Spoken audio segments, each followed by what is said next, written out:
Live on YouTube as well, I think. Wait. Yes. Hello. How's it going? Hello. Let's test if this audio works. Test number 2. Yes. Yes. Yes.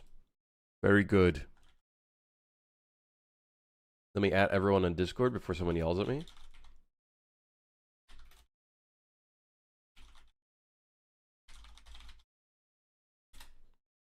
Sweet. Hello. How's it going, everybody?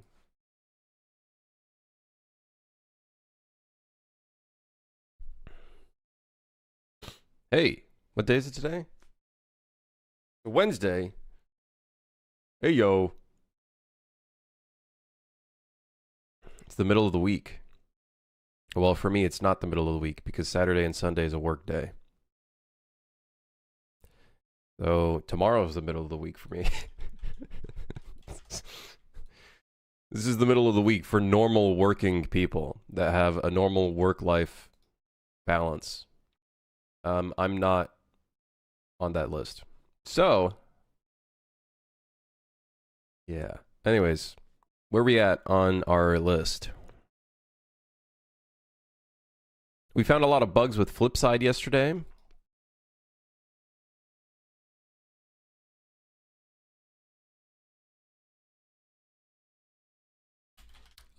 We found a couple bugs and issues.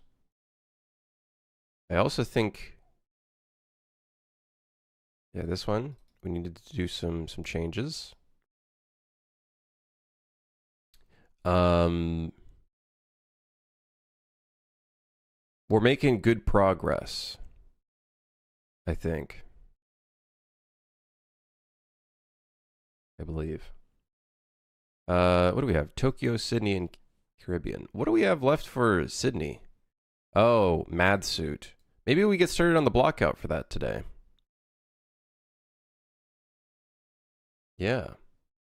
That could be kind of cool. Get started on the blockout for that. Let's fix up these levels, though. So then that way I don't get yelled at. Yes. Yes. Very good. So I think the number one thing we could do is delete the second set of doors. I believe that was on the task list. For some reason,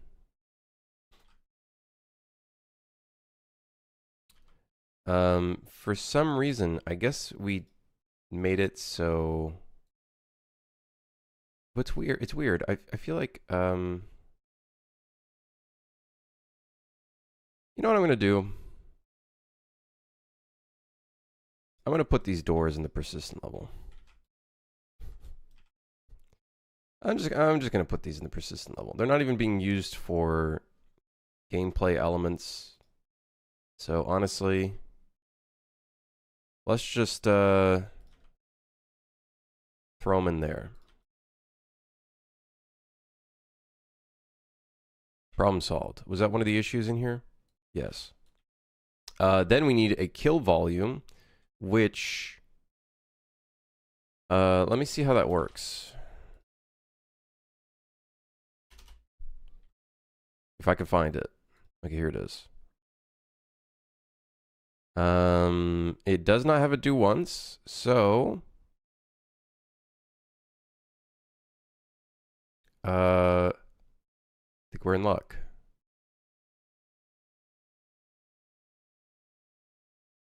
Yes.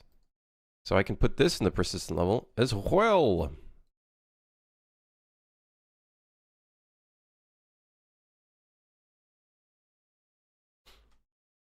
Getting consistent and earlier. Yeah, don't expect that for long. I'll try to stream earlier more consistently, but that just comes down to my sleep schedule. I tried to go to bed earlier yesterday. Wow, it was awful.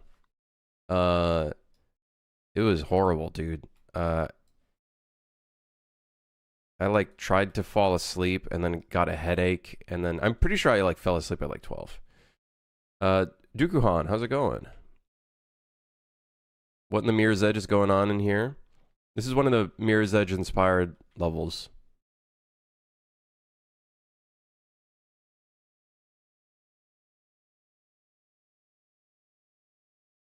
It's a little chaotic though. We'll see what playtesters say.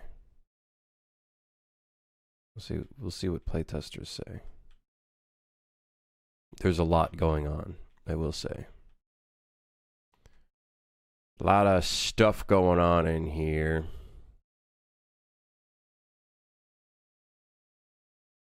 It'd be cool to put like a secret underneath here. We should do that. I don't know if players would see that through walls though. Nobody tell anybody, okay? It's an idea, right? Nobody tell anyone.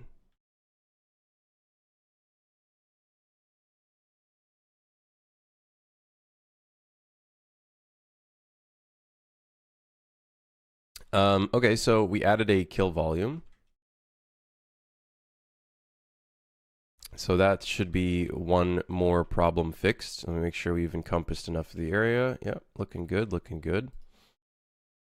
Our biggest problem right now is this container. We have a sequence for it. When the player continues the game from here, this sequence does not play, which is pretty bad. So what I'd like to maybe do is, which level is this a part of? Persistent level. No wonder it fucking broke. It's supposed to be over here. Any other things that I fucked up on? See, that's on the right sublevel. Sublevel 2. Then we got sublevel 3. 3. I feel like we should have maybe a fourth one over here. 3.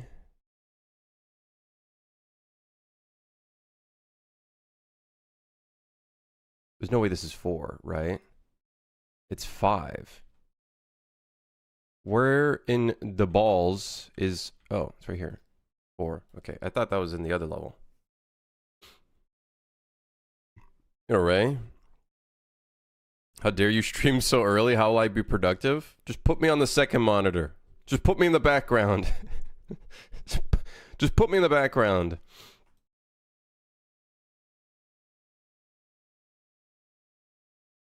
Put me in the background.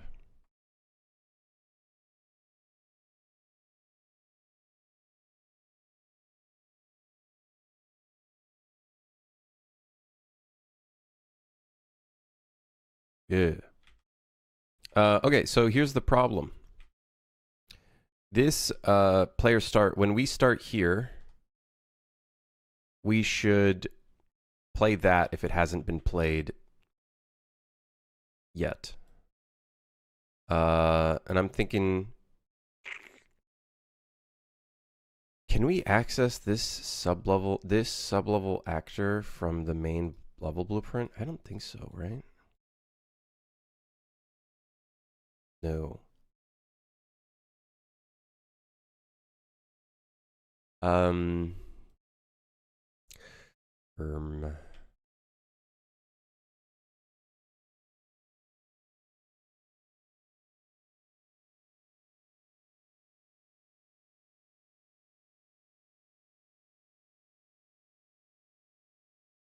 Is there an assign for when this is activated? No. No. Why?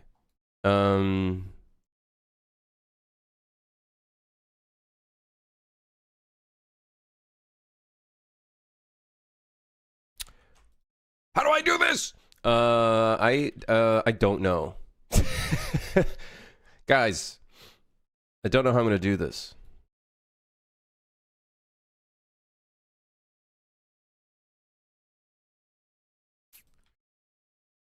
Shit balls. Hold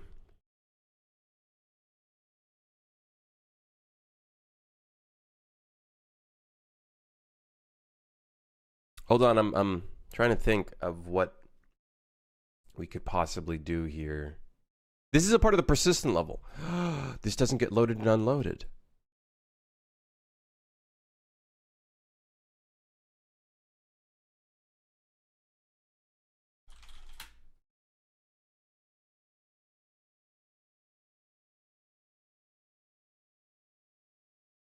There is a do once in here. So we could make it so every time the player plays from a checkpoint, we try to do this do once, no matter what. But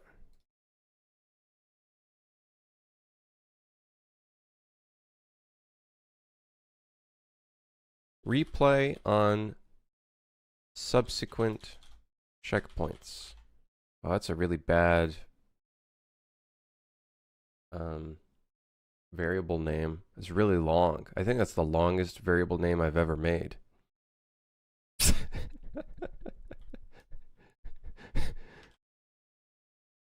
Replay after checkpoint?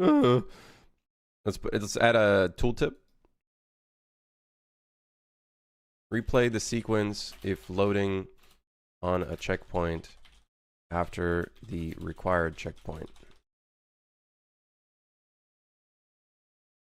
Yes. All right. Bit of a long one. Replay after checkpoint. Okay, so event begin play.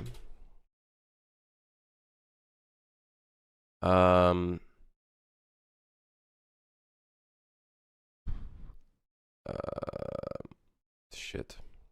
There is a way of doing this, and I made a system for it, but I completely forgot what the node was, or what the assign was.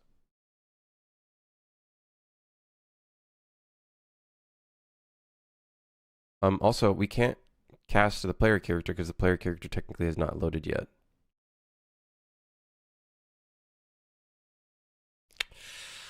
Shit. We got a player loaded in here. Do we have the check? No, we don't. Oh, fuck. All right.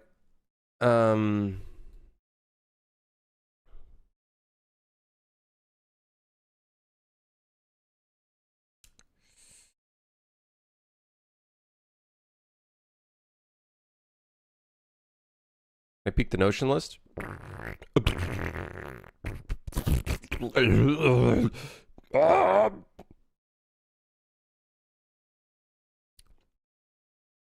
Krim, I got a riveting idea for you. Move your community to IRC. It'll grow extremely fast. Trust me, bro. It's the next big thing.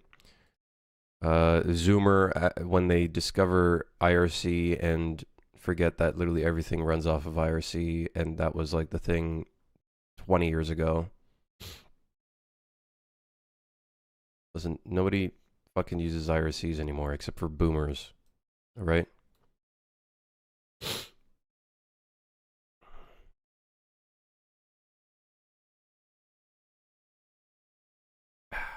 Fitting noises? Yeah, honestly. Yeah. With the amount of shit we have to do here. Zoomer, when they discovered that the internet was like 20 times better before they were born. The internet was ultimately, like, honestly, TikTok and, I'm just saying, TikTok and social medias ruined the internet. Also, Discord. Low-key, Discord. Someone made a post that honestly is actually really true. The age of information is so fucking awful right now to find any sort of information, especially with, like, anybody helping people with debugging, because all of it is hidden behind Discord servers. So now you can't even search like forum pages for people helping each other because it's all found on Discord servers. And all of that stuff is just you like who's gonna like you know what I mean? Like it's ogre, bro. It's over.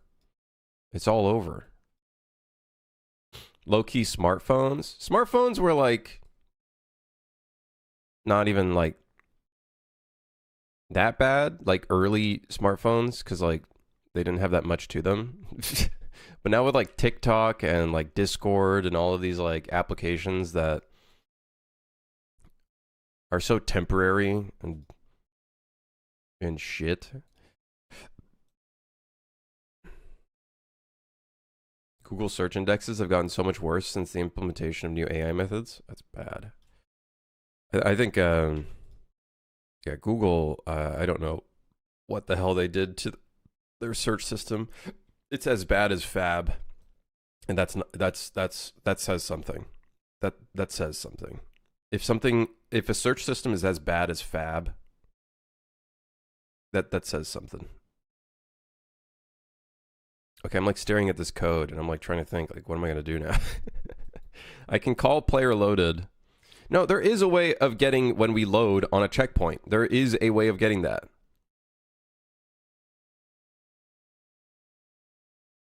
I think.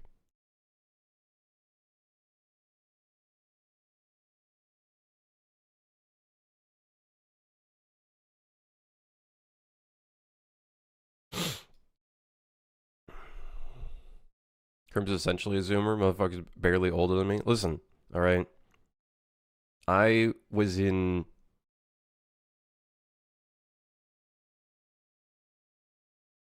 At least I was born before 2000, all right? Let's just be honest, okay? Actually, you know what's crazy is 2000 kids are 25 years old now. That's how old I am now. Turning 28 this year. I feel like I'm like halfway to death. Maybe even a little bit after halfway to death. That's how it feels. And did anybody ever have that feeling at my age? I'm sure there's some people that are much older than me, and I'm curious.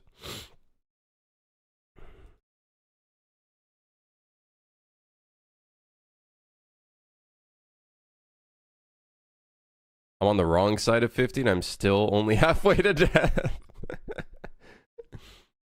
My mom died at 60 and I've passed 30, so I felt that. Damn, man. Life.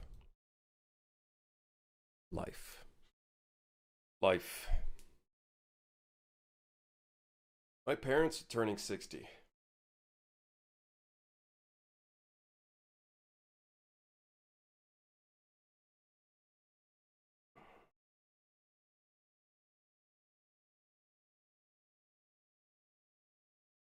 Yeah.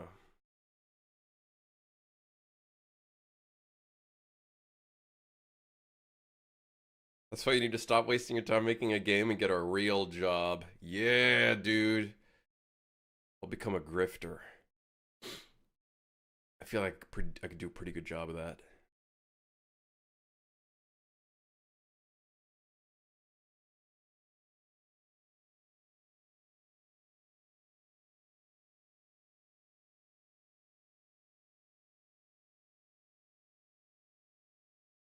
I have the AI summary stuff disabled with a plugin. The actual searching is so bad now. Dude, I like don't Google search stuff all that much anymore. It's like, figure it out.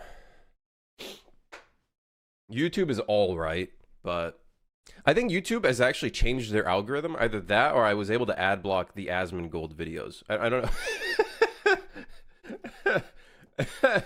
I don't know what happened. I don't see the Asmongold videos anymore when I search up game dev or game dev log. Well, hold on, let's find out actually. Game dev. Let's see. Does a shitty Asmongold video pop up? Why am I over here? Dude, so far so good, guys. So far so good.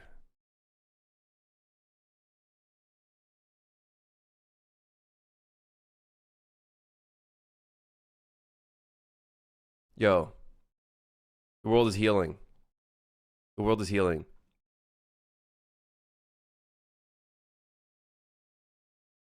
Wait. Dude, are my VODs actually like flooding? When you search up game dev, because I have game in brackets dev. Why did I see it? Oh no. Oh, I'm sorry. Oh shit. My bad, guys. I did not know that was happening.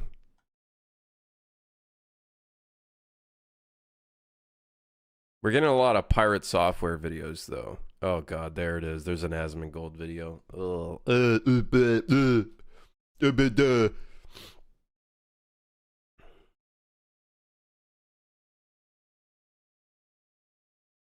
Quarter of a life is over, and the only thing I've accomplished is filling tax returns on time. Oh, that reminds me. My fucking accountant hasn't got back to me.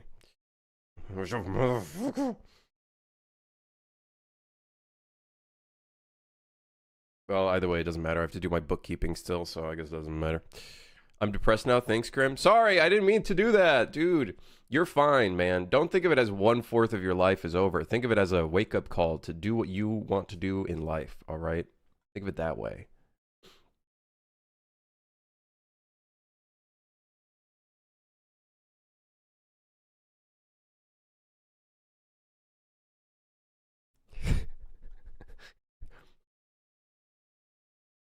All right, think of it that way, okay? Time to propagate my genetics in all 365 countries. That's not what I meant, you fucking...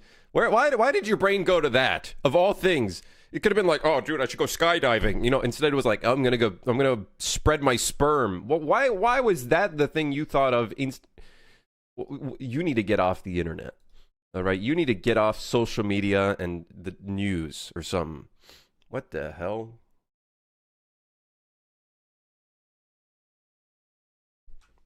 Listen, man, your first challenge is going to be figuring out how to, like, spread it to one country, okay? Like, you're definitely not...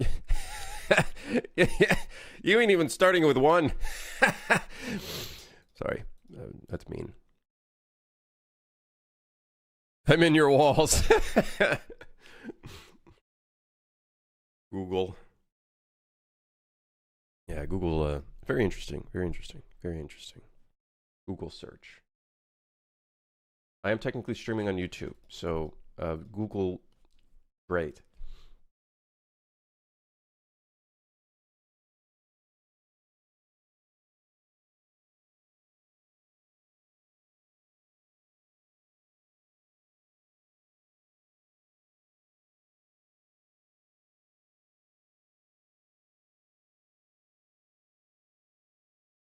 Okay, I need to find where... I guess we'll just...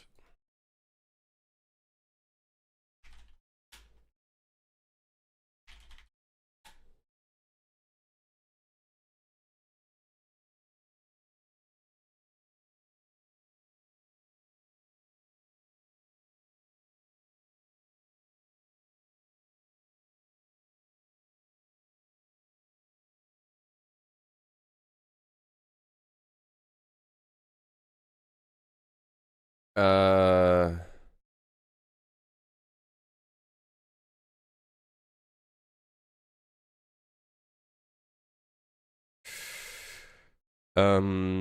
Replay after checkpoint, bind event to player loaded. So, I'm thinking what we could do is just hook this up here. And it has to do once, so it's only going to do it once. And it's in the persistent level, so we should be fine. So, in theory...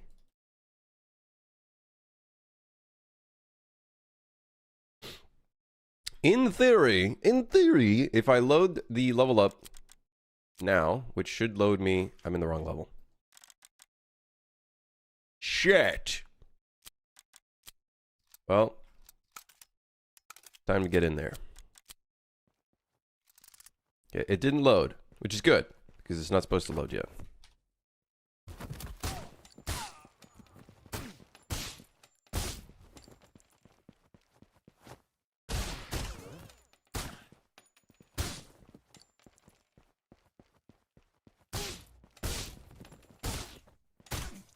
God, I gotta fix the AI, dude.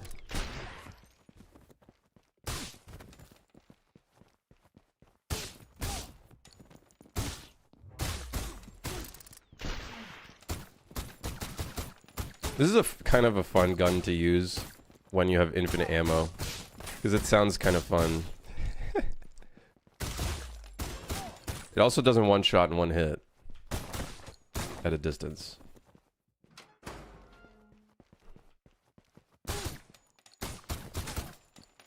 It's like shooting paintballs. Pew, pew, pew.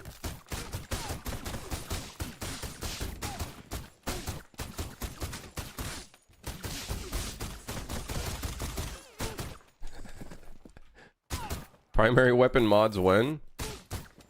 Never. Not happening. You have God mode on or something? I got cheat mode. I got Giga cheat mode.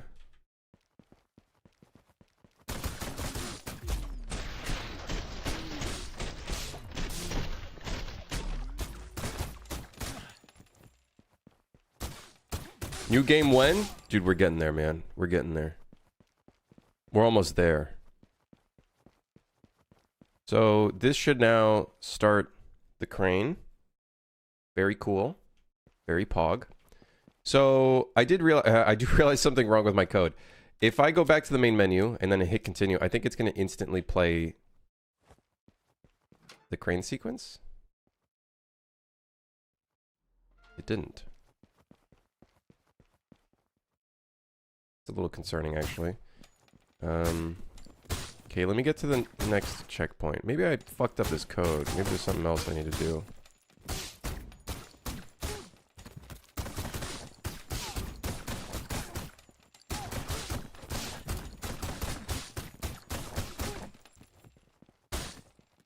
Okay, so here we get to the next checkpoint.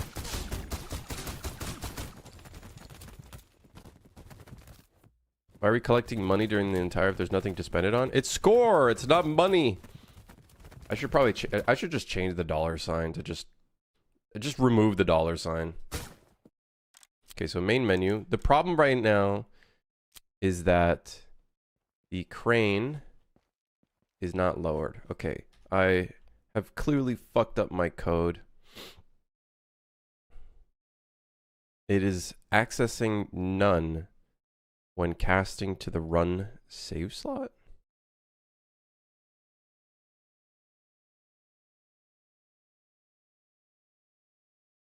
Huh. Does the run... Oh. I was gonna be like, does the save slot, do save slots load like after the game instance somehow? And then I just realized I'm just not loading it at all because I'm a fucking idiot.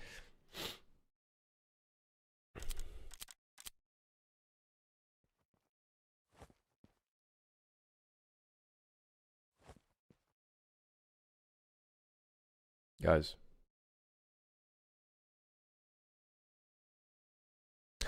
Oh, it's also getting none in the begin play. Well.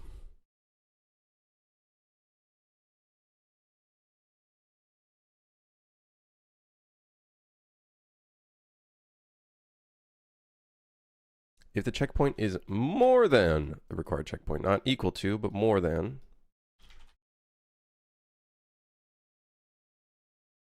That's true. Immediately go into the do once. Okay, just in case. Okay, so now when we load the game. Oh. Okay, it played it while we were in the loading screen. Which I'm not like awfully concerned about, but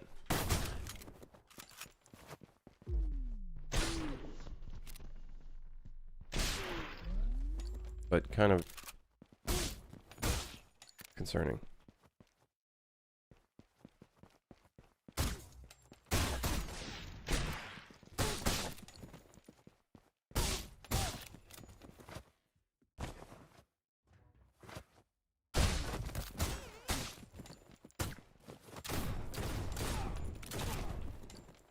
Okay, we've completed the level. Is this our first time completing the level? That was definitely not the, like, most optimal time and score that we could have gotten in this level, I think. Probably could have done a lot better.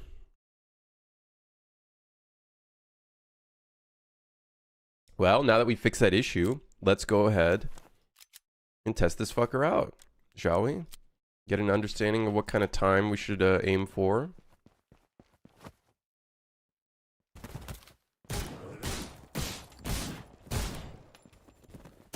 I will say the crosshair is kind of difficult to see in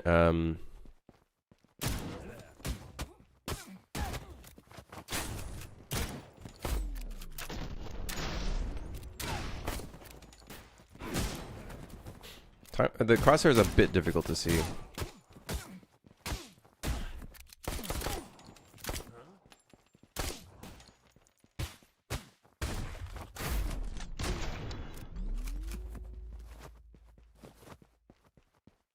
Mr. Game Dev, this player's shirt is clipping into his right leg. It doesn't have any the suit right now does not have any cloth physics.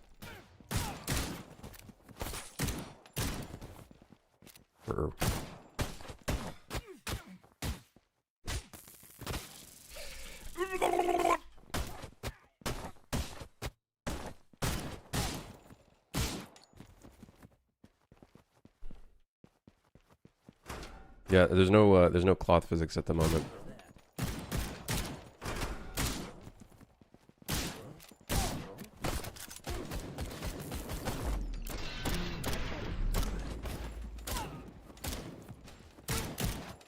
Dude, all of the enemies jump in all at once.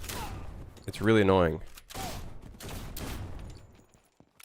We need to give them a better, like, that needs to be a priority, I think, is making their system not clump up. I broke glass. Big mistake, me. Big mistake. It literally has a $sign. I know. The idea was in the beginning it was going to be in that aspect where the money you could use it in the main menu and like purchase like cosmetics, but we scoped that out. So I think now the $sign doesn't really make too much sense anymore.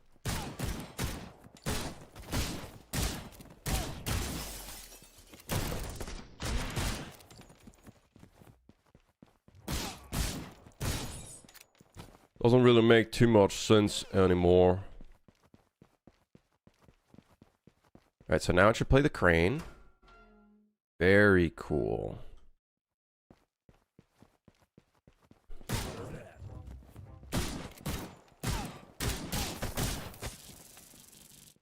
Some bullshit.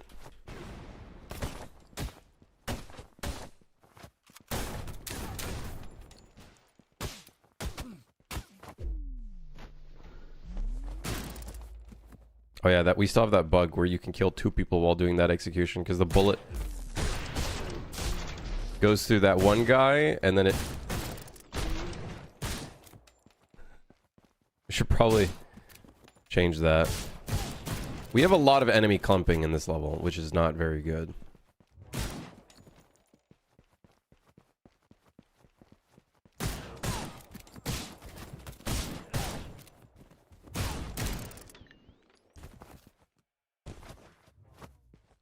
No!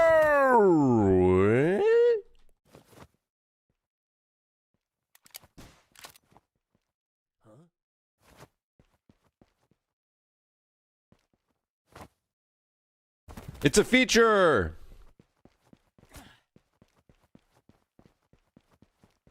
Alright, what was the time there? I'm gonna say it's like 2 minutes 45 seconds.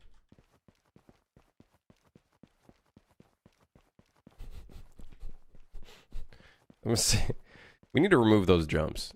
Because in third person, you like can't see them. So it's like... It almost looks like it's a... Look. It almost... It's a trap. It looks like it's a perfect fucking, like... thing, but it's not. Oh, he missed 2 enemies. Error. Is it because they fell?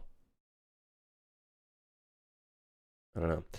I'm gonna say the platinum score should be 100,000. And then the clear time, I think, could be like 3 minutes. So we're looking at 180 seconds.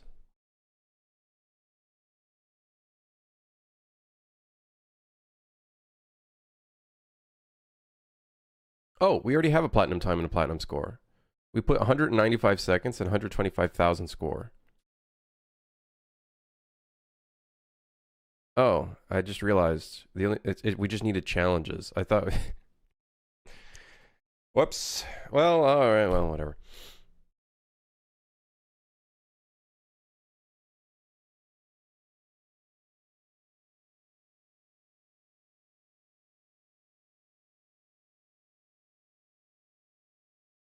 It's not a bug. It's a feature. It's a feature. It's true.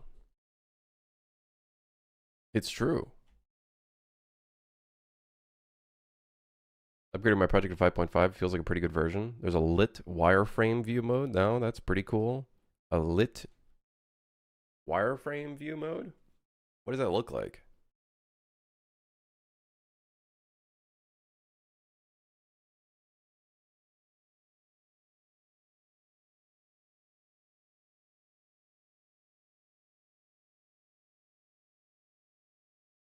It's just a wireframe on top of the normal lit mode? Oh, so it's like that one mode you can do in Blender?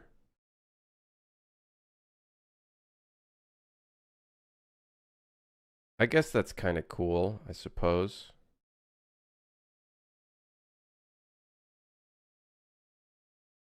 I guess that's kind of cool. I suppose that's kind of cool, yeah.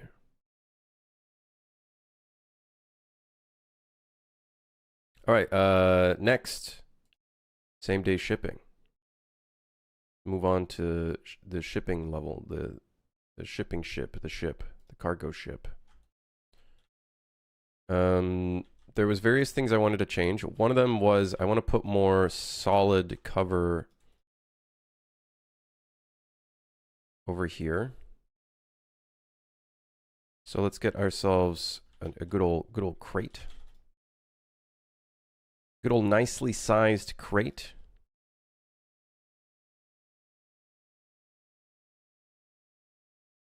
That way the player can hide behind it. I don't want to put it. You know what I hate? You know what I learned I really hate? I hate making things in line with other things. Like this object in line with this. I don't know. Is that like maybe this is just me learning how to make better art, but I feel like doing this looks better and more interesting having it, you know what I mean? Like not adjacent to another thing perfectly aligned, especially since they're two separate objects. Am I crazy? I feel like I learned, or maybe this is not a good thing to learn, but I learned that having more interesting lines is better. Whereas if we just had it aligned, it would just be like this, which would be kind of boring. You know what I mean? I'm an environment artist. One could say I'm an artiste.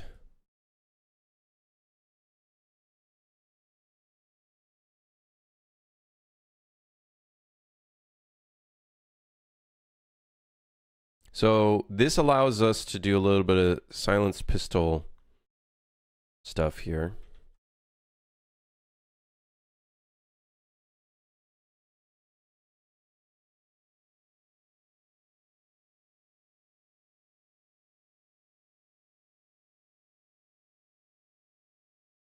The wireframe mode, you can't really see anything in a big scene, so it's cool. Is it like thick as hell? Like I used to really like those views when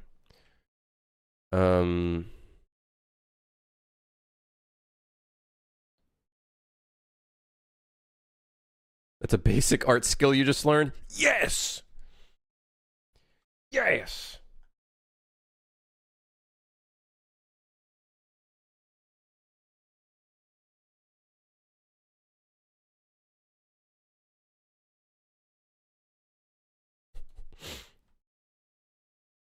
I will say I don't really like the look of this level.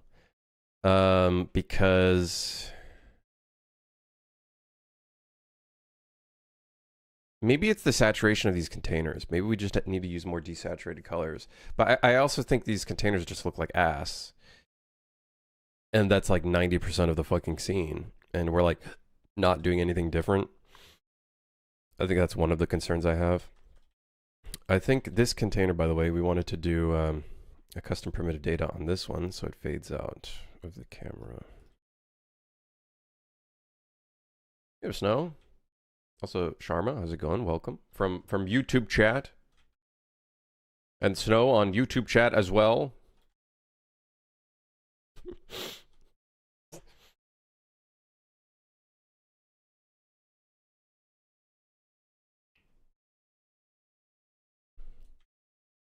How are you? I'm good. He's using both YouTube chat and Twitch chat. You guys see that? It's how Mr. Crimmy are you question mark. Yes. You guys see that? See that? Look at that. Look at that. Creativity. Off the fucking charts. Don't ever do that again. Don't ever do that again.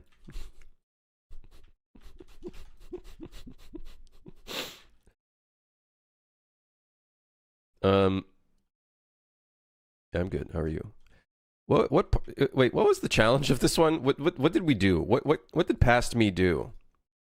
How many kills do you have to get silenced?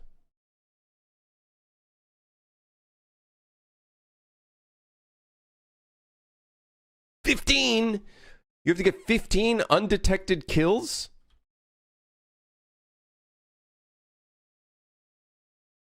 Okay, that means this guy needs to be on a patrol path. Like, this guy 100% needs to be on a patrol path.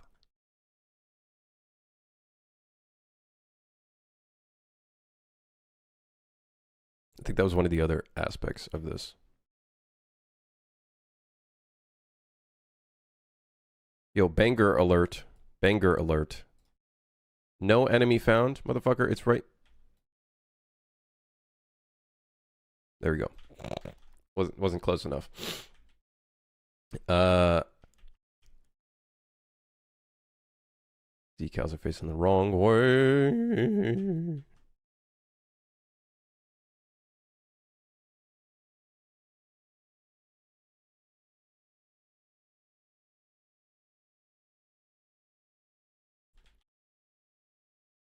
So 1 silence kill, 2, technically 3. This guy's on a patrol path as well. 1, 2, 3, 4, 5, 6, potentially 7.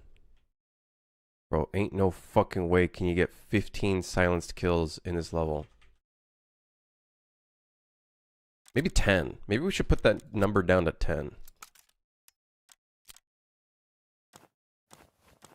You 100% need the silenced pistol here. You wouldn't be able to do it otherwise.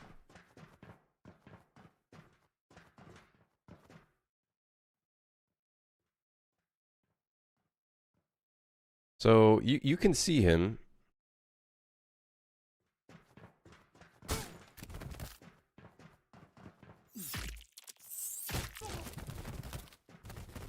We can maybe take out that guy as well.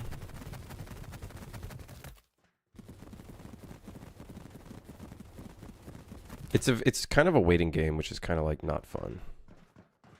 But isn't that like most stealth games? It's a bit of a waiting game.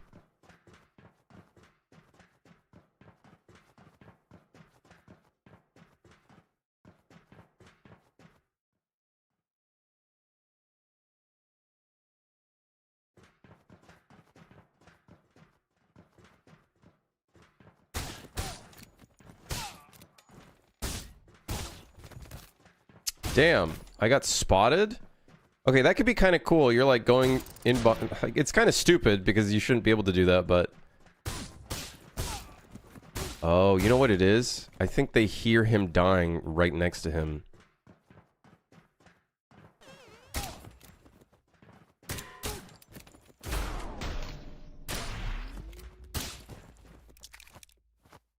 Technically, how many undetected kills do we have from that? 11. I think we could do 10 stealth kills. Wait for the ultimate to charge. Yeah, this fucking shitty ultimate.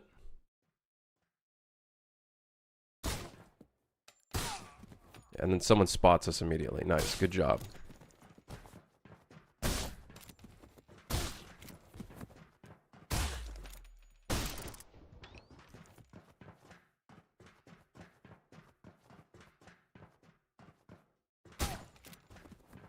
See, that guy sees us because he's directly looking at us. And then that guy sees us. That's how you hunt your prey, through patience. That's true. That's fair.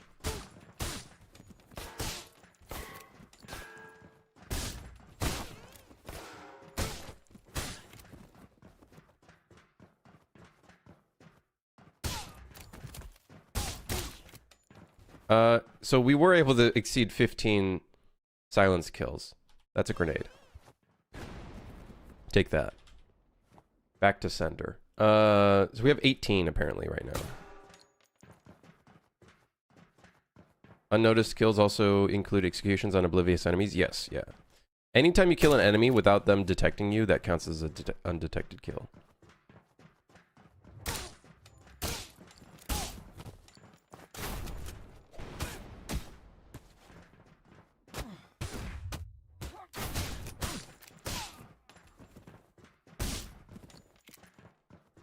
You know, maybe we can do 15. I think it just might be kind of annoying for a player to have to, like...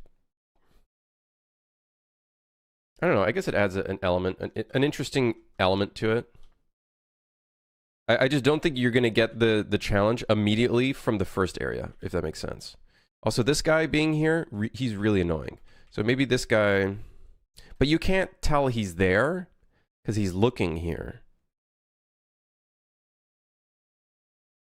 So maybe this guy's like looking out to the sea.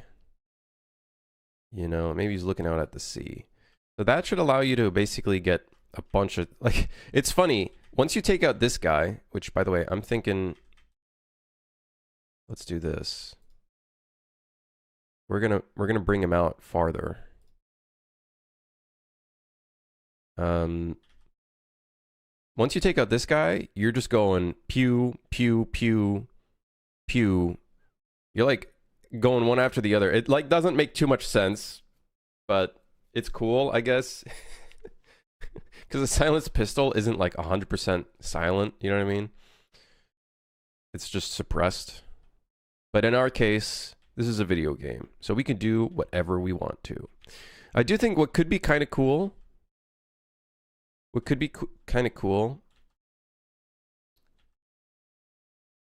for one, this guy, fuck this guy, he's kind of annoying. Put him right here instead. This guy is patrolling this area here. Maybe we give him a patrol route. So that way he's not always looking at this angle.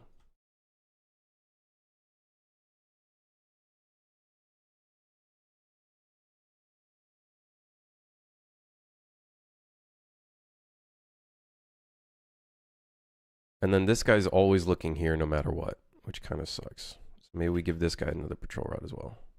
The thing with these patrol routes, though, is they're very, like, hidden away from the camera, which kind of makes them a little unpredictable. Something that could be kind of cool is maybe an alternative way of getting through the level. I think that could be kind of sick. Like, I was thinking it'd be sick if there was, like, a container that you can go through here. I could see that being kind of sick. But this is a big line of containers. You guys see what I'm thinking? You guys see what I'm putting down in my brain? We make it so you can get on top of here somehow. Do the containers mean anything like the companies? No, this is fucking Cinti asset, marketplace asset. Titles. Okay, so here's what I'm thinking.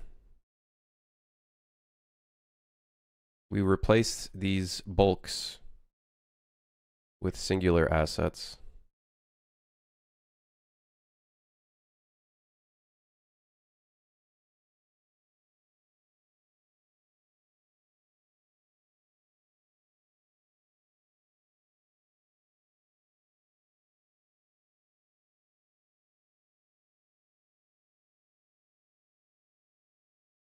Ah! Okay, there's a lot more than I thought there was.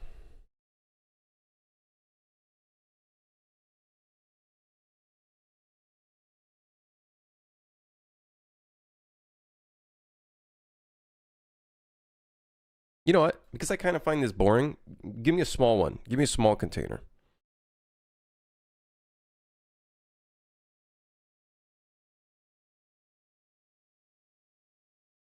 improvement.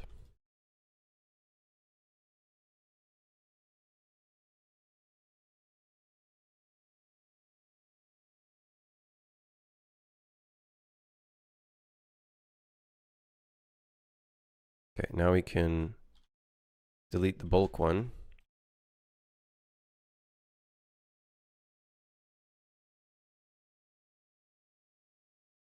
Can move these to the right level because they're not in the right level right now. And then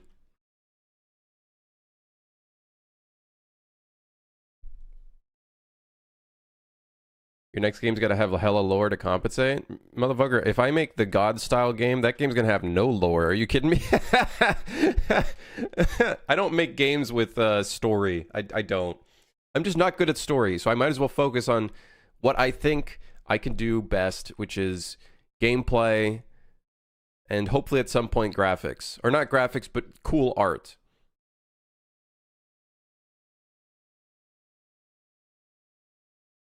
I'm just not a story guy. You know what I mean? I ain't a story guy, TBH. Honest. We're going to keep this somewhere because I'm going to need it. My do thing button. I love you, do thing button. Thank you. Thank you for being awesome.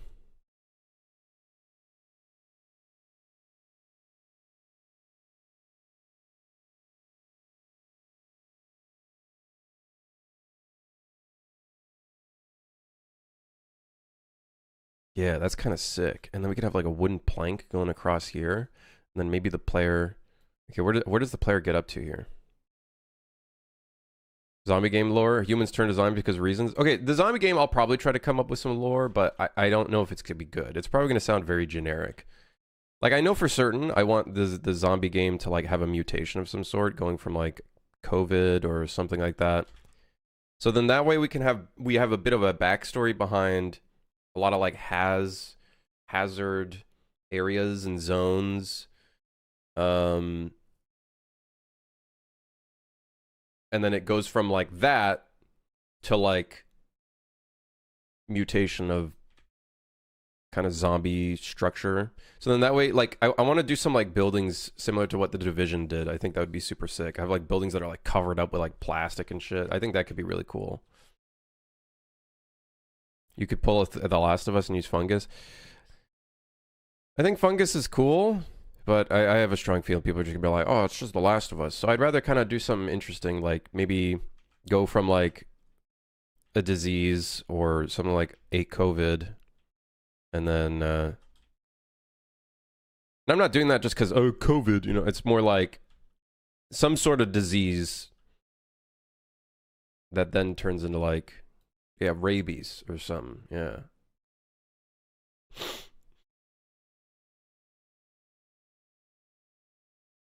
Okay, so the idea is, how do we want the player to go from here to here? Which doesn't, a way that does not look weird. And then they turned into giant pickles. You know? You know what? You might be onto something.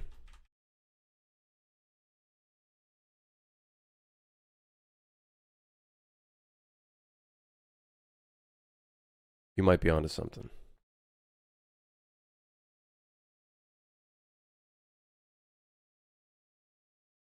A virus that was discovered after the glaciers melted, frozen in time.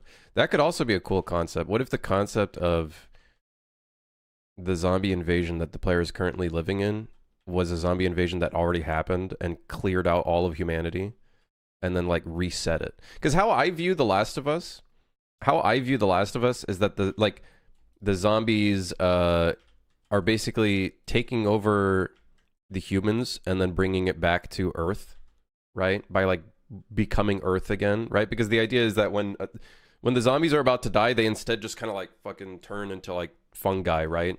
Or whatever.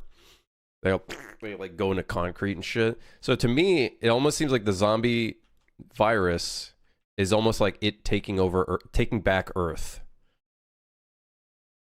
which I think could be a really cool concept to build upon. Is like the zombie virus is Mother Earth trying to get rid of the humans because, like, I think that could be kind of a cool underlying concept to work off of. I don't know. And it's like maybe it happened before. It's like it's like it's the zombie version of what do they call that in the Bible? Noah's Ark, the whole thing, the flood. It's the zombie version of the flooding or whatever.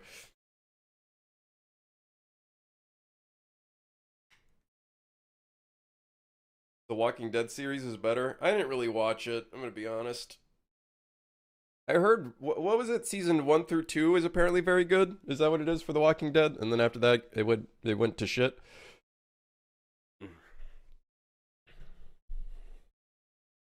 I still have yet to watch the Last of Us show. Actually, I've watched clips of it, and it looks really good. I like the beginning of The Last of Us. I think that was pretty sick. It's my favorite zombie show or movie. I'm gonna be honest. I don't even watch that much zombie stuff. I'm not a horror person. So maybe that is actually kind of good for me in a way. Me knowing less about somewhat cliches and kind of trying to do I guess my own thing to an extent. Till the second? Oh, okay.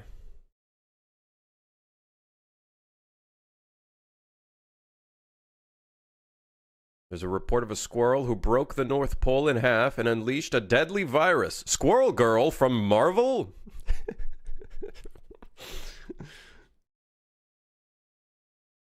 From Marvel? Let's do it this way. Why is there a road bump, by the way, in a shipping container? Hold on.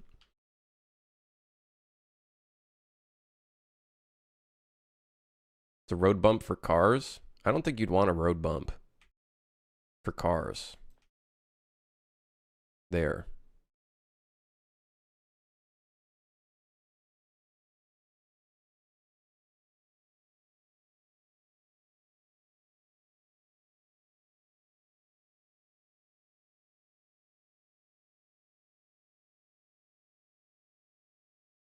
So this is an optional path that the player doesn't have to take, but could be like a viable path if you're doing like a stealthed run. Okay, I got an idea.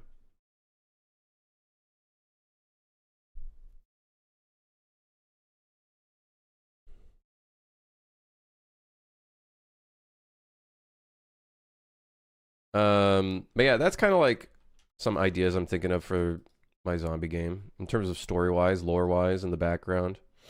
I think I would want it to start as like a disease first. That's not related to the kind of infestation concept, and then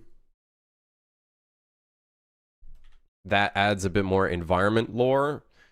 Because I don't think during a zombie infestation you would see those like hazard buildings and stuff like that. You know what I mean? Although I guess technically they did do that in The Last of Us, did they not? I think they, to an extent, I think they did that in the like little mini cities that they were trying to rebuild. I also don't know which time period I'm going to do it during the, I guess, post-apocalypse, I suppose. I don't want it to be too later after, but at the same time, I do kind of want to play off of the whole nature coming back into the world kind of concept, because I think that looks really cool. But at the same time, I do want some electricity to still be around. So I don't know. I don't know. I do still want some electricity to be around. Now I'm thinking about it. Why is this container here if it's like not even covering up? I guess just to be there, I guess. So we got a way of going up here. However, jumping over is really annoying. And our step-up system doesn't allow for this to step up here. So What can we possibly do to allow the player to step up here?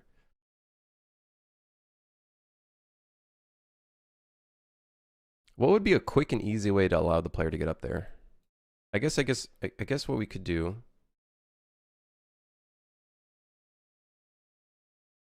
is yeah, an invisible ramp. If I can even get one working here.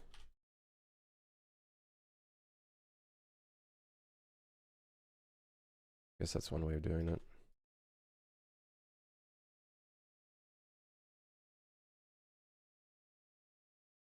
My only concern is it might block the player right here. No, I think that works.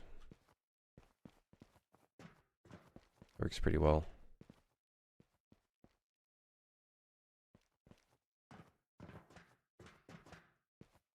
I wonder, how could you, from a programming standpoint, like, okay, here we're stuck on this container right above us.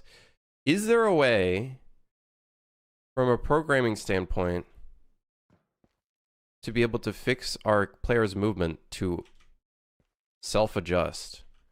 Take, like, basically, like, remove itself, like, unstuck itself.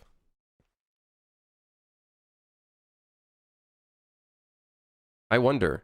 Because we got a complaint recently where some players are kind of annoyed. One player was kind of annoyed, and I agree with it, where if you like run into an object and then you're kind of like trying to strafe out of it.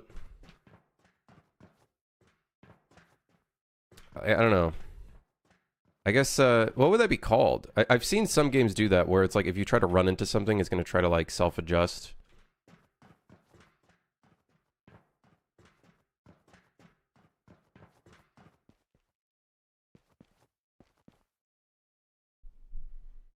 You do a double collision boxes for the player. One small one for hard collisions and a normal one for adjusting. How the hell would I do that?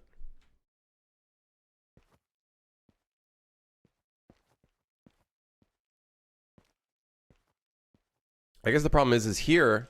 So here, there's an issue. I'm holding D, but then I click S. I'm holding S and D right now, which you would assume would allow me to move out of this spot. And I think I'm slightly moving. Yeah, I don't know. That's interesting. That's an interesting problem, actually. That's an interesting problem right there. I'm thinking for now, though, to solve that problem, we're just gonna fill up that spot. All right. But I would, from a programming standpoint, would love to figure out a fix there, because that's an interesting challenge.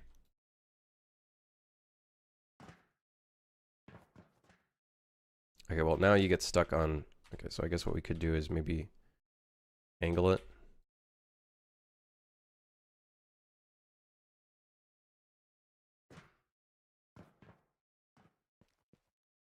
We're still getting stuck. What? It's like the tiniest lip. That kind of sucks.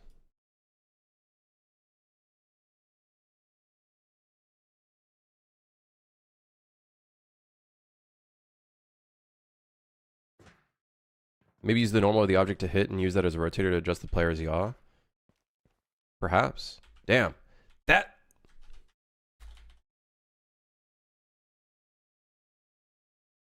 That sucks. That like completely stops the character movement component entirely. That tiny fucking lip right there.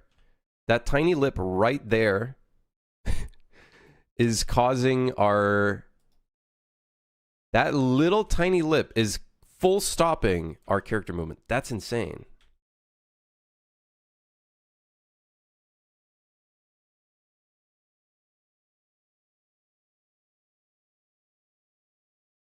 Is it friction? I don't think this is a friction issue. I think this is just a straight up just like the character movement component doesn't know what to do in a scenario like that. It's basically, I guess, assuming that we're just stuck. Because if we move more upwards, we're now clipping into this. So I wonder if maybe there's a system inside of the character movement component that allows for a little bit of clipping, very minimal amounts of clipping.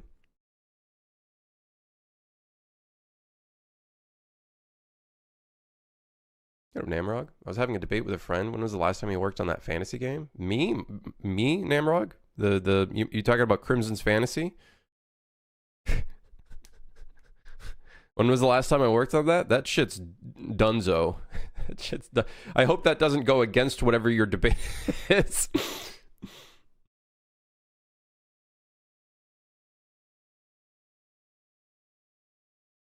Is there a need for the player to collide with that container at all? No, but like this in theory could be a problem that we have in like a bunch of places, not just the one spot, right? I feel like there's a hidden magic to making character movement not deal with like little issues like this, you know? Let's see.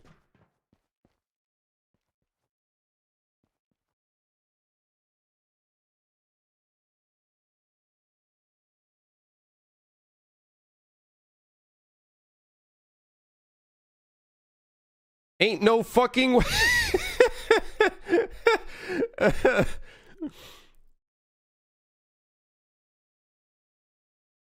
Ain't no way. Ain't no way. What?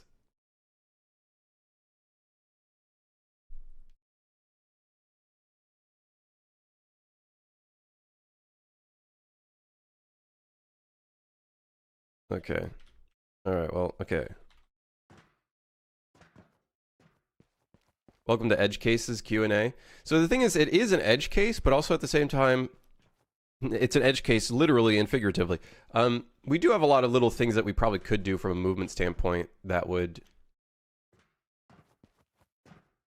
kind of assist the player a little bit, like an assisted movement, essentially. Okay, maybe that we should fix. Some kind of assisted movement would be how I'd probably define it.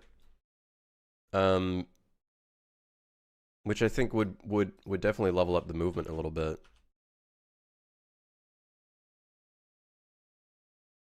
Apparently, one of these does not have field collision underneath.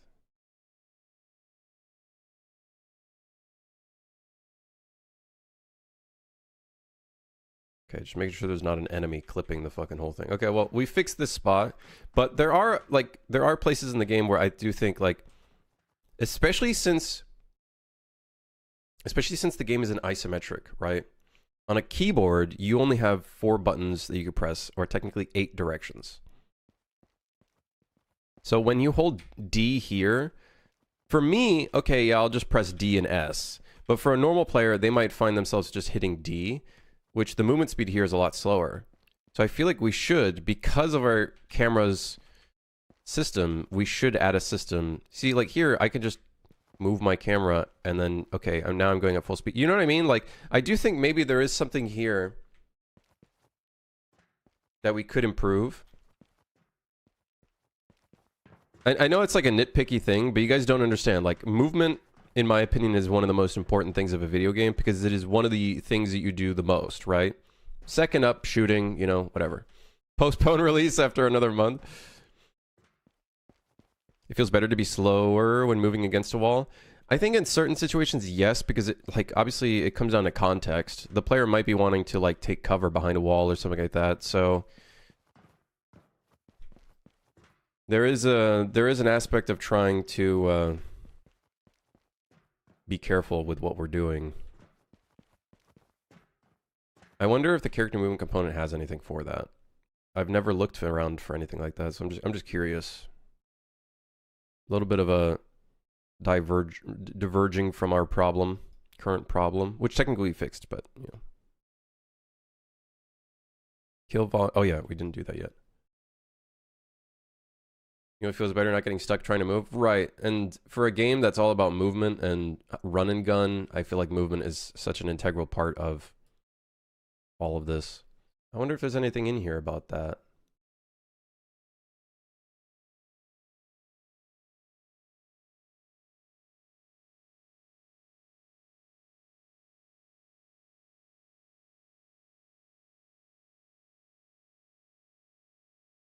I don't think there is something built into that, into the character movement component for that. I think this is all multiplayer related things.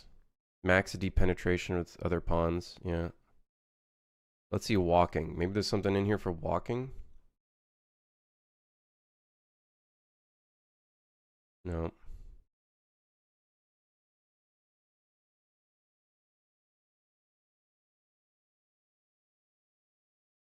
Perch?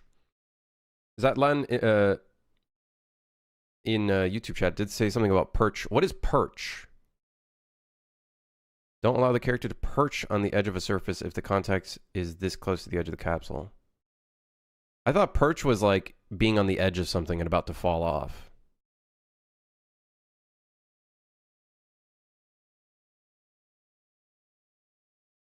You know what I mean?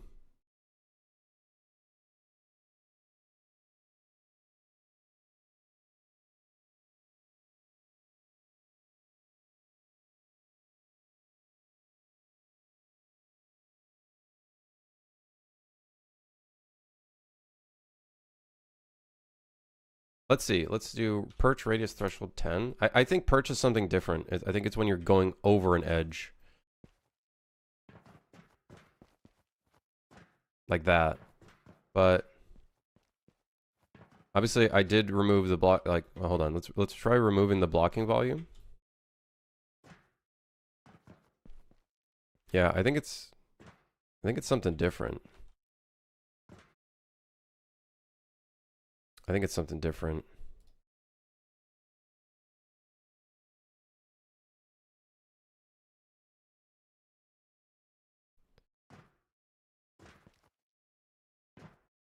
Yeah. I have no clue what perching is. Based on the description, when perching on a ledge, add this additional distance to max step height when determining how above a walkable floor we can perch. This just allows the character to hang off the edge or step slightly higher off the floor. Okay, interesting. Don't allow the character to perch on the edge of a surface if contact is this close to the edge of the capsule. Yeah. I don't think there's anything in here for like automating that kind of movement, if that makes sense. I think this is something we'd have to do ourselves manually. I don't think there's a built-in system for this.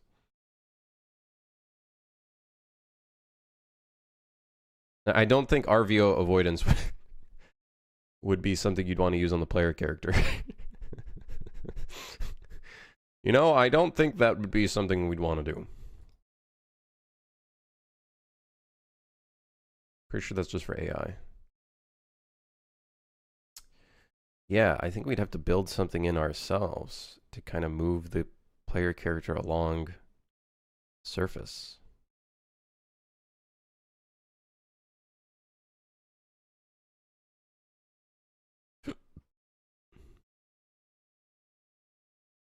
Yeah. I don't know how we'd go about doing it. Maybe like a line trace in the direction that we're moving and then try to compensate, I guess. But I feel like that could very well backfire and end up doing things that the player doesn't want to do. You know what I mean? That's the problem with those kind of like automated systems or assisted systems, is that you have to like be certain that it only activates when the player wants to use it. I'll sell you my $10,000 solution. I use pathfinding and player movement. WASDA is just issuing. Dude, I would not fucking trust UE's shitty nav mesh pathfinding bullshit for that. It's an idea. It's an idea. Dude, nav mesh is so fucking janky in this that I would probably not even. I would not let the game engine try to figure that out. But I did think of that. I was like, what if we do the movement on the nav mesh? But it's like, oh shit.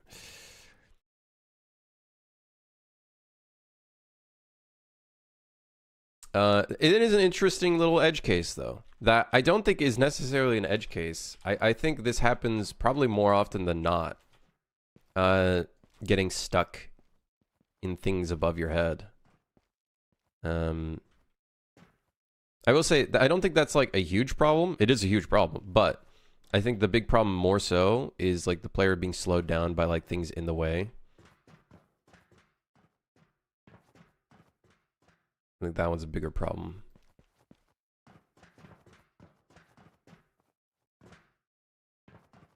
Okay, so I like this idea of an alternate path. I like that idea. And I would say that this is basically good to go. Now, our real problem. Does this have collision? Yep. It does.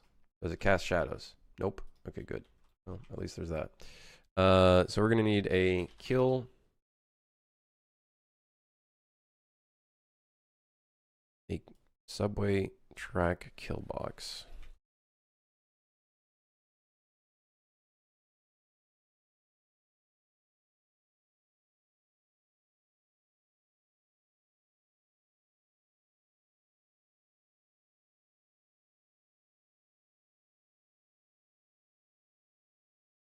And then I wanted another one, which is the water volume.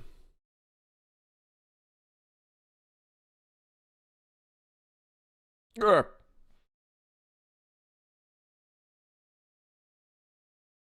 Although I think these numbers are going to have to be adjusted. -600 and -50. I don't know if those are the right numbers. Yeah, those are definitely not the right numbers. I think we can -900 on all of them. I wonder if that would work.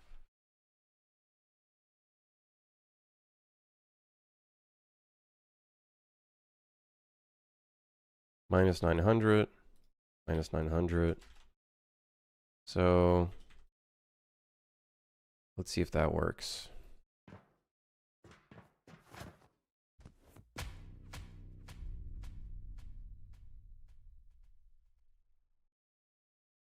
It would appear that we didn't play any water splashing at all.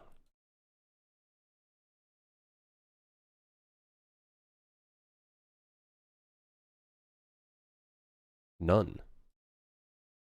No water splashing. There we go. Now we got water splashing. And it's awesome.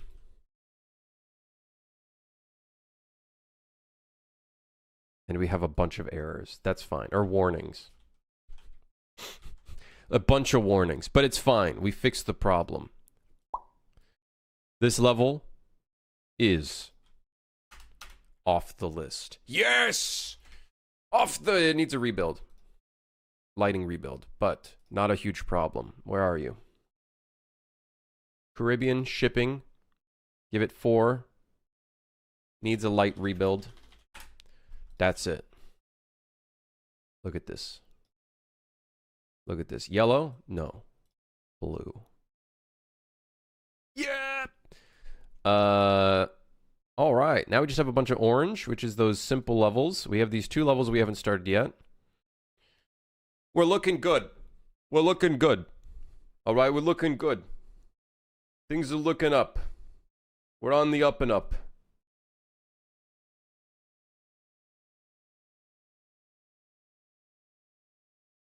We're on the up and up. Hold on, I'm checking my email.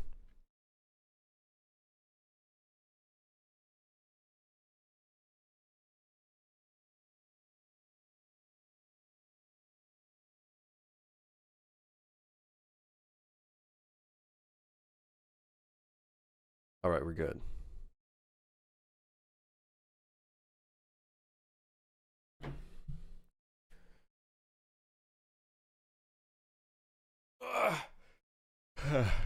I'm so happy my code works. Hey. Good stuff. You did it. Good job, Jenko.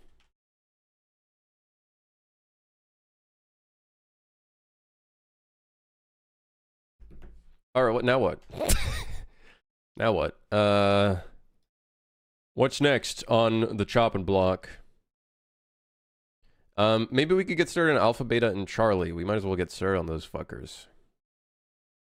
Because I believe that is our only thing we need to get done for the Caribbean series. Yes. Charlie needs to be blocked out, I believe. Wait, does it? Did we already block out Charlie?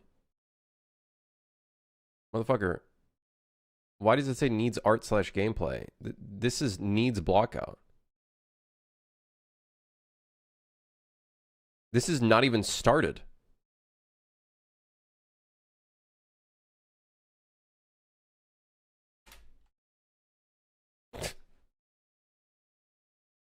Okay, we have 3 levels we have not started. I don't know why that was a different color. But this is alpha, and they're like really simple, almost like in a Call of Duty warehouse kind of vibe, kind of look. Temporary walls kind of vibe. That's going to be kind of the thing. And then these enemies are actually not even going to be enemies. They're going to be like wooden or metal targets that you have to shoot. So that's the vibe we kind of want to go for. I'm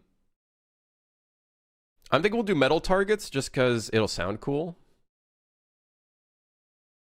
The idea was I was going to do wooden targets that can be shot from any distance, and then metal targets that have to be shot from up close. But I think we'll just say fuck it, and we'll just have I think we'll just do either wooden or metal. I think metal is probably easier, and it'll also sound cooler. And then a system to make it so we can move them along like a spline. They move when you look away? No, they're not like statues. They're not like statues, okay?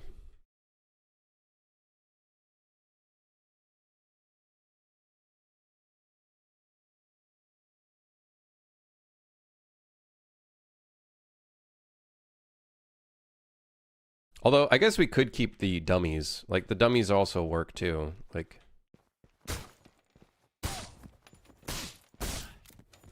But I do think a metal target would sound pretty satisfying, going ding, ding, ding. You know what I mean?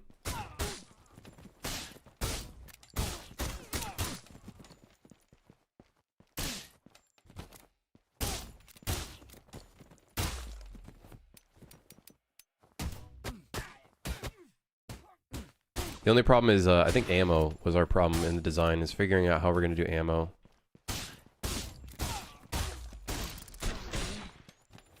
I think that was going to be one of our problems.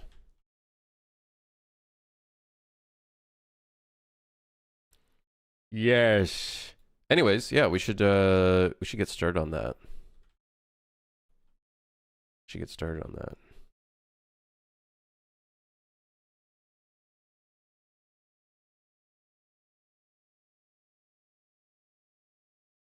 And there's no way of dying in these levels, so we don't have to worry about death.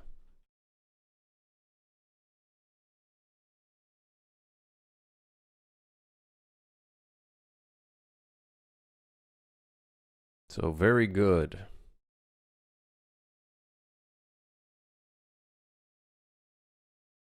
Yeah, I guess we can get started on that today. We should probably get started on these before I push them off until they become a problem. And an eyesore. This is what beta looks like. It's kind of like a outdoor vibe.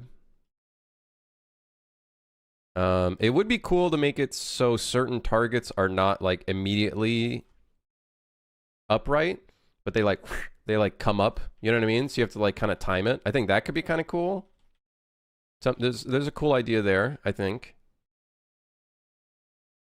There's some potential for some cool stuff there, I think. But I think all of these are going to be inside of like a warehouse in third person. So looking on the outside, I think we'll do like a warehouse kind of vibe. I think that'll look kind of cool. So everything will have like natural white lighting or maybe orange warm lighting. So I think that's probably what we're going to do here.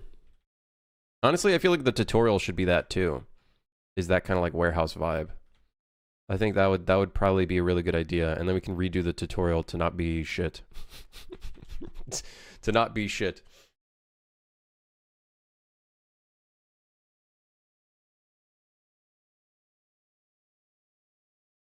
But anywho,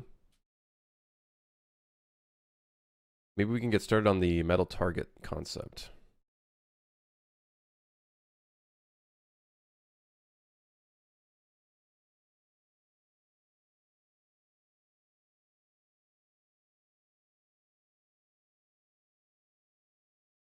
Perhaps.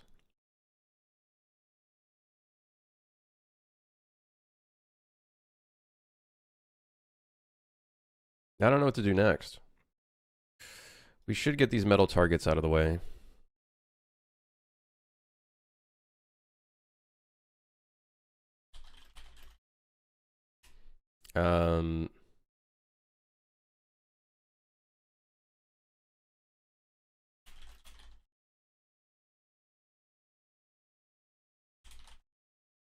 Start down, then come up when the player's within a distance.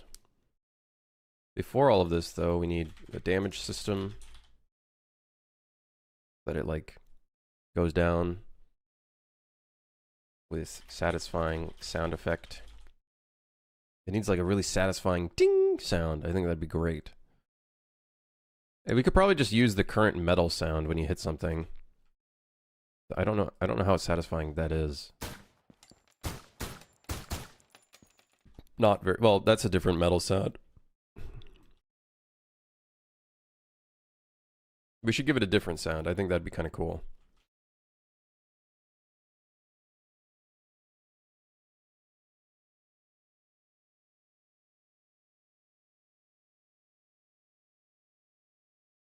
What would a metal target even look like? Metal target for shooting.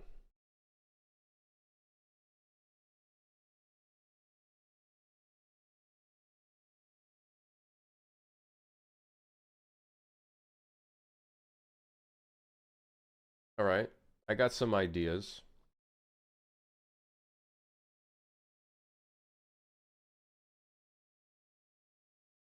I just had a I just had a bit of a No, I think we have a system built in where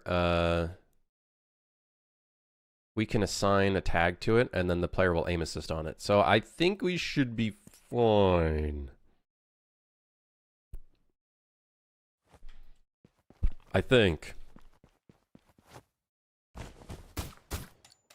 I believe.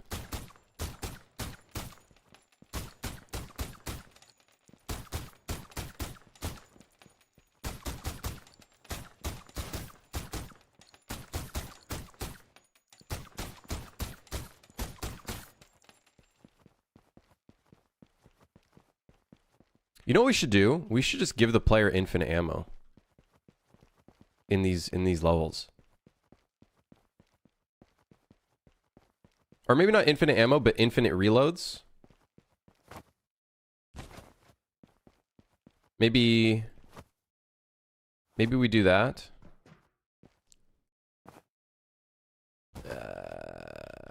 I don't know. We could figure it out. I do think we'd have to give the player like ammo constantly as they keep going through, and maybe that's like kind of like one of the challenges there. I think that's one of the things we'll probably want to do.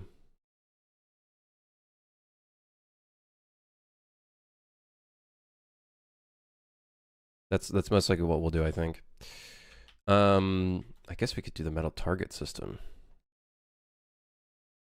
We should do that. So I guess we could do this under enemies. I'm trying to think if I should just make it its own blueprint. Probably. Let's do blueprint class.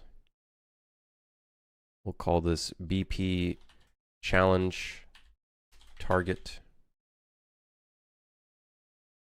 Challenge target. We got to associate the damage interface to it. Then we need a, let's start with a, I guess we'll start with a cube. Unless maybe I should just model this right now. Let's just model it. Let's just model the fucking thing. Let's just model the thing. Should make our life a bit easier. Metal target for shooting.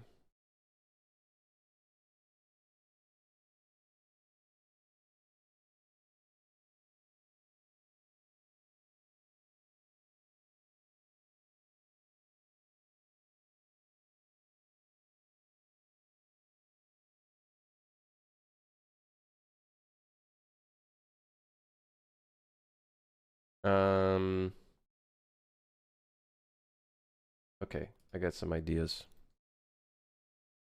Let me save it somewhere. What the hell?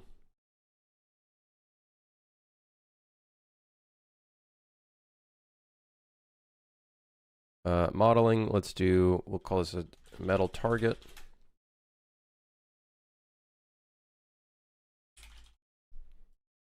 All right. So we want a base, I think is the idea. We want a base. Some kind of base, which we'll just use a cube for now.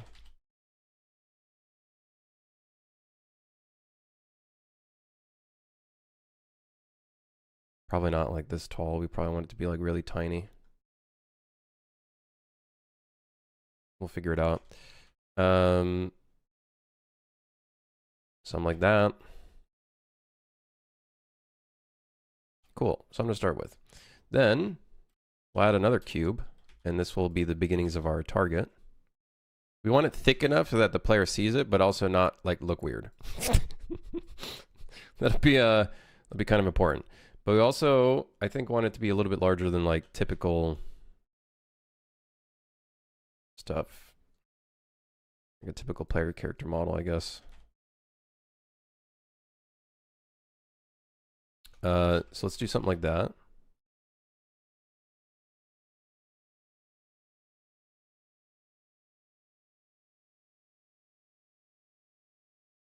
And then let's try to keep it like at a general height.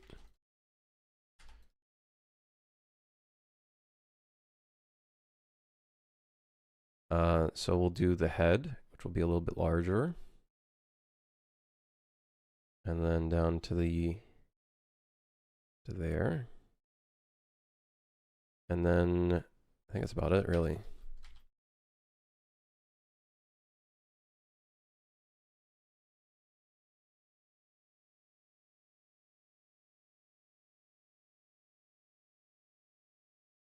And then I'm thinking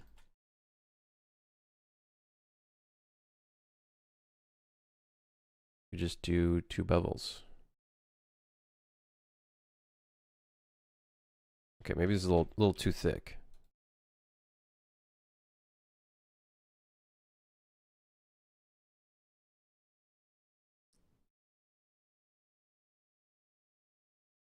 Cool. This concept has like holes at the top. That could kind of be cool. Like that could be a cool detail to kind of break up some stuff. It's just, dude. Like I guess it's not that costly. Like I might bevel this entire dude. I don't know yet.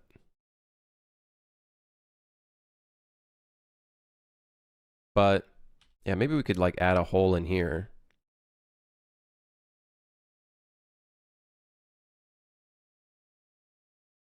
Or maybe just a cube. Add a bit of like variety. Little cube like that. Bridge. Where's bridge? Bridge. There we go.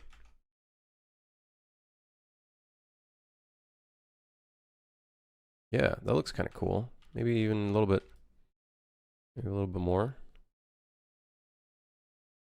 Just don't miss.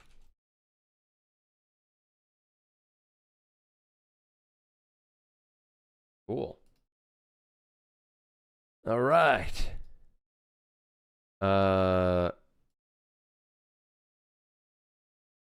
I guess that's a start for our targets. And then I think what I'd want to do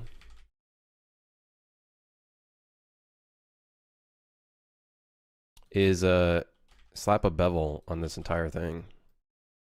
I know. We're going psycho mode here.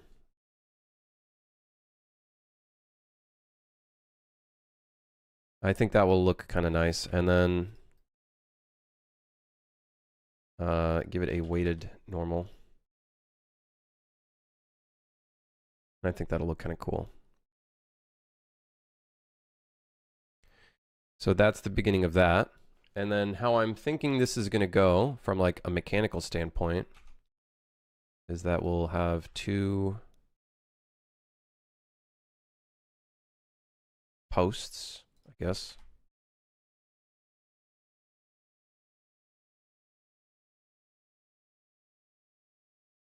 go like this.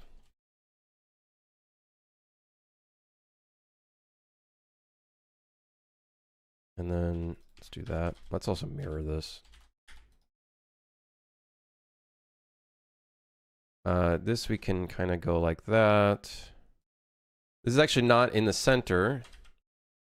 I think is kind of good. Slightly offset. I do like it being kind of... Well, I guess that doesn't make sense because this wouldn't... From a weight standpoint, it wouldn't work too well. Okay, so let's do that instead. And then this will go up like this. Have a bit of height to them. And then we'll just bevel it.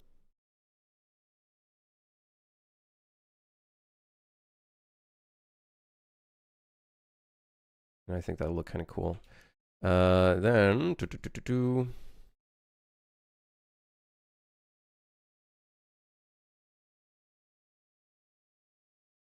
I'm going to take that, and then I'm going to move the X. Am I doing this the wrong way? Is this X forward? This is Y forward. I need to change this fucking scene. This is supposed to be X forward. Whatever, we'll change it later. Slap a cylinder. We don't need it to be too high poly. This will be kind of like the thing that balances it, I guess.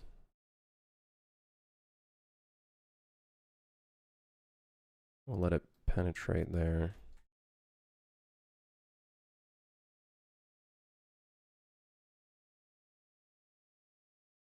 Okay, so that's kind of like the design idea I have in my head here.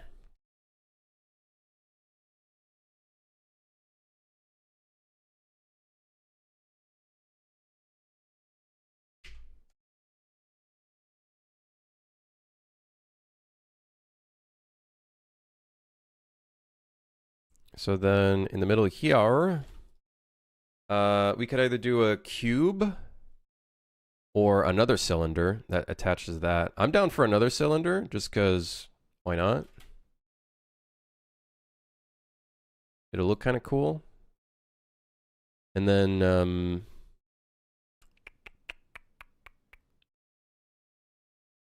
I guess we could do a cube down here. Z forward is right. Fight me. Psychopath. Psycho. That's just psychopathic energy. Like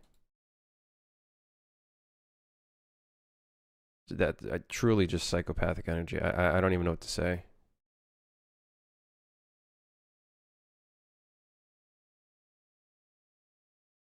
It's almost perfect, which is great. And then what we could do... Then what we could do is do like a cube that like connects the whole thing. That'll look like a cool little detail. The thing is, you won't even see these details once you've like knocked down the thing anyways. So you won't even see it.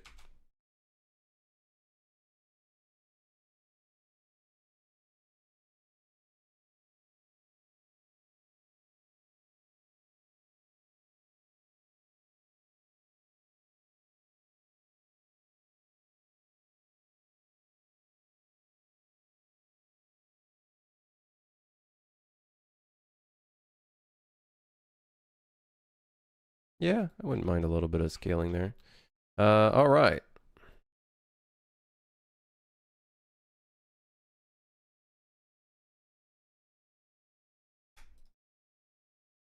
Maybe we put a little cube at the bottom here.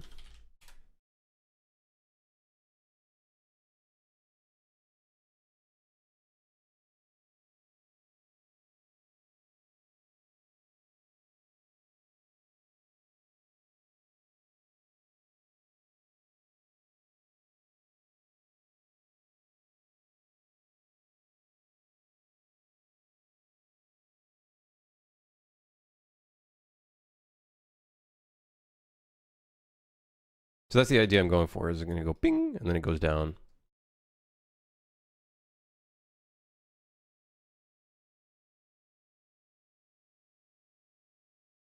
I think that'll look kind of sick. Now, I do think, actually looking at this weight-wise, I do think it would actually be a little bit more in the back. Look at this. Looks like he's got like skis or something. Okay.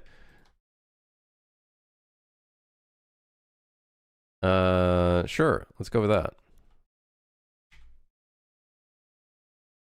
A little bit of smoothing. Do we want to sharpen those edges? Sure, why not? That one's beveled. This one,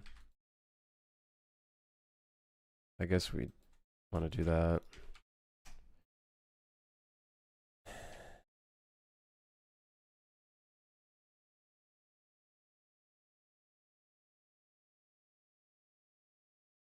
I was wondering, should we put like an emissive color on this so that the player like sees it more, like a little like red little indent on the head or something, or maybe on the body, and then once you shoot it, like the red goes away. I think that could be kind of cool.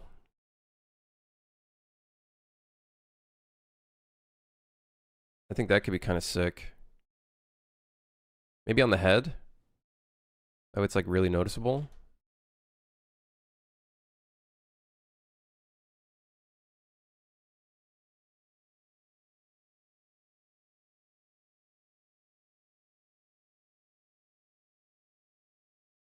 I know this is a psycho way of doing this, but trust me. Actually, we'll just do this. And then we can add polygons to it.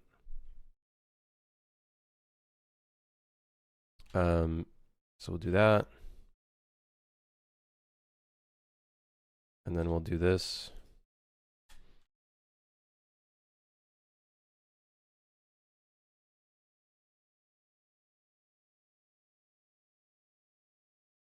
We can fix this later. I just have to apply the mirror modifier. Which I guess I'll just do right now. Why does it do that?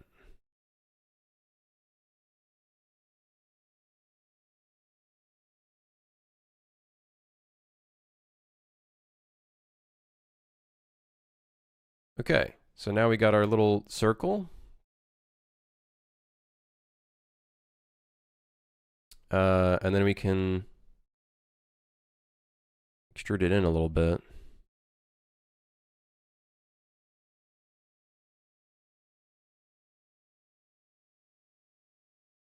And I'm thinking, I guess we could keep the internal face. Not that I'm a huge fan of that. Then we can do a cube. Subdivision surface twice. Apply shade smooth to sphere 1.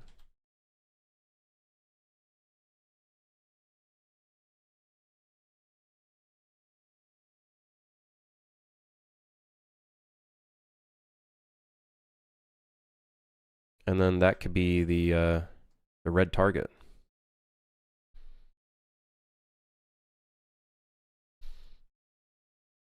Hey guys, Rich here, just so everyone knows I'm richer than all of you. Yeah, prove it. Gift 100 subs. Oh yeah, prove it. Gift 100 subs right now.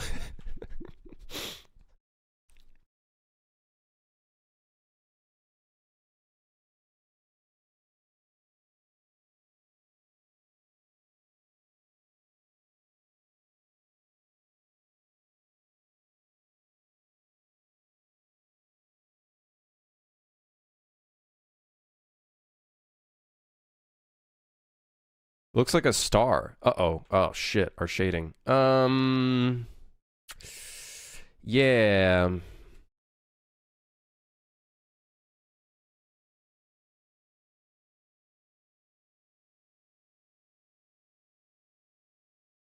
What can I do to fix that?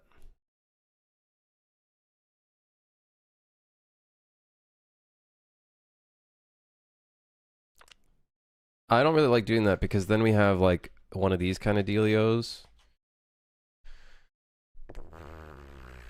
I think this might be a case where we add some edges.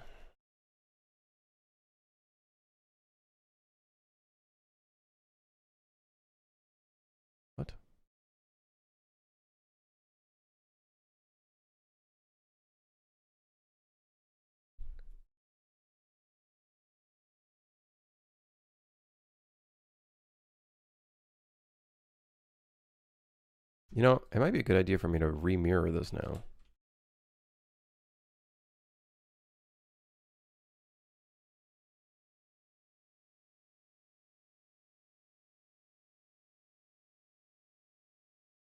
This thing kind of looks creepy with the red dot there. But it should look cool, hopefully, fingers crossed. I hope. I am 100% remirroring this, by the way, just so you know.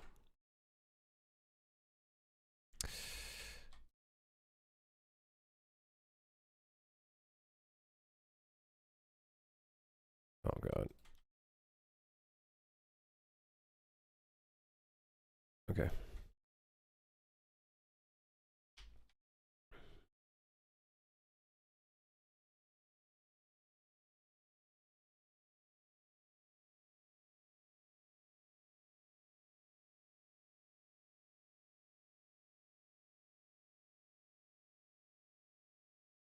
Cool.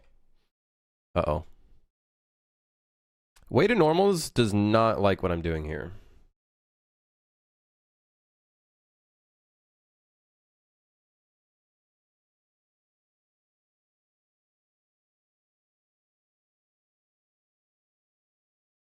Yeah, it does not like what I'm doing here.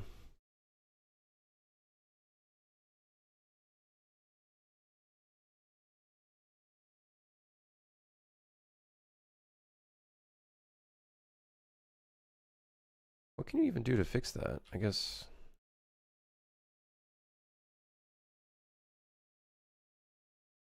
No, it's still... The shading is still kind of messed up.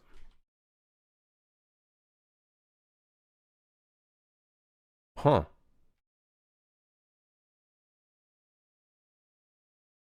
Very weird.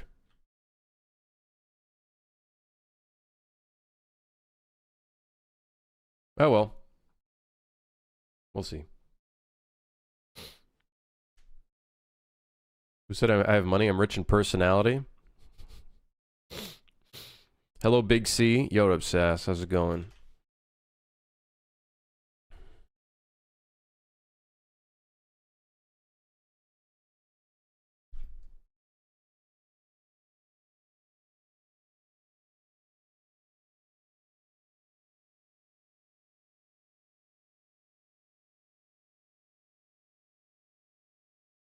I love weighted normals. I think I might even... I might bevel this as well. Just because this is a gameplay element. And I do want it to have a little bit more detail than the other objects in the scene. So I think by actually...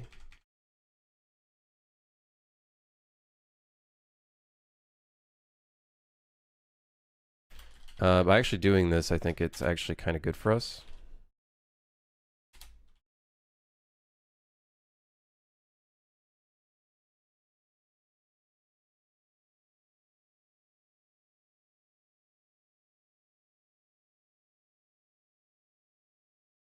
The weight and the angle are the exact same.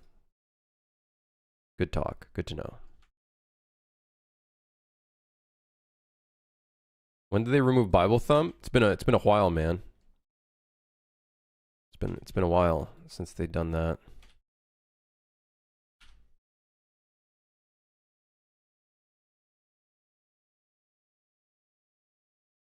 Did I delete my weighted normal? I guess I did. Interesting.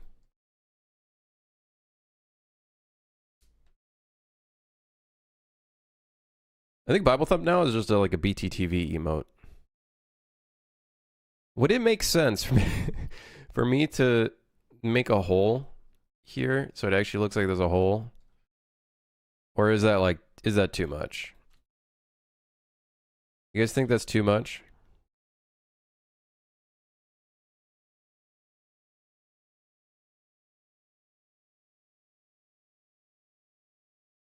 Is it too high poly? You don't need that many polygons for an isometric game? I disagree. Well, maybe not this many. I am going a little bit overboard with it. I will admit, I'm going a bit overboard on some of it. God, the shading of that. What the fuck happened?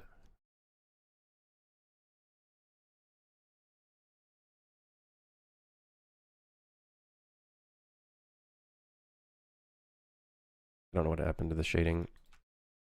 Like, we tried to fix the shading, and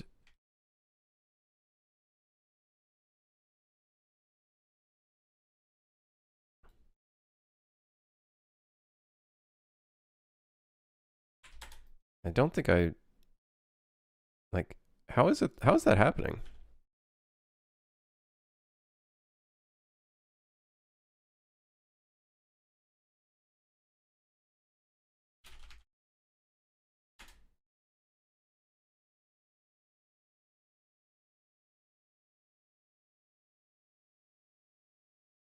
I don't know. Very weird. Actual Blender moment. Like, it does not make any sense why the shading should be doing that.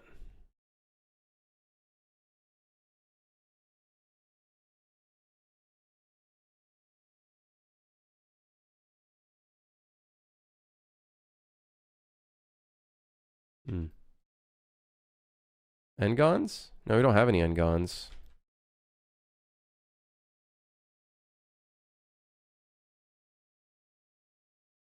I don't know.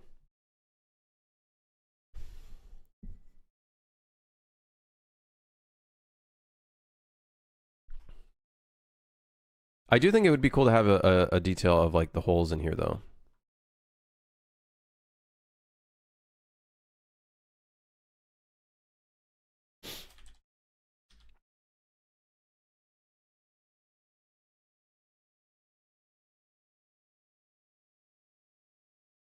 So we can have a mirror and then another mirror within itself. There you go. A little tip for you guys. A little tip. A mirror within a mirror.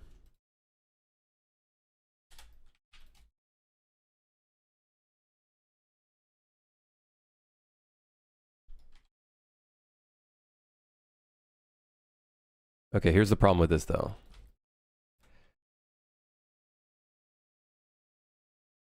We're gonna have to bevel this.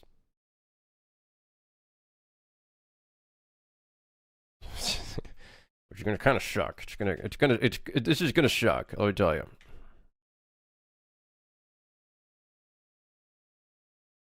Hello, shade flat. Okay, maybe don't. Just don't shade flat then. I guess I'll go fuck myself then. Oh, there we go. Thank you. I can just focus on fixing this issue.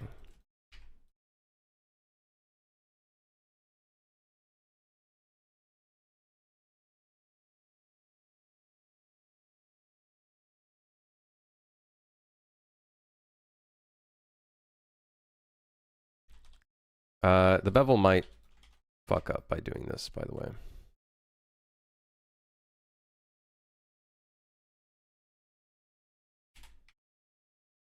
I'm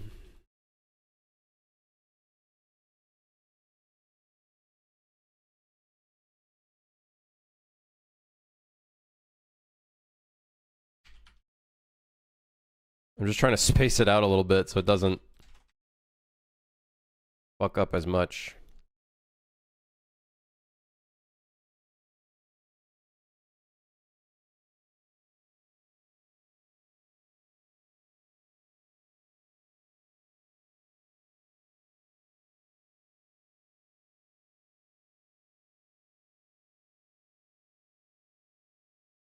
Sure.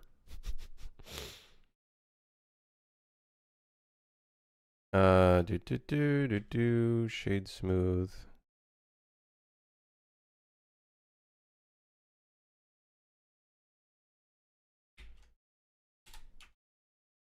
Again, though, the smoothing is all kinds of fucked. And we're working off of weight.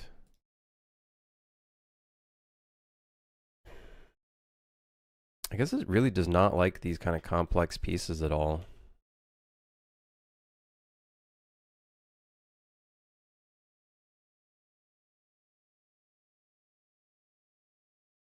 It really dislikes it.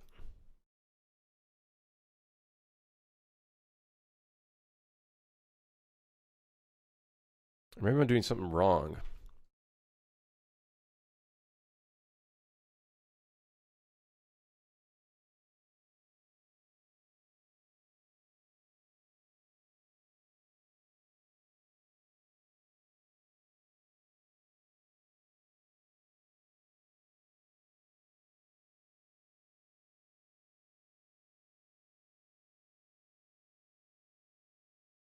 Don't think the hole is needed, to be honest.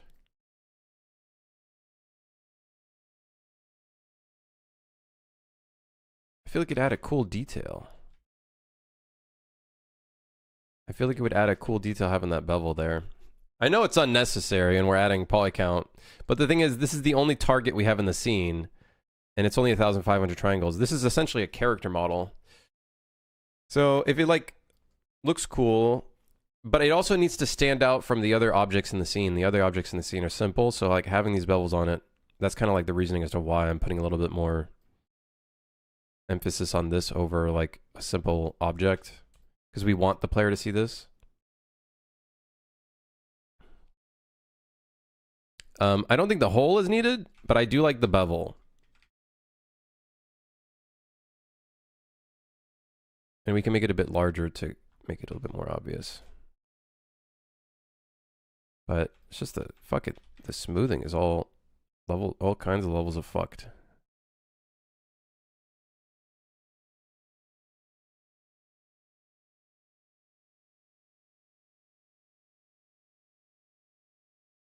Yeah, interesting. Same thing with this one up here, which it could just be these kind of like connected fan points or whatever you want to call it. Maybe maybe weighted normals just does not like.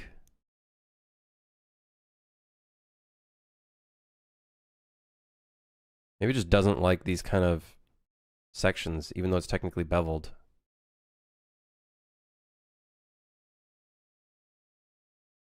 Adding another bevel segment works, but that's not a solution. Yeah, very interesting. I want to see what it looks like with the bevel. If the bevel doesn't add anything, then we can definitely just remove it. I'm thinking these are too. I am looking at this though, and I'm thinking maybe this is a little too big though.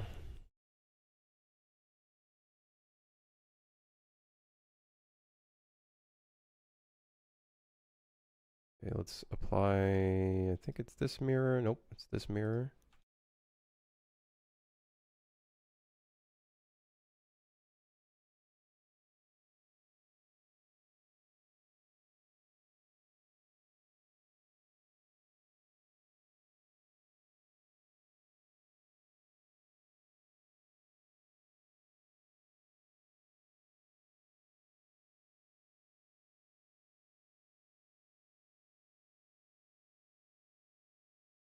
Yeah, that looks kind of cool. Could probably do that. Yeah, we'll see how it looks in the isometric view. I just kind of want a hole there.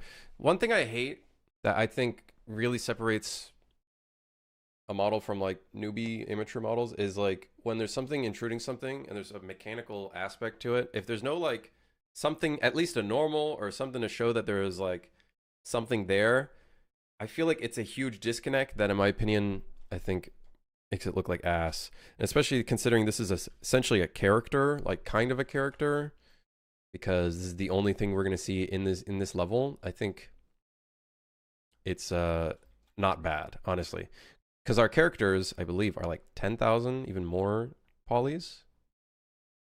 This is our merc. Our merc is 9,000 triangles. So honestly, if we consider this as a character model, it's really not that bad. We could probably put more details if we wanted to in this, but I don't think we need to. Like maybe we could put some holes at the bottom here, similar to what we did with the top. We could do to the bottom. Do we want to do that? Good.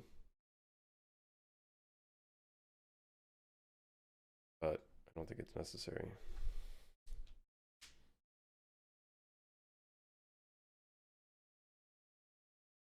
I just want them to be like, make it so we can, like, I think we'll probably give them the shader that makes them look like an enemy, so that should make them stand out as well. And then them having this like red emissive will also help as well.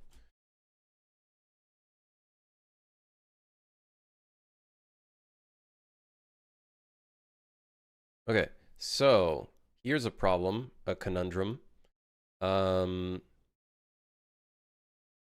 kind of material are we going to give them? Because we can't just make the entire thing out of metal. That would look really weird.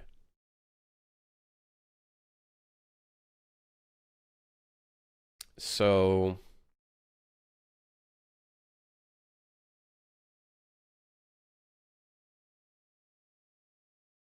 what do we do? Different types of metals, maybe? Maybe this pole could be like an aluminum. This could be like a heavy metal, and then this could be the same kind of material.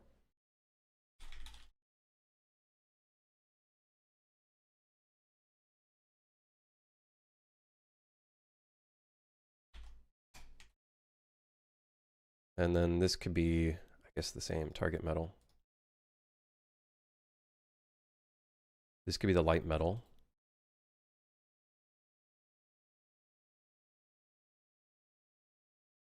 It would be kind of cool to have sandbags. I think that could be kind of a sick detail. But I think that would be a separate mesh.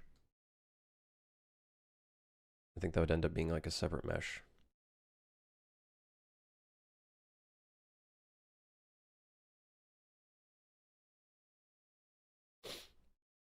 Yeah. I'm still, dude, I'm fucking eyeballing this weird shading issue. It's really pissing me off up here. I don't know why that's happening.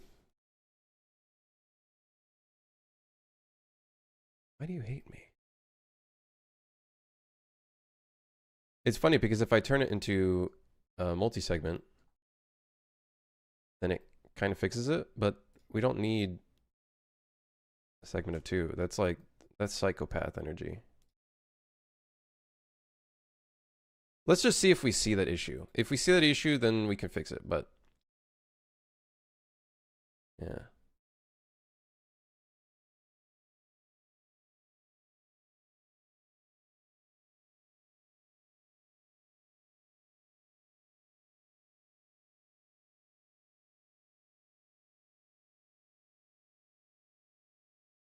I got so many dumb questions, but one springs to mind. Bevel settings harden. I wouldn't want to harden because we're using weighted normals.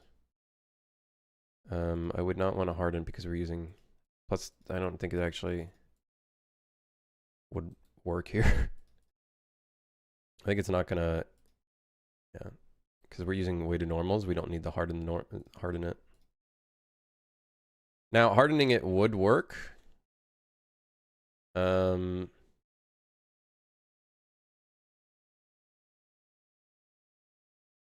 Wait, why does that look better than the weighted normals?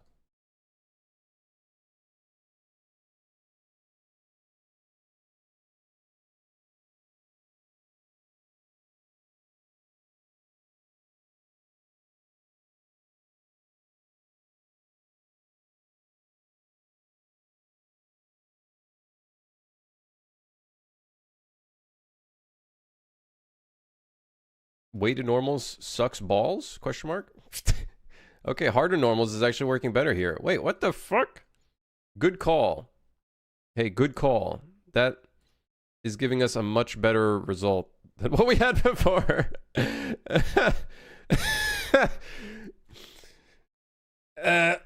Okay, I guess. I guess okay.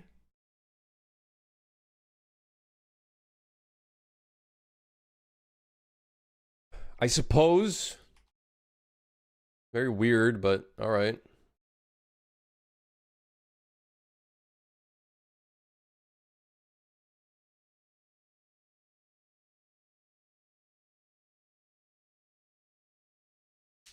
When you selected something and then some lines appeared on half of that model, what do the lines mean? The lines appearing on the other half of the model.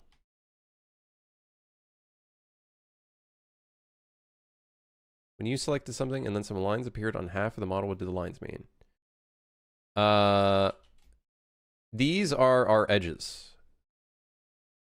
So these are verts. These are points. Points connect to other points, which create edges. And then edges can connect to each other to create faces. The only reason why only one half shows it, because the other side is mirrored. So if I enable this, you'll see that this button will basically show us a preview of what we're doing on both sides.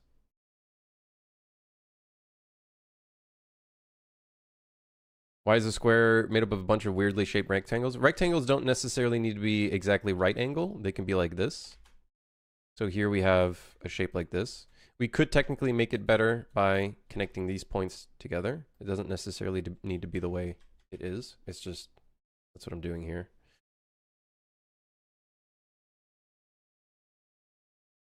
I have no clue what it actually does.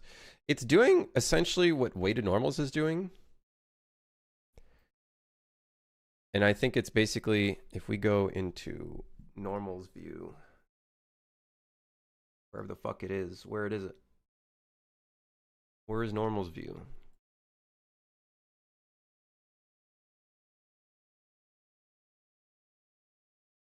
There you go.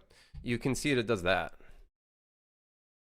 And then I guess it's essentially like doing what weighted normals would do, but instead, I guess, working off of the bevels.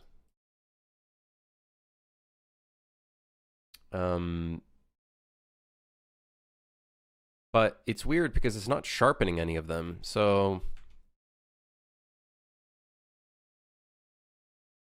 kind of funny.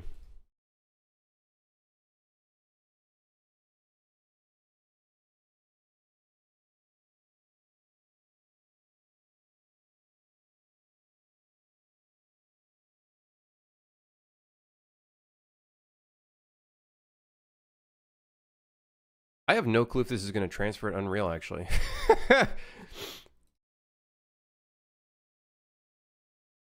Yeah, I think I'm not seeing it because I'm not applying it. You're right. Because I'm noticing it's not doing anything different, but I know it's doing something different. So we'll see if it actually transfers. There are sharp edges. Let's see. If we apply this. Oh, you're right. It's just in really weird spots that I generally... So instead of it sharpening the bevels themselves, they're sharpening the faces. Oh. And in the end, it's actually looking pretty good. Interesting.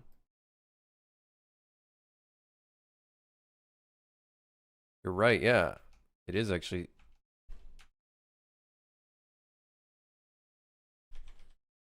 weird. That's some weird shit.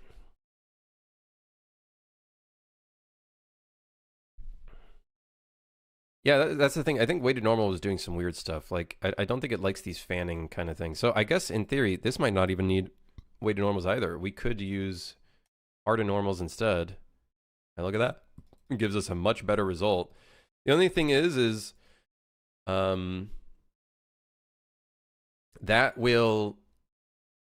So instead of... So the downside of doing this, what we just did here, and hardening them, is this will increase our vert count a shit ton. Whereas weighted normals, I believe, does not duplicate the vert count. So that's one downside of doing what we're doing here. This is basically, whenever you create sharpened edges, once you export that, it basically exports it as like a separate face. So we end up with a much higher vert count. Not a huge problem for this mesh, especially the context of this model, but should be fine. Okay, so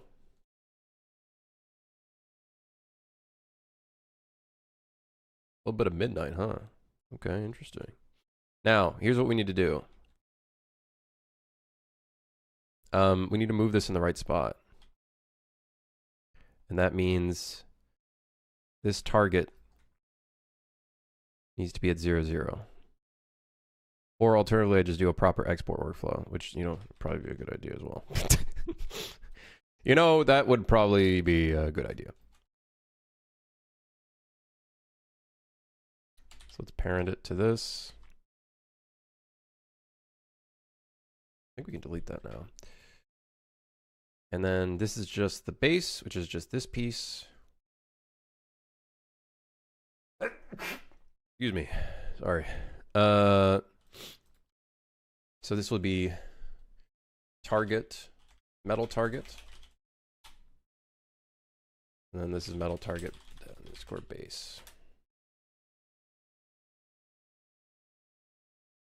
I just checked Shoot for Hire on Steam, but there's no release for my machine. Where's the love for the Linux guys? I just can't build for Linux, but based on what I've heard from Linux people, it works just fine with Proton or whatever it's called.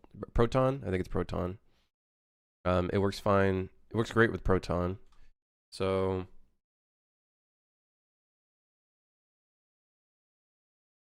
you can use that, but I don't see myself making a build for Linux myself. In fact, there's been a lot of Linux people that would actually tell me it's actually worse that I try to make a Linux build because the possibility of errors coming up is a lot higher. So it's actually better to just leave it off to Proton, apparently. So, and there's no way I'm doing a Mac build. No way I'm doing a Mac build. Yeah.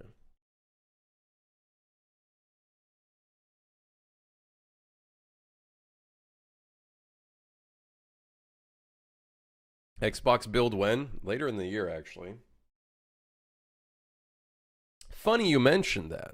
Probably later in the year. That's going to be in the works. But I'm probably going to be working on, because a lot of that is NDA and I can't really show a lot of like the dev kit stuff there. Probably do that off stream, doing that process of porting. And then we'll probably just work on a different game on stream.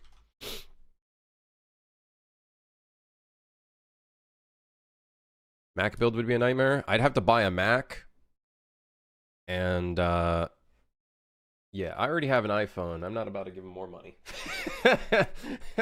I don't, you know, I'm okay.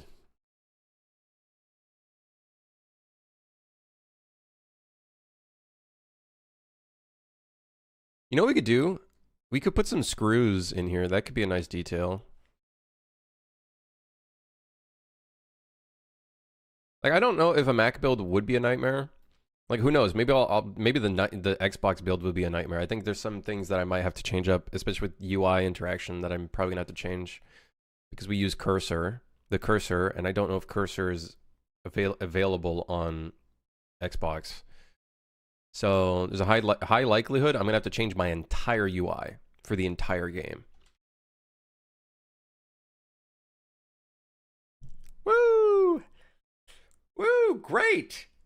Great! Can't wait to become a drug addict. Geez, I can't wait. It's gonna be great.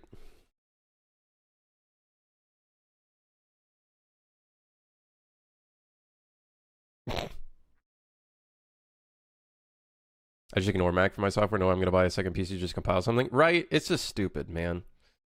It's so anti-developer. It's so anti-developer. Oh, you have to fucking buy our products and then do that through there. Fuck you, guy. Like, I could probably compile a Linux build on Windows, but I just don't think it. I think it'd be better to just run it through Proton. I think you probably have a better chance. It would probably run better. It would probably be more stable than whatever fucking atrocity I'm going to come up with in another way. Okay, I have an idea for a detail. This will add a nice little detail. Can we get the normals out of my face? Thank you. Thank you.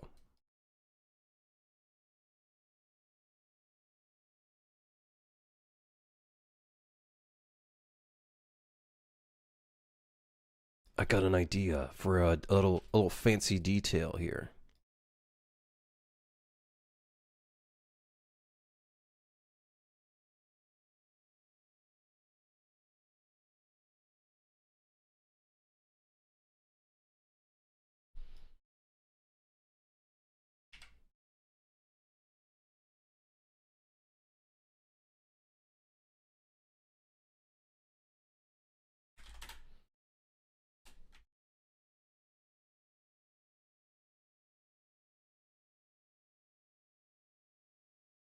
Good.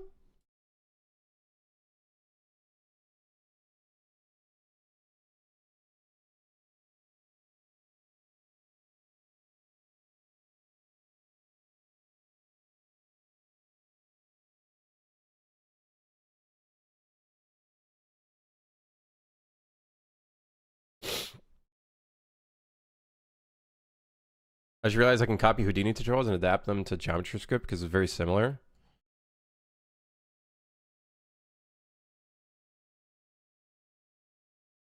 I made an edge damage thingy. I saw a video of someone making something like that. It looks sweet. I have no clue what kind of performance hit something like that would have on a project. I wonder if this might actually be too much.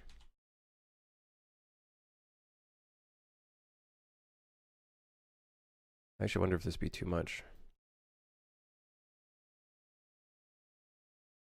Add an empty array. Wait, no. Mirror off of the empty, and then add another mirror. That gives it kind of like a really cool industrial look.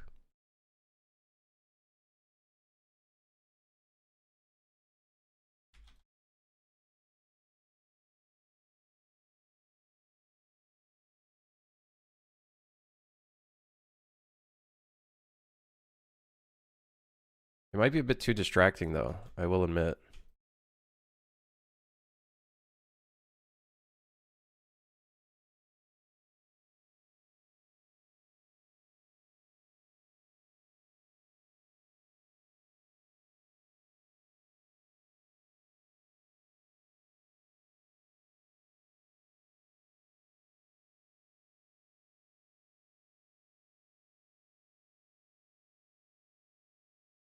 Maybe just on the outside then.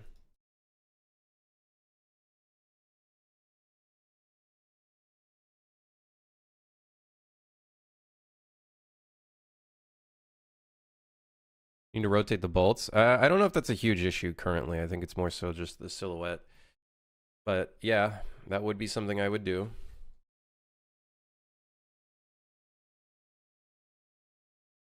Would it look weird if we have bevels on one thing and then we don't have bevels on the other?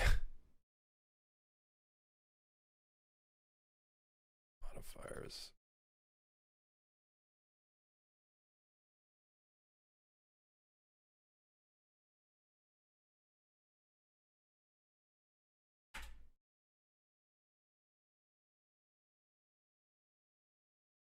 Is this like your target practice?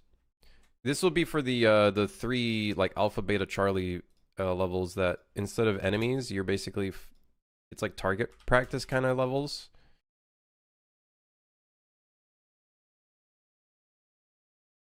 But yeah, this would be a metal kind of thing, and then you would shoot it. This would probably have a red emissive just so it looks more like out there, and then this would like move down like that. Okay, sure. A little bevel doesn't hurt. It's just 1,500 triangles. What could go wrong?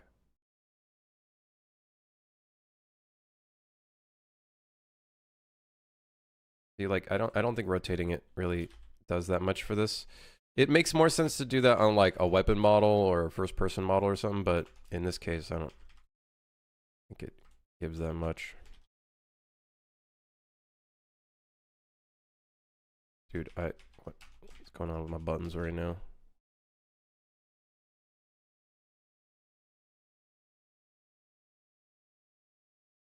From what I'm learning here.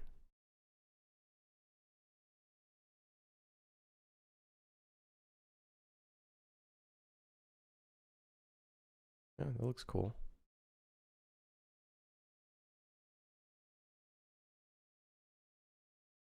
All right, sweet. Let's do that.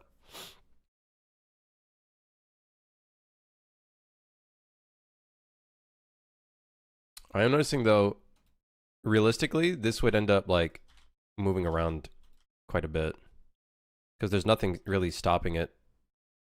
Oh, besides that, I guess there's nothing really stopping it from moving in an awkward way, which actually could be could be a cool detail for us, depending on where you hit it. Maybe it like shifts it a little bit. I don't think anybody would notice that detail, but if we wanted to add that detail, we could.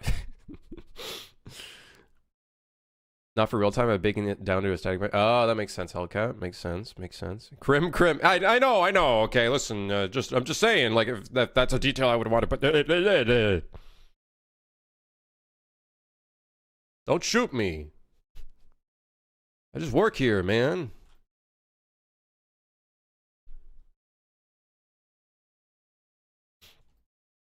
All right, let's start exporting this. I gotta hide my screen because I might accidentally leak something that's NDA, and I'd rather not get fired. No, I don't think so.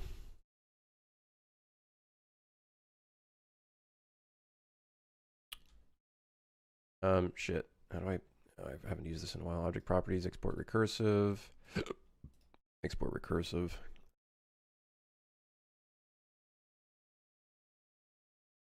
Now, how do I open the folder again?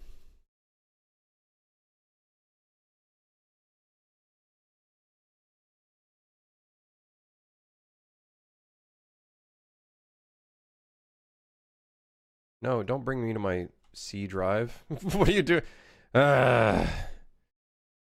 Something happened where this will no longer send me to the right thing. Oh, there we go. There we go. Found it. Fucking found it, dude. Sick. All right, let's keep this open. Actually, let me quick UV. My best UV job yet. Watch this. Nope, wrong button. I clicked the wrong button. Hold on, sorry, I'm struggling. Wait, hold on. I kind of want to. Let's just hold on. Data offset UV offset a little bit. There we go. Okay. This is also mirrored. Apply the mirror.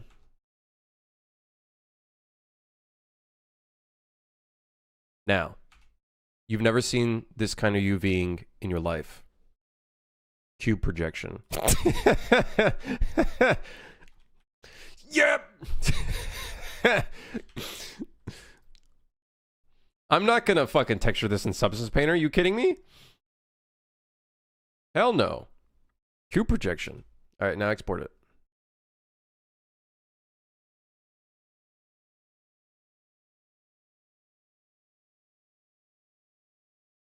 Bro looked up the worst UV methods and exported it. Yeah, just you wait.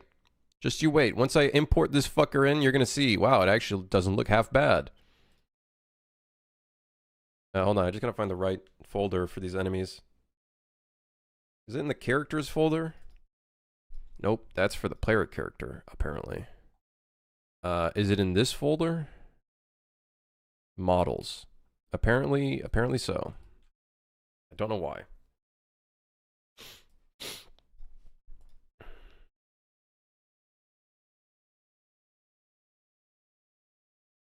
I love the standard if it doesn't look good, but it doesn't look ass.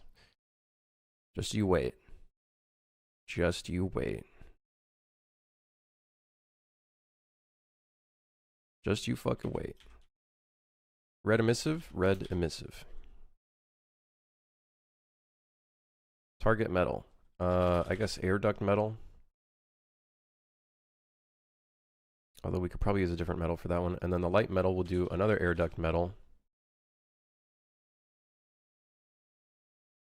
Or let's do metal. Let's see here. Metal brush nickel.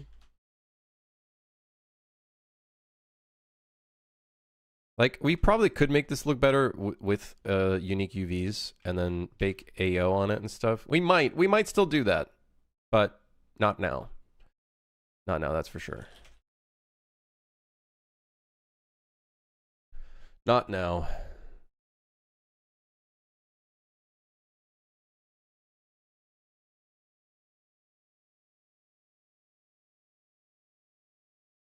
Metal street gray? Huh?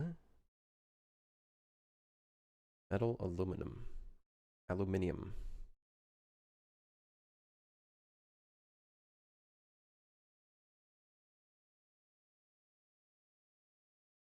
I guess we'll just stick with this. I don't really like. I want a darker metal, but I don't want something that might look weird. That'll look weird. All right. And then target metal. So this is the air duct metal 3. And then there's apparently this one. No, not copy modifiers. Oh, I fucked up the bevel, by the way, by zeroing out the thing. I just noticed.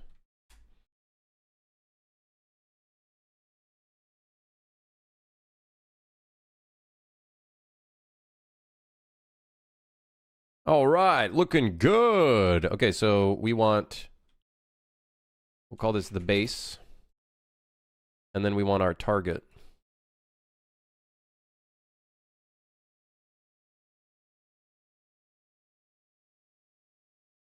And then let's see how he looks in here.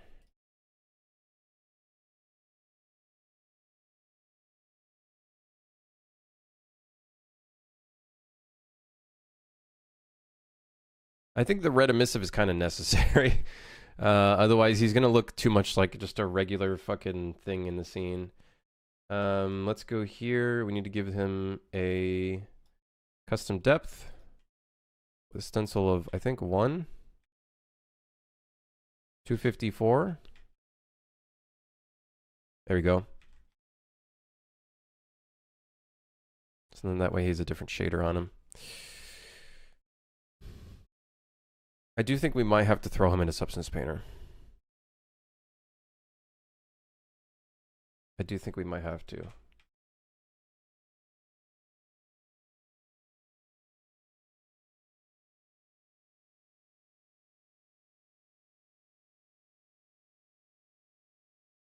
We might want to throw him into Substance Painter. I think to give him some like little bullet holes in there and stuff, you know.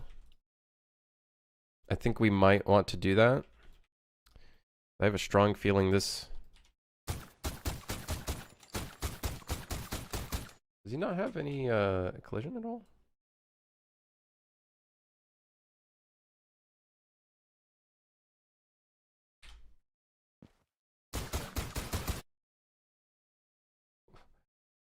Excuse me? What's the fucking collision of this guy?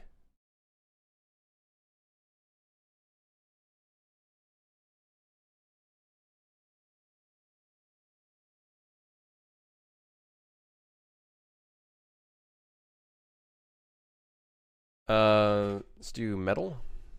I don't remember which one it is. I'm gonna assume it's this one. I think it's because he has this and then is invulnerable. Should be set to that.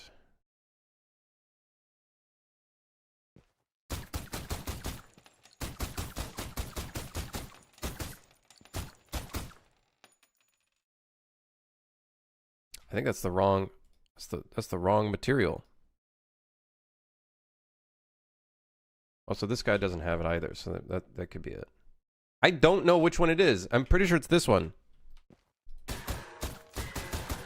Yeah. But I want a more satisfying hit when we hit that. It looks cool. And it looks like a hit, but yeah. In your next game, how many gameplay mechanics, assets, and other things do you think you'll reuse? Reuse? Because the next game is going to be... I don't know what it'll be. It'll either be Ronin or that the top-down God game thing. Because I want one game in between. I want at least 1 or 2 games in between getting started on the zombie roguelite type game. So then that way I could practice C++ and maybe hopefully practice a little bit of replication. But more so C++. I really want to dive into that with one project first. So I don't know if I'll actually reuse any assets. Like maybe I'll reuse some of the guns. Some of these gun models I've used for years. Like I've had them for years in like past projects that I end up canceling. So You know, I have a ton of like gun models. Some of them I made for this project specifically. This one I've had for a while. I think it was even textured at one point. This one I've had for a while. I retextured it for this project. I think one of these pistols I've had for a while. Yeah. The sawed-off shotgun used to be like an actual shotgun. So I've been reusing stuff here and there. Is the zombie roguelike going to be like the length of Cud or quick runs like Hades? Probably like Hades, but we'll see. We'll feel it out because it's going to be multiplayer. The goal of that is going to be multiplayer, so we'll get a feel for it, see what it's like, if it's feeling good or not. Yeah, we'll get a feel for it. Like we could always do like different modes. You have like short ones, medium, long.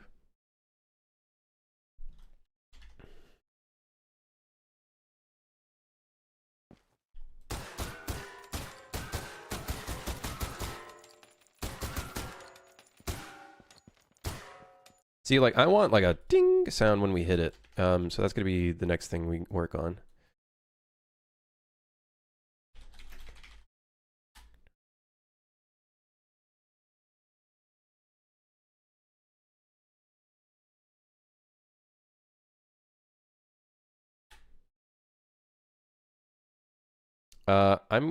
Maybe I will mute. Because, hold on, I'll lower the volume for you guys just so I don't absolutely obliterate your guys' ears.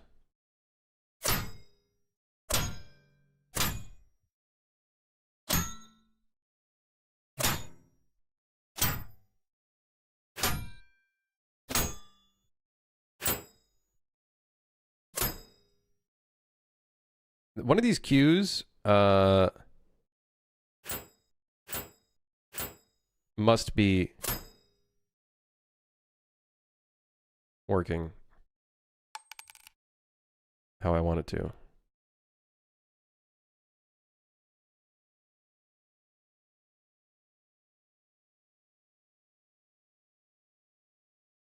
Metal sheet impact, metal tin impact, metal glimmer drone. That's not it. That's not it. That's not it. Nope.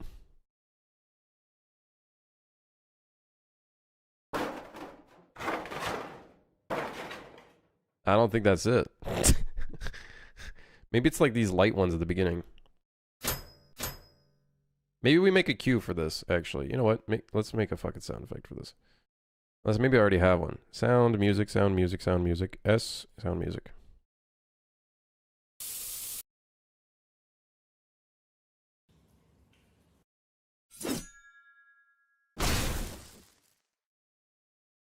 Jeez. How do you do footstep sounds based on different surfaces? You would have to do a line trace from each foot that then basically hits the surface underneath the specific foot. And then it would check for what physical material it's hitting. And then that physical material would then be translated into like a 0 to like 7 values. So 0 is like concrete or generic, and then 1 is like grass, 2 is... So then you kind of do it that way, and then you send that to the sound effect, and then it plays the correct sound from there.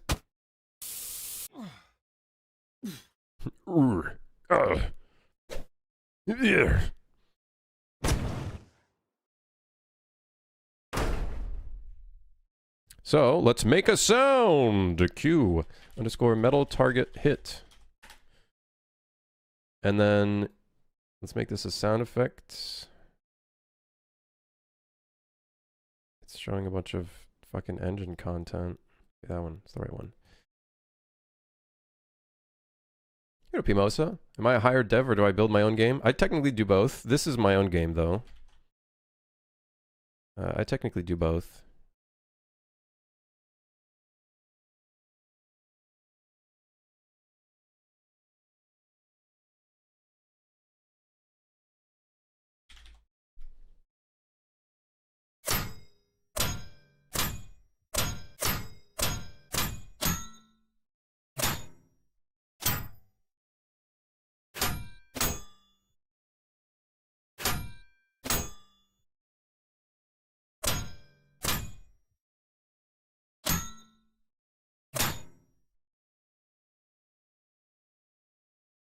And then I think I'm going to mix it with the light ones.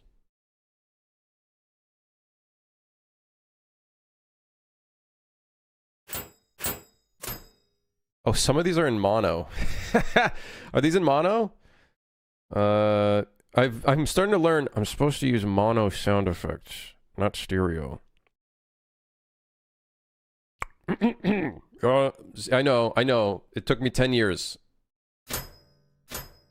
I know. These are in stereo. Why not stereo? I guess mono is supposed to be like what you're supposed to do for sound effects, because then it's the game that then attenuates it or whatever. And then I guess you could use stereo for music and whatnot, whereas you'd want the sound effects themselves to be in mono. I don't know if that's entirely true, but I feel like that's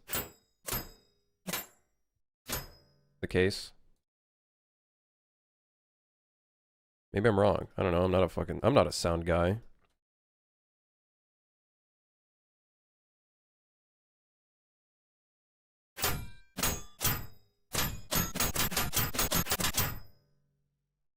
What I do want is I want like a ringing noise. But what the hell happened? My screen flickered. What? Chat? What the hell happened? Guys, what was that? It was scary.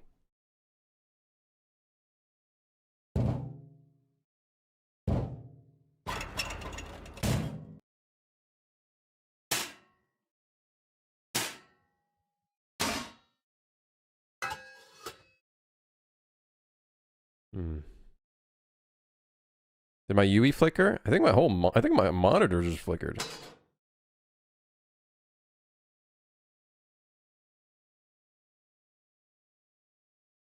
I'm thinking of accessing the face of the mesh and reading which material it's assigned, then accessing the sound database tied to every material.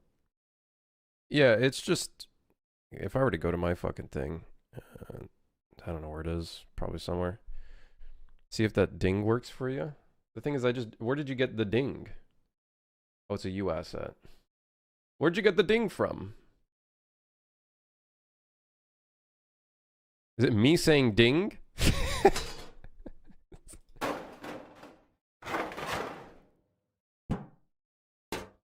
I appreciate it. I just don't want to throw it in because I don't know where the license of that comes from and stuff. All right, whatever. We'll just stick with what we got here. Metal target hit.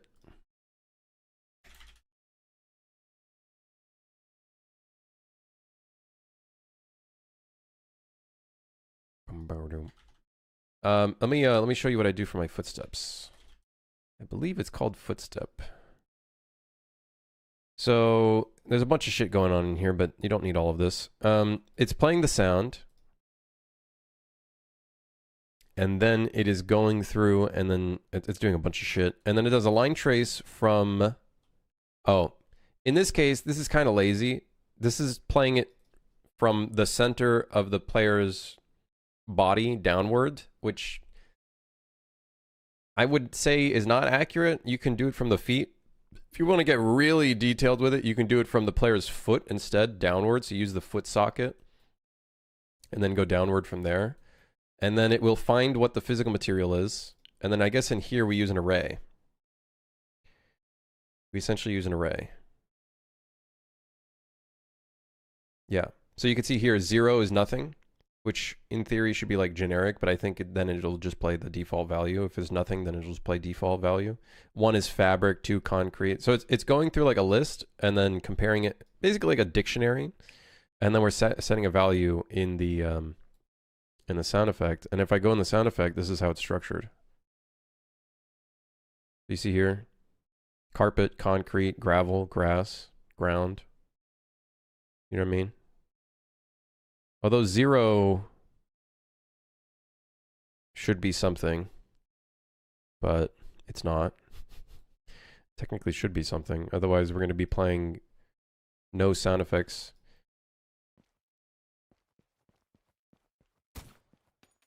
Like technically right here. I don't think we're playing any sound effects.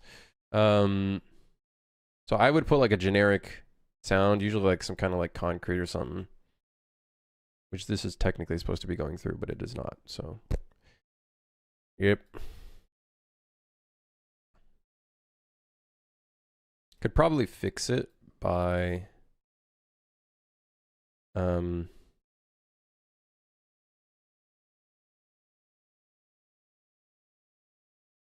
returns the minimum value of A and B. I think it's minimum. Is it minimum? Pretty sure it's minimum.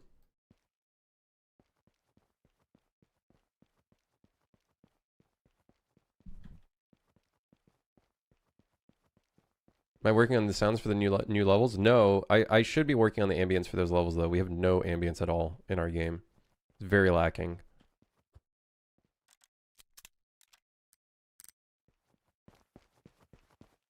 So I don't understand. If we don't have anything in there, does it play anything? There's a default.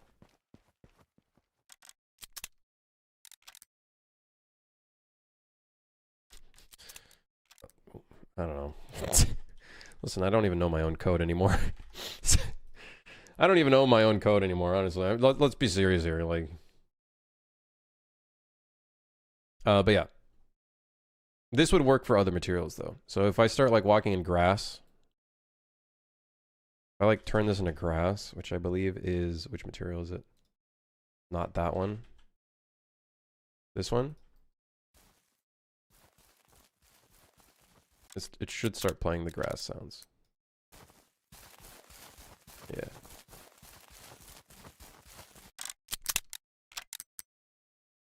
Because it's assigned to that physical material.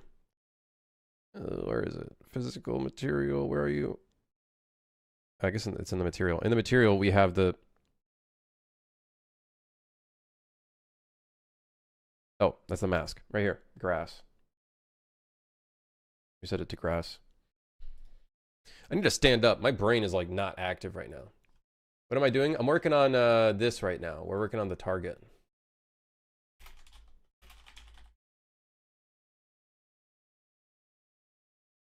See if it's making the noise. I think so. I think it's making the noise.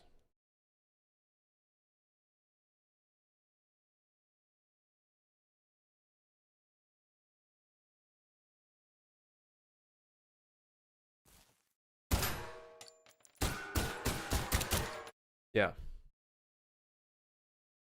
You don't use geometry brushes with different textures and different faces. If you want to do that,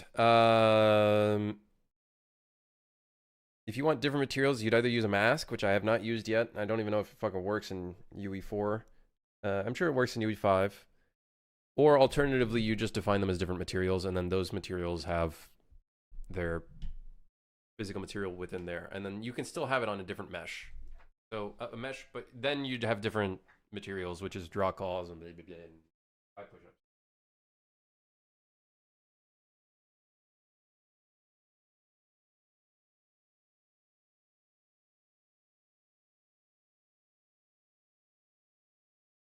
Chest is like really, really tight, dude.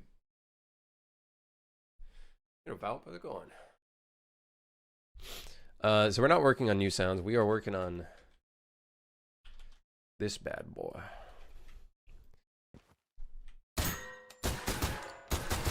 We're working on the dummies.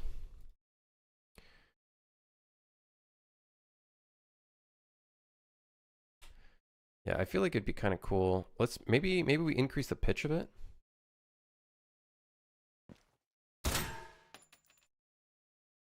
Also, I did notice I have no modulators at all in here. This should add more randomness to these. There we go.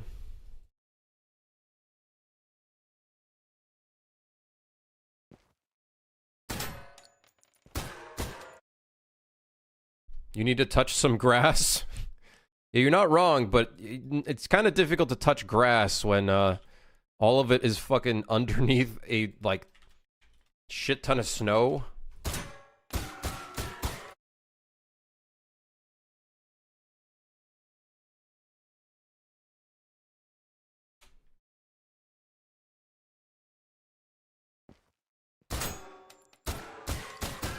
Okay, so then from here, we're going to probably want to do a timeline. I think we probably want to do a timeline.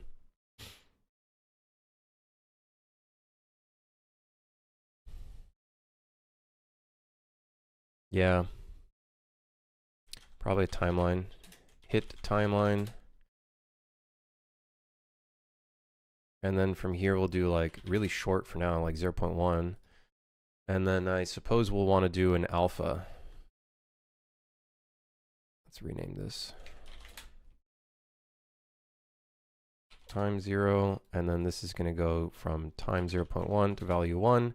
For now, we'll just make it a really simple thing like this, but I would love to have some bounce, so we'll probably add like a bounce to this.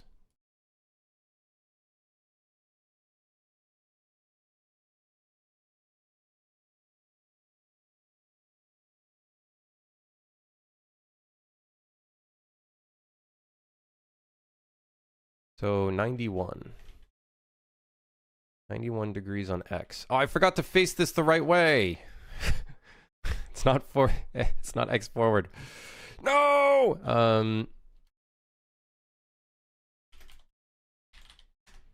Why am I doing that off of that?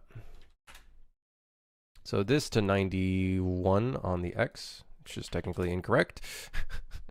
And then here we'll set the relative rotation.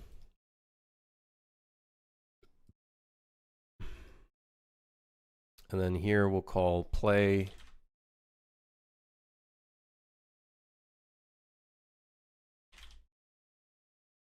Wait, what do you mean? Hit just play, dude.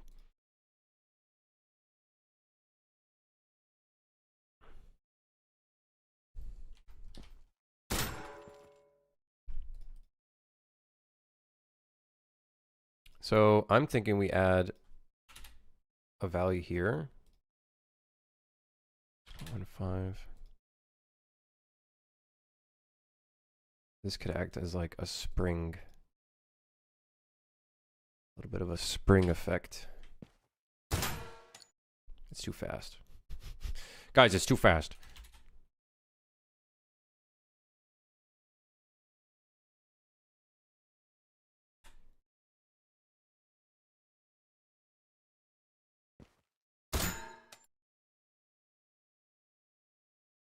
It's still too fast.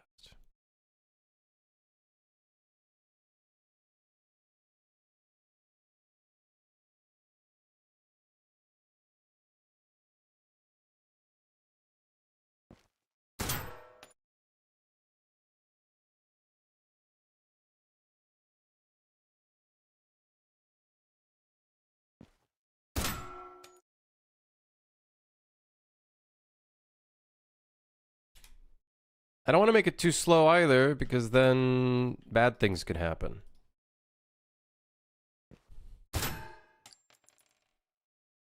Okay.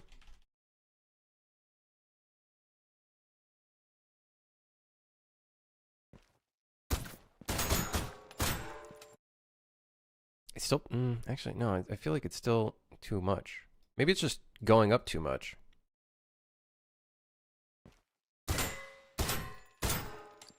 That feels pretty good. That feels pretty good. Yeah, that feels pretty good. That's not bad. We could deal with that. I would love a little bit of variation. A little bit of variation would be sick. I think a little bit of variation would be awesome.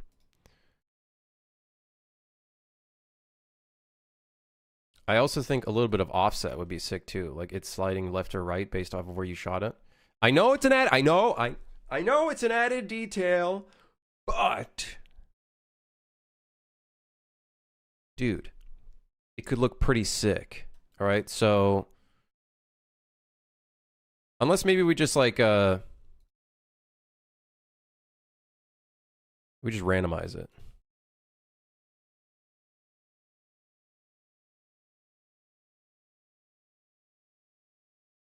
Yeah, sure. Random offset hit. We make it a float value.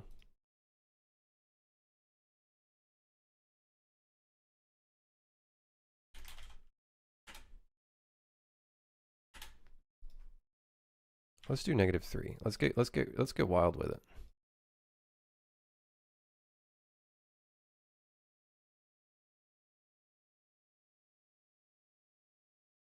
Let's get wild with it.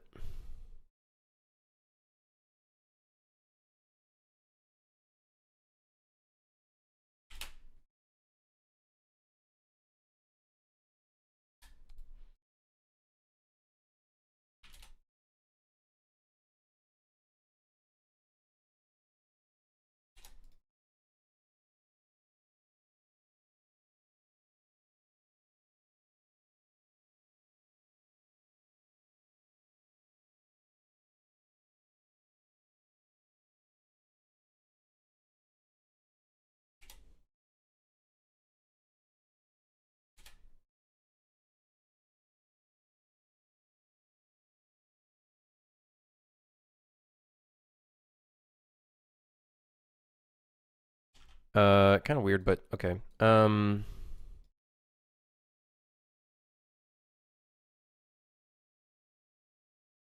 So then in alpha offset, we'll set the relative location, which technically we need to copy these values here. And then we can split it, and then we can do a lerp here with a vector.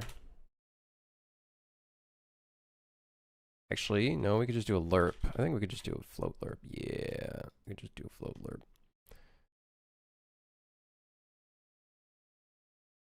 Sick. And then let's see if it has any impact. Let's do it. Yeah, hold on. Let's set this before we do this. Otherwise, we might get into trouble.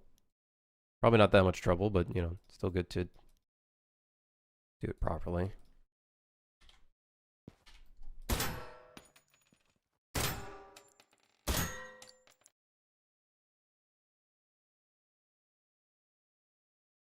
I still feel like it's really fast.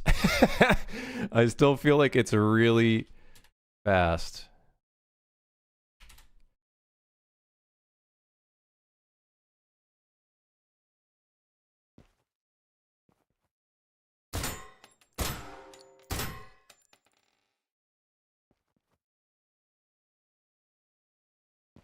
You can kind of see it offsetting a little bit.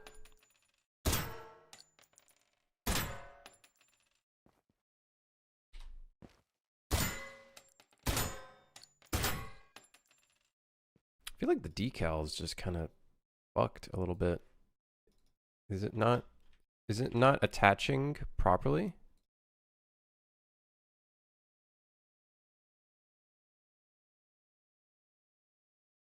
A bit of a weird hitbox, I will admit.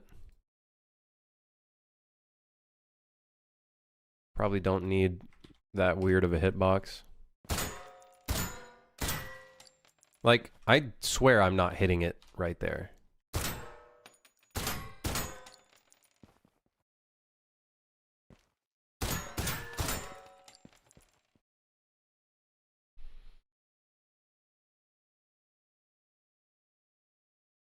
Does the decal float after it falls? No, it's not, but it is kind of... The particle effect is floating, which looks like ass. Like, the particle effect is floating, which I'm not really 100% certain how I could fix that. Like, the only way I could see us fixing that is if we assign this a different type of metal.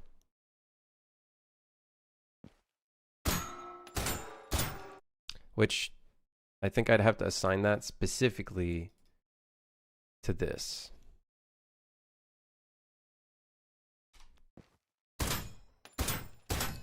It's just not as fun, you know? There's something more fun about the sound that the original gives. It's just the particle effect looks a little weird. Not my most favorite thing in the world, but whatever. I will say one thing that I think could be kind of cool is randomizing the play rate even a slight bit. Even a slight bit.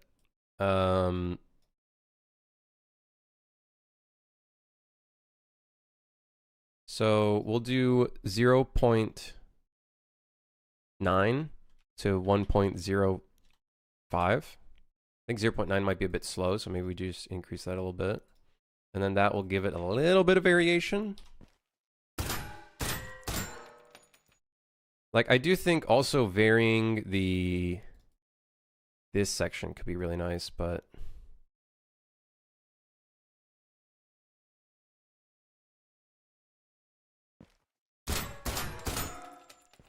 I think the speed will be enough to kind of break it up a little bit. One thing that could be nice is the base technically could cast shadows. Like, I'm gonna give this no collision. We can make this cast static shadows. What was it? Force, surface. Even if the component moves, which should otherwise change the lighting, this is only supported on components which support light maps like static meshes. Yeah, let's do force surface.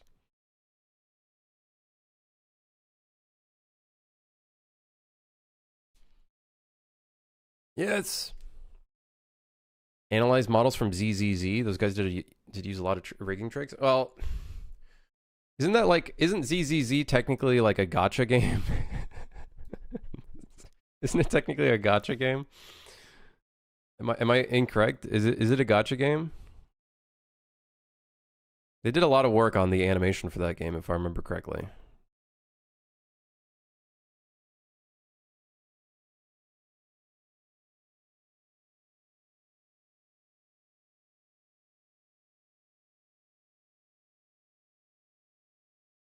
Epic is cooking with a promotion for their new Fortnite season. They even posted a song on SoundCloud for their new rapper pickle guy. Excuse me, rapper pickle guy? They turned a rapper into a pickle?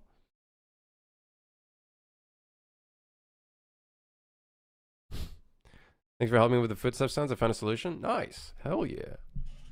Hell yeah. Funniest shit I've ever seen. It's crazy, dude. How did they do that? How'd they turn him into a pickle? All right, hold on though. I need an emissive that can change color based on a primitive data value that I give it. I need to change the emissive.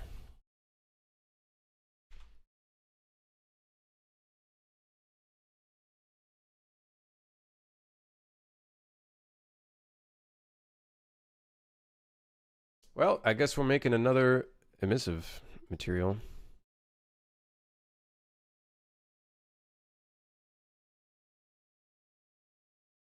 Duplicate. Call it data.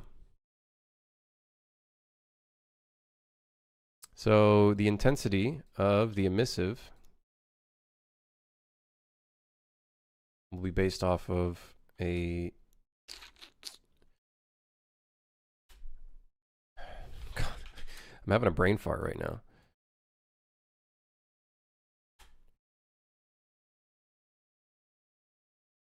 Intensity, there you go. And then let's change the base color to be a little bit darker. Much darker.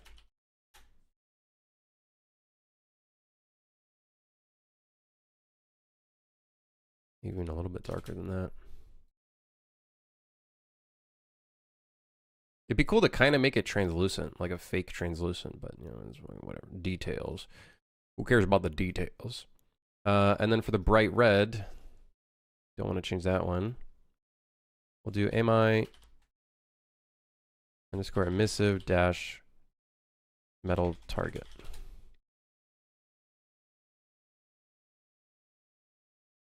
Use the data one. I don't know why. Oh. Okay, we'll have to remember the intensity. So the intensity, this is going to be target. So then from here, we're going to add a custom primitive data. It's going to be at 10. You could even do 25. Not that bright. 10. And then the idea is when we hit it, we want to immediately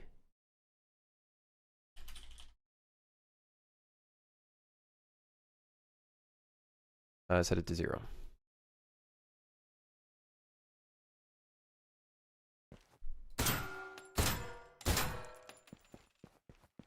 That's the idea. I think the bounce is too much. Decrease the bounce. There's too much bounce going on. Also, I think this value is going at 1.02. We probably want to lower this.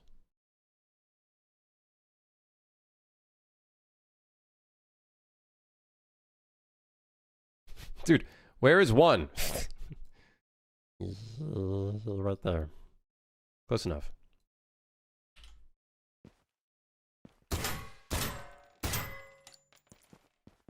Cool. All right. Is that satisfying enough?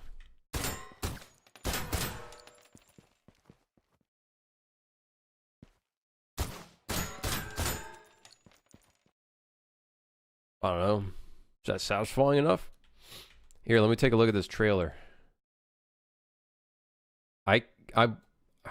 If I...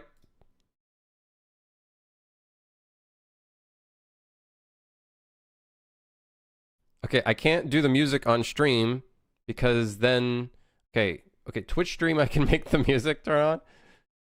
But for YouTube, I'd have to turn it off because this is probably copyrighted music.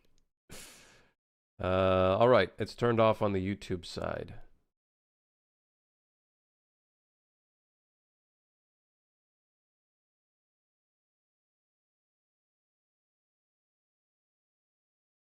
It's a pickle! And he just got hit by a truck.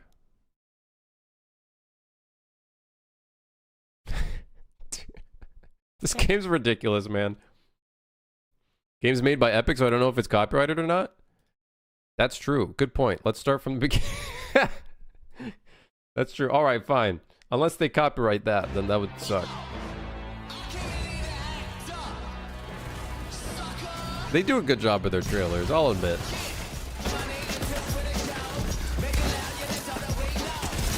Damn, they building though. Damn, he building though.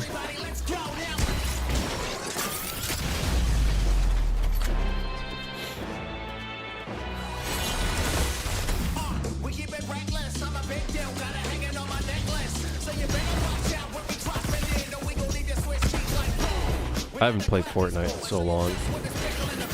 And honestly, I think I'm okay with that. What is the pickle? See on a screen? Well, you know how trailers go these days. Damn, the slogan is "Dill with it." Oh, oh god, deal with it. All right, dude, really? Deal with it, really, man? Deal with it. All right. Deal with it. All right, deal with it. Okay, deal with it.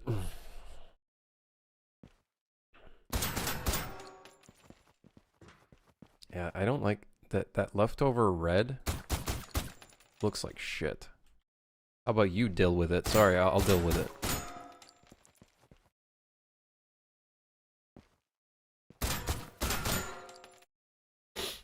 How do I consider this as an enemy?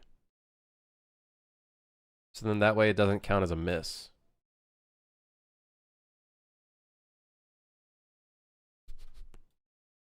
Would this count it as a miss?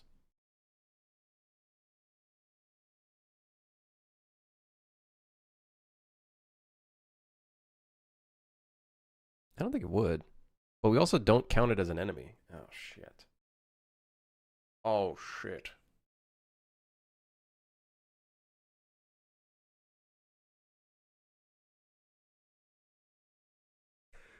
Uh-oh. Uh-oh. Uh-oh. Guys? If you shoot the middle bar at the bottom, does it still go down? Probably.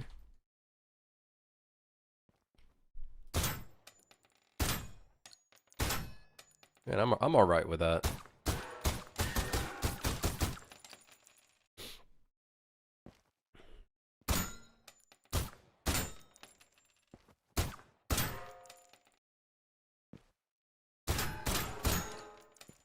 Yeah, I think that looks fun. I don't know, maybe the animation's too fast. But I feel like it needs to be fast because you want to have that immediate feedback that you hit it. You know what I mean? You know? I feel like we need that immediate feedback when you hit the thing.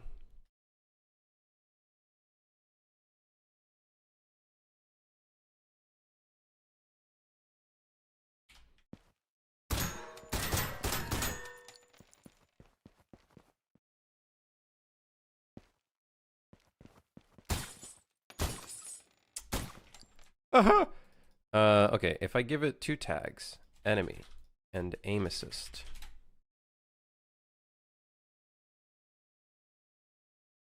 Am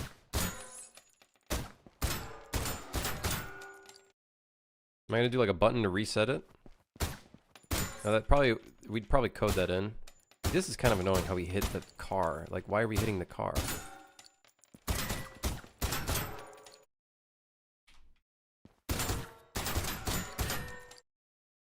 Aim assist? Yeah, well, we do need some aim assist for controllers. Apparently there is none. Really bad. This is a new Tesla. We're gonna be stuck here forever. No, I'm working on the fucking targets for the fucking these other levels we need to work on. What do you mean? Why doesn't the aim assist work? What the shit, man? What the shit?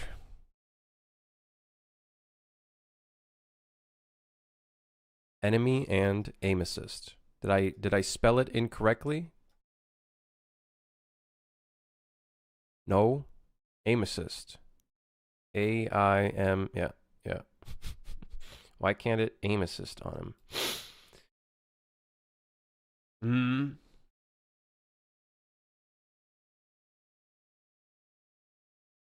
How does our aim assist system work? Maybe this is a problem.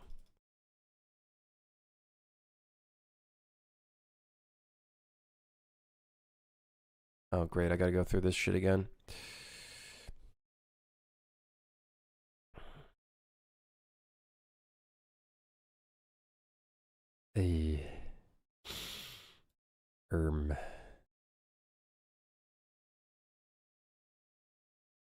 Object types enemy. Oh, of course. This would make sense.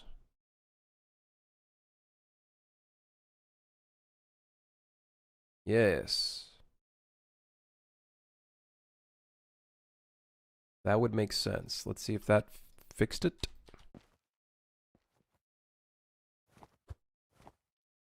Uh-oh.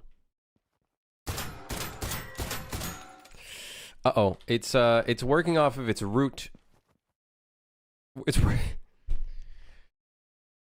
Shit. It's working off of the root rather than... Or is it?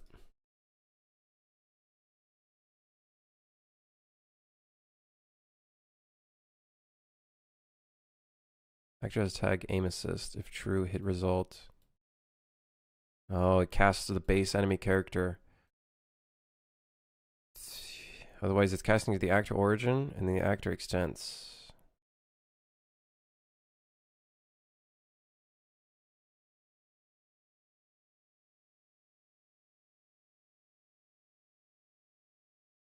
We might want to give this guy like a fake capsule. Maybe that might be what we want.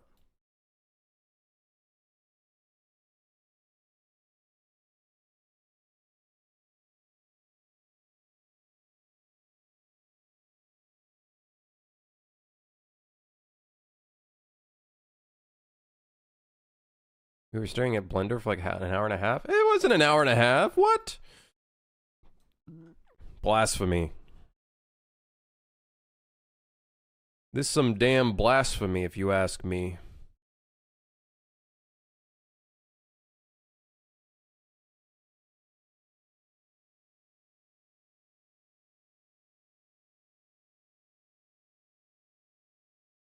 Yeah, it is getting the... I think it might actually be a good idea. Make the capsule a root, Really? Is this a joke?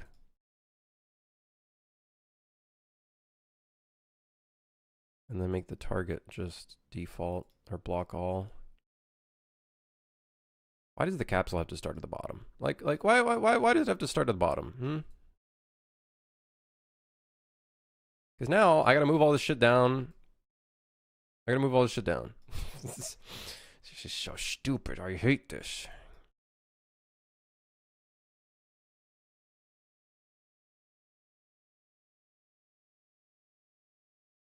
Do I need any shaders for my game?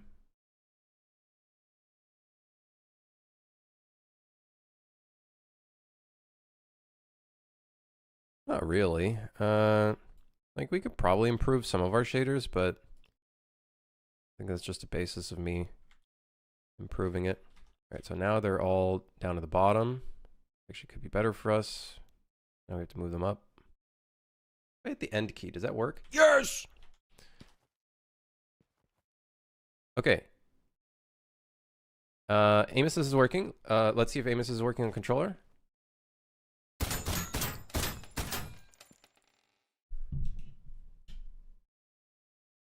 What?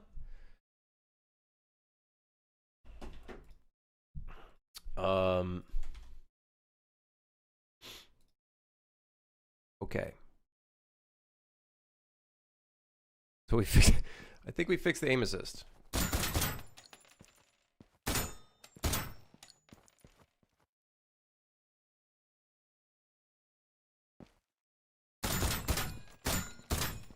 Cool. I think that looks kind of cool. Uh-oh. It is using the capsule now, which technically makes sense. Does that mean we can shoot? Oh no, here we go. Technically not the right thing.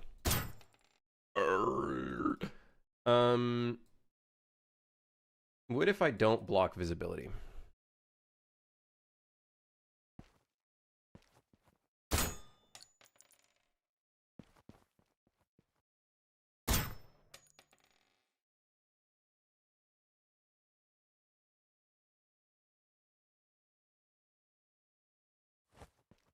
I don't know, box collider.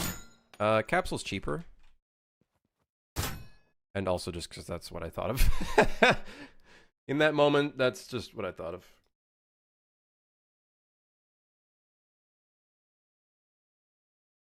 So, yeah. I literally just need this capsule for the aim assist. And even then, I don't even think I need it.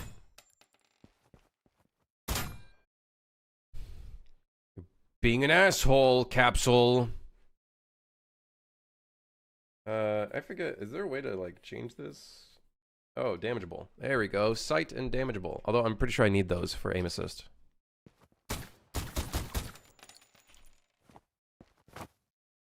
Oh no, it still works.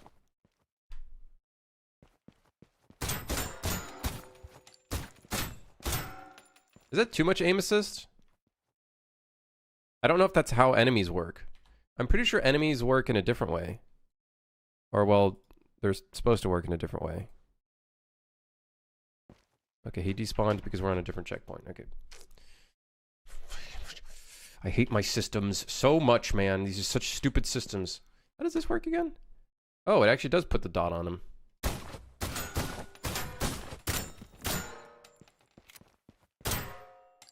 Well.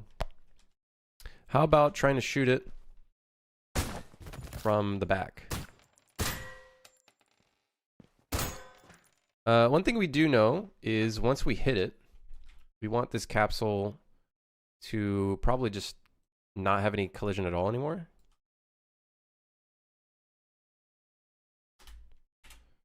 So no collision after firing it, after hitting it.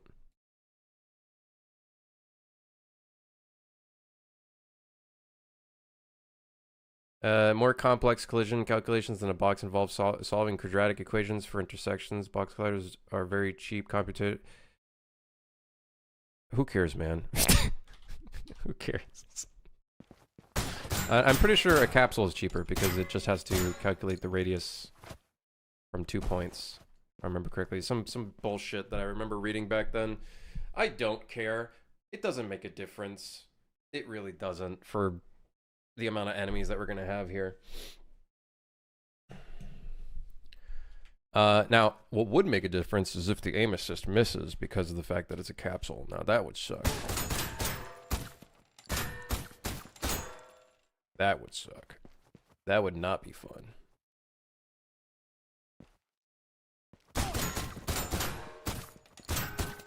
Okay. Do I want to change anything about this? Does this feel good? Yeah, I think it feels pretty good.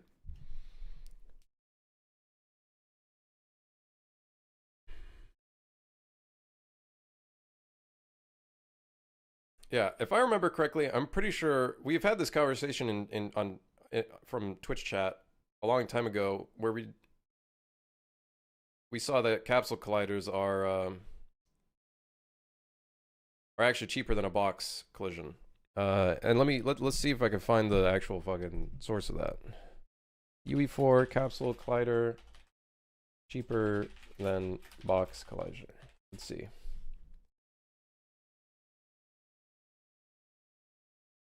Technically, sphere collider will be the cheapest one, followed by box and then capsule. And then we got, well, hold on, let's see. Let's see if we can find an actual epic.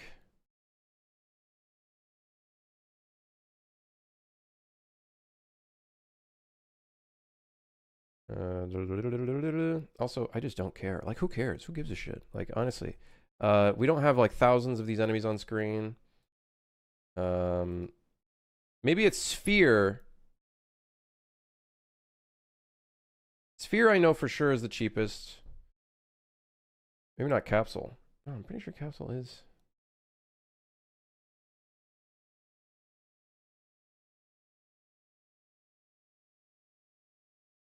No, I'm pretty sure. Yeah.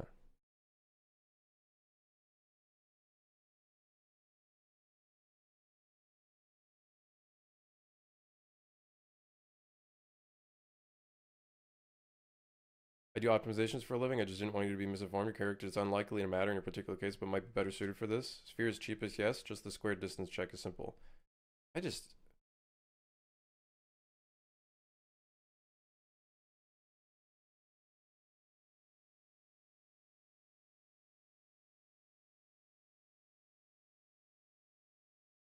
Moving on. Moving on.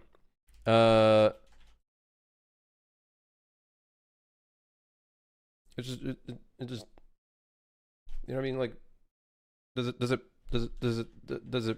matter? I think it matter in the situation that if these enemies were moving, but they're not moving.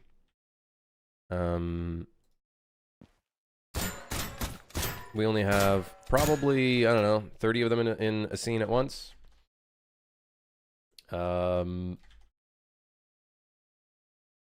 Yeah. I just don't think it matters in this case. Maybe, yeah, I guess, yeah. I swear though. Capsule collision versus box collision.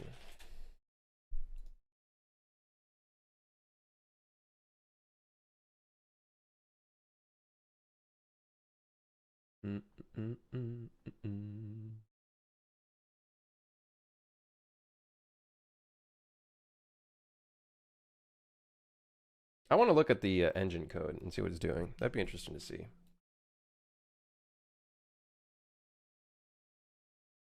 Suggestion was more so because you can make them thinner and more aligned to the shape of the target, not for optimization.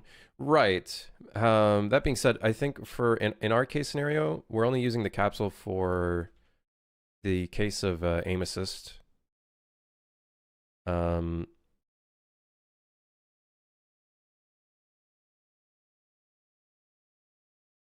Whereas the actual box being hit, like the actual thing getting hit, is the target, which is this fuckery of a collision mesh, which honestly, this could probably be adjusted. Let's see if I can do a, which one is this? There we go. This is probably better.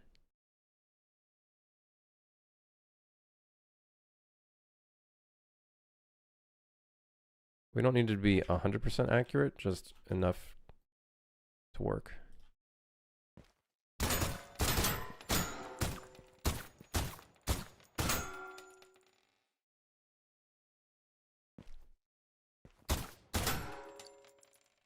Was it going over its head?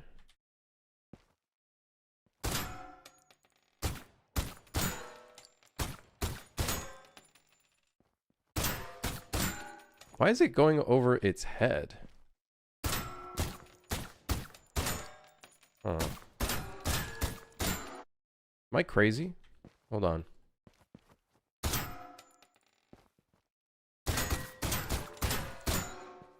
Am I recasting for my hit scans or using projectile collision detection? We made this bullet like a long time ago. It is, I believe, technically doing both. So while it's moving forward, I think it is doing a hit scan. And then I think it's either moving the emitter with it or it's using projectile movement. Okay. Do I ever rewind the debugger in UE4? I do not. I actually don't even know if you can... You could probably rewind, but I think you have to set up replicated properties.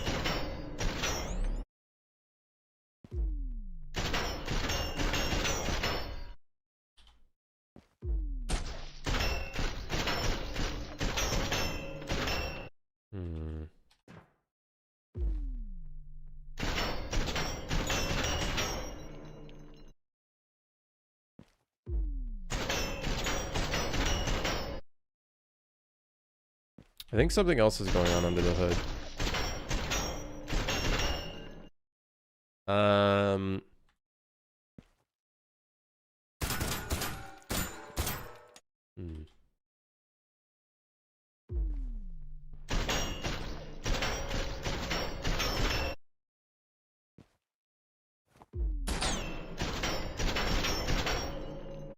Let's see,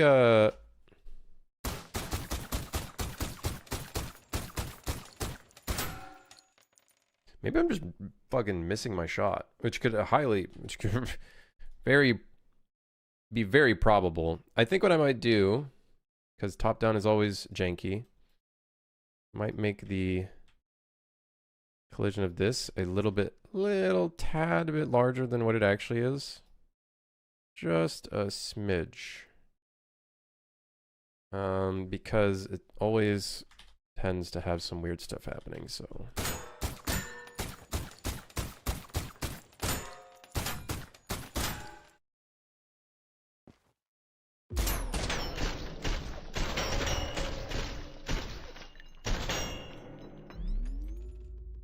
Yeah, the isometric, the camera angle. I wonder if because he's behind a car, I wonder if maybe he's aiming above his head. Dude, I think because we're aiming so close to this right here, I might actually move the target up a little bit.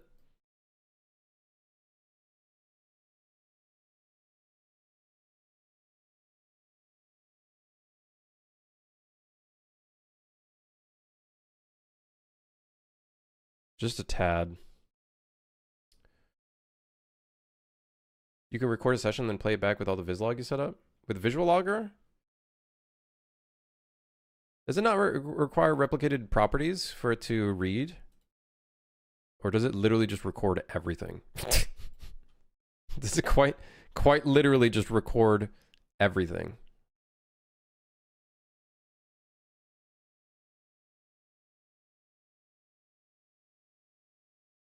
Game looks fun. Thank you. Yeah, appreciate it. It's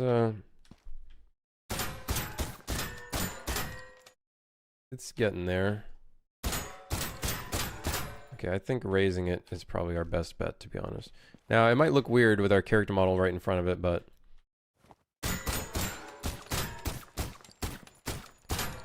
Yeah, dude, what?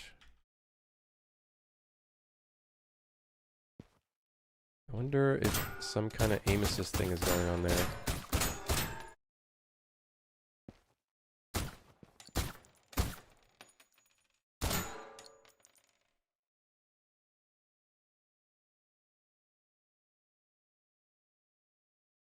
Foxhole? I have seen Foxhole. Is that the World War II one? Or the World War game?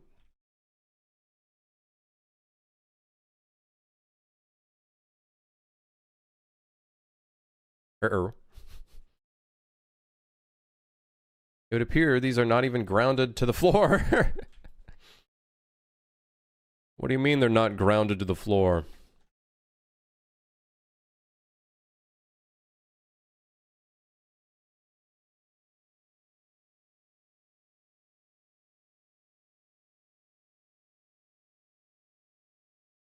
Okay, well this now changed. I should probably make this not like this. Kind of annoying.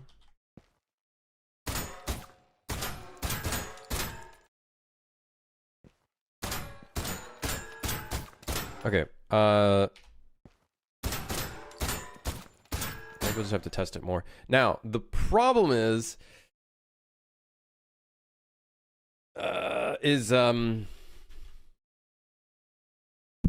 sorry. I don't think they're counted as enemies, so maybe they are? I don't know. We gotta find out. I gotta find out if they're counted as enemies, or I need to do something different there. Because our system might not count it. We'll see. Hold on. Let me see here. For like checking if you wiped all the enemies and whatnot. That is kind of one of our problems. Unless we don't let you complete the game unless you've hit all the targets.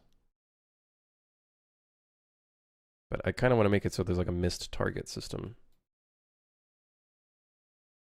Go through my horrible code here. Okay. Yeah, it's getting the base class.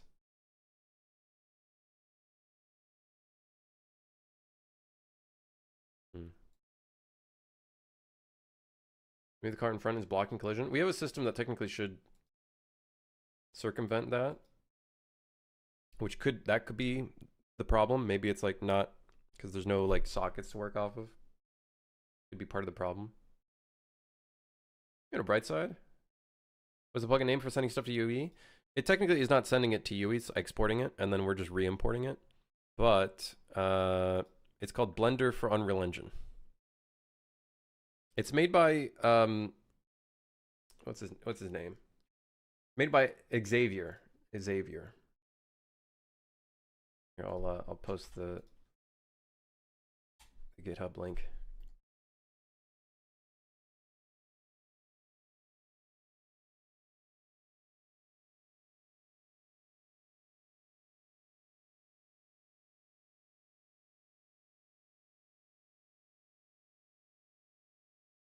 What does the add-on do over normal export? It's nice because it will take any of your parented objects, say like this, for example, even though they're technically separate meshes, and then it will export it based off of where its origin is rather than the world origin. So that's one neat thing.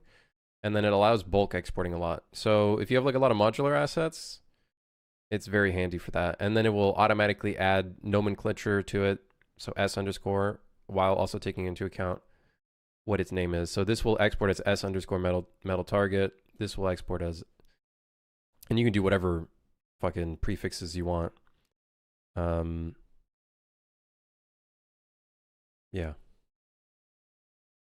It's got some neat stuff. It also has some stuff for collision. So if I wanted to do custom collision in engine, I could take a box and then convert it to collision for this target. So like I could do it here as an example.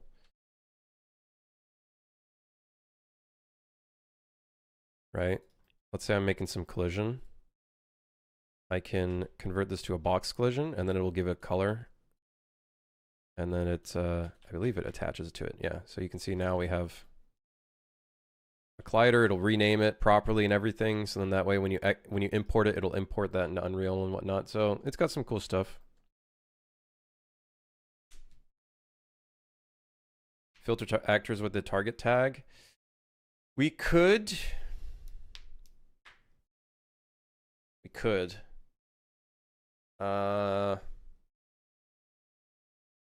I could do a custom system because we're just working off of stat value, right? This just works off of a stat value.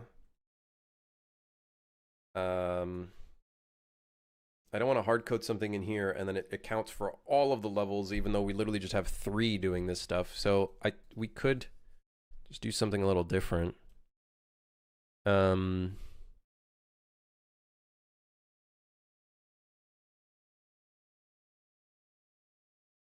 could I do?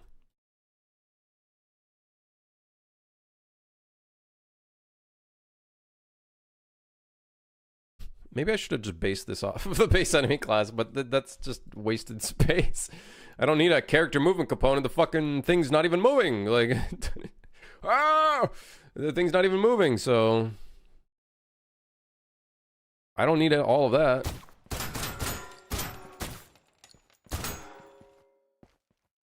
Do I have to aim directly at the head to hit it?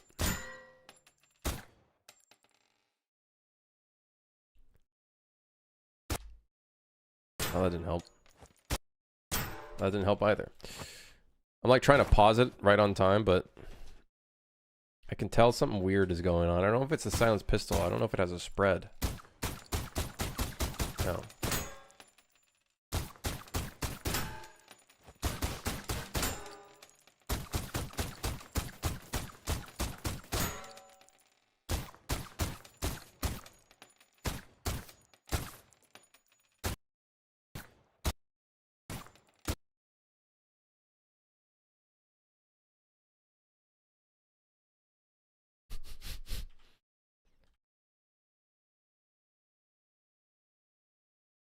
This is a joke to you? That's a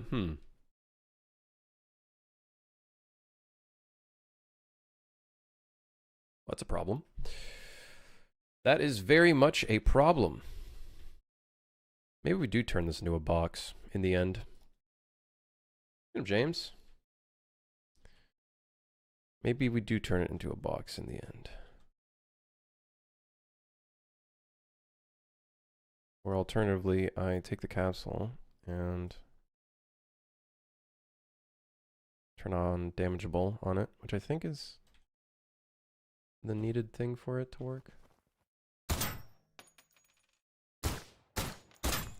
Only problem with doing that is I think it's hitting that rather than hitting the metal target, which then draws the decals incorrectly, which is no bueno. See if I can convert this into a box from here. That's my annoying part of doing this is let's do it as a box. And then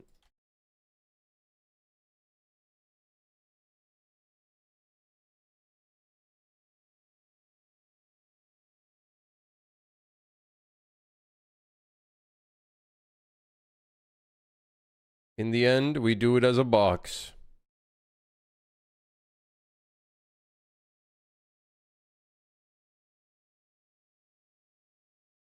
Only thing is, if we miss, it's gonna not paint a decal, which, like, not a huge problem. Just kind of annoying. Let's see if,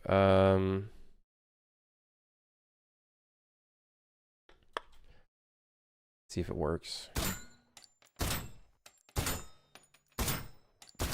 Yeah, it's not painting a decal on it, which, you know, makes sense. Unless I make the box smaller than the actual target. Actually, surprisingly still hitting.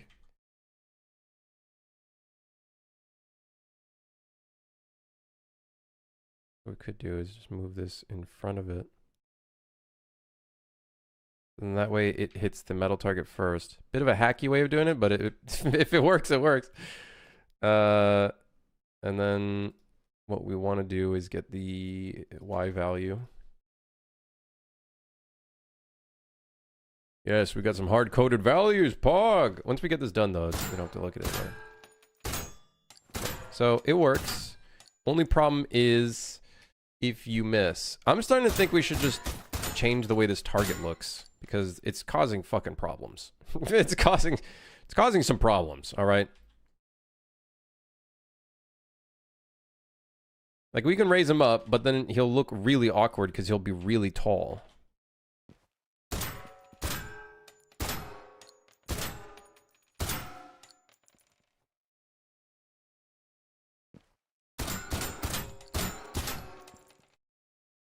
Can you have unique decals on instance meshes? It is a decal, yeah. Can you have unique decals on instance meshes? You can have decals on instance meshes. It paints it in the world separately, so yeah, but you can't do vertex painting on instance meshes. Unfortunately, that's one thing that kind of blows, but I get it.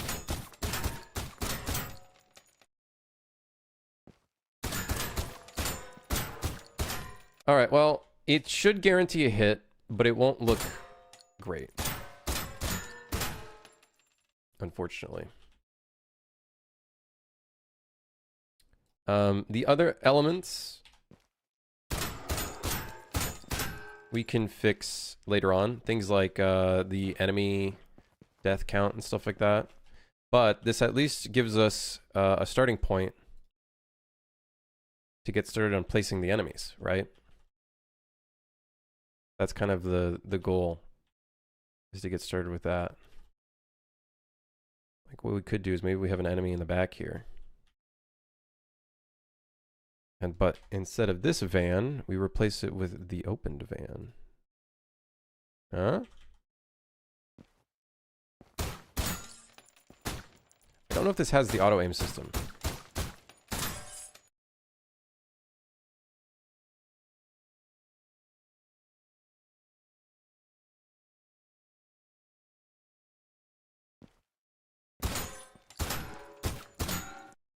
I think that's kind of cool. It's got a cool element to it.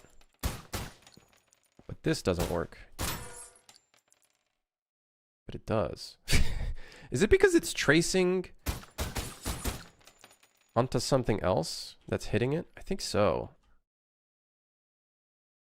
Let me look at my tracing system, because I haven't looked at that in a hot minute.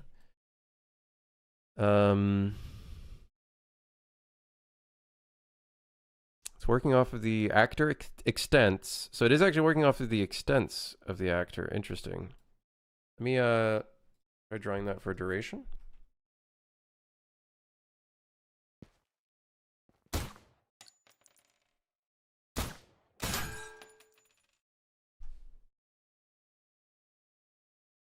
It's not even doing that trace at all, actually. Oh, it only works off of enemy characters.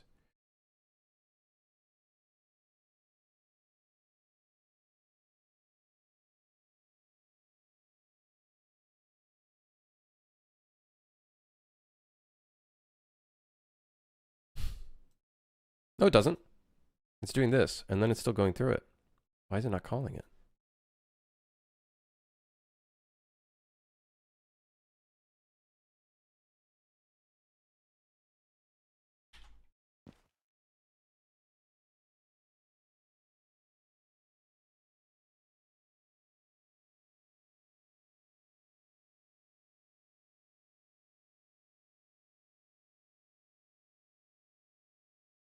Oh, shit. I have to redo the... Fuck, man. I have to redo the entire thing here. No wonder it's not working.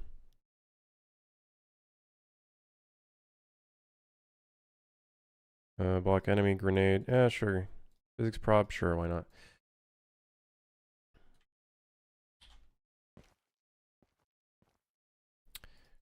Whoopsies. Good thing we fixed that up, because otherwise aim assist wouldn't work. We have to test if aim assist works again. Yes.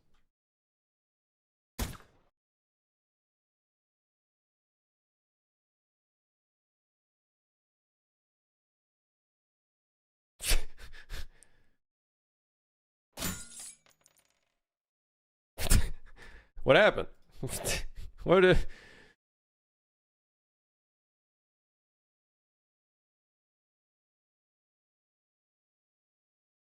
Handled ensure. Ensure condition failed. Type mismatch. Expected type mismatch. Expected BP challenge target found reinst BP challenge target. What? What the fuck? What even? Okay, so it is working. See, so that's the system. It's constantly doing traces along its extents to basically find its weak points so then it doesn't shoot an environment object. Because we're in top down, I have to basically assist the player in terms of where they'd hit. So aiming through a car is a pretty complex object. So it's going to do all these traces. So now we can actually hit it through the car properly.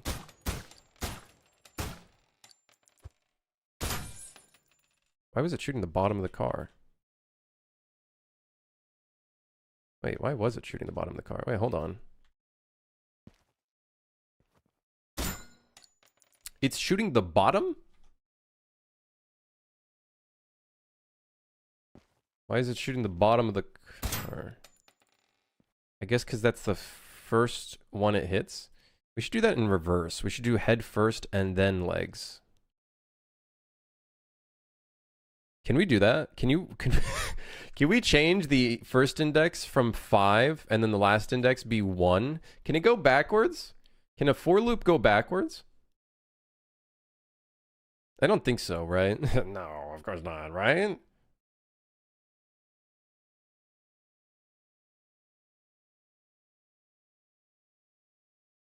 No, it doesn't. It can't. Because it's doing a less than or equal to. Yeah. Yeah, I can't do that one. What's a way that I can make it work in backwards then?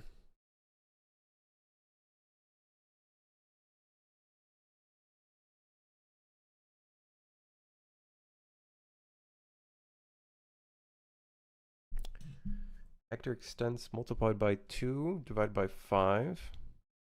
Multiply by the index. Isn't it more natural to do an order of torso, head? So a torso and head would be the first thing. If it doesn't hit any of those, then it will have to do these traces to basically compensate for this hit result.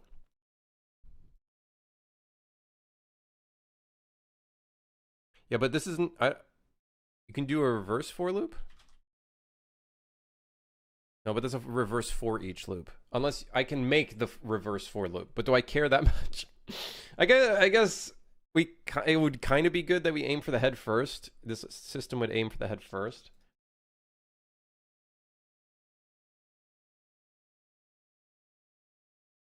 Yeah, I imagine the custom one would just be...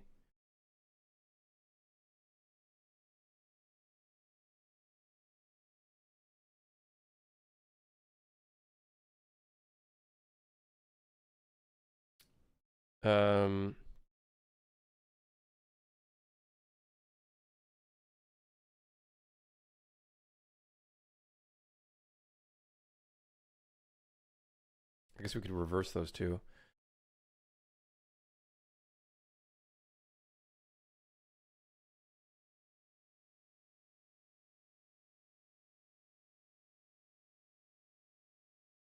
Oh, we could do yeah, because it does a +1 every time.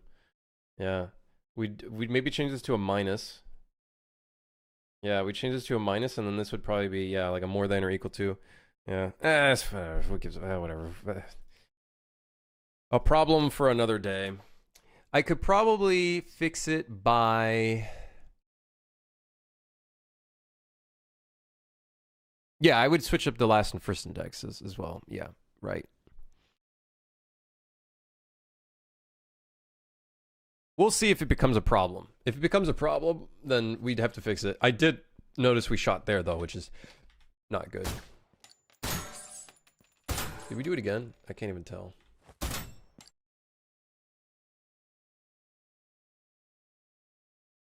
I do think it'd be a good change, though, for sure.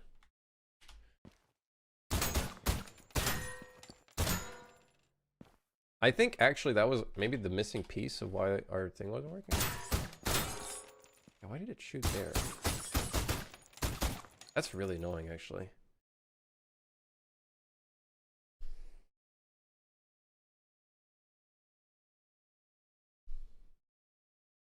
Is it because...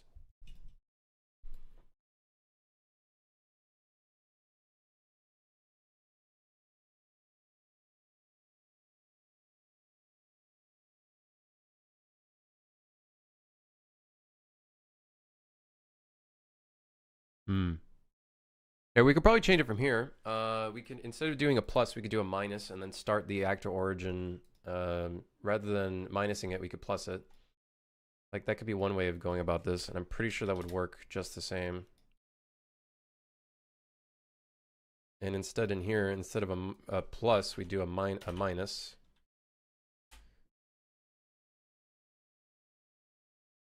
And then pretty sure that would basically be what we'd want. If I'm looking at my code correctly.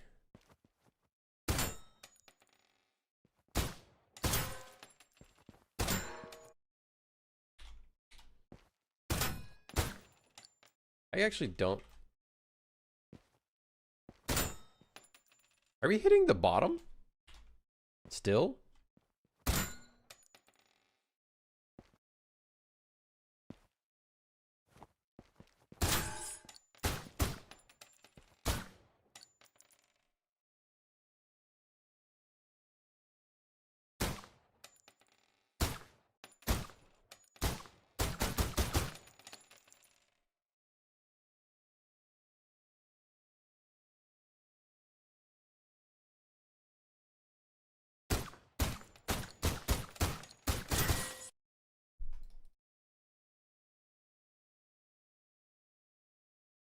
It won't let me undo. You've got to be... Is this a joke? Like, it's doing the exact same thing.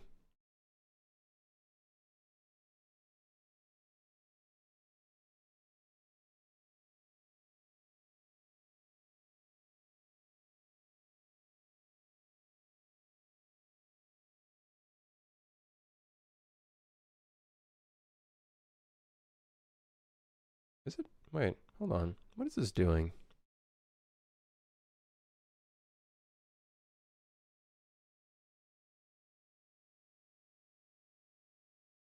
I love how it's constantly doing checks to see if it has aim assist, even though we literally do one there. I don't know why it's doing that. Shit my pants, I did. Mmm. Huh? Exido, thank you for the 46 months. Jeez, that's almost... Is that almost 4 years? 4 years. That's crazy. Yeah, Ray. I am going to do moving ones as well.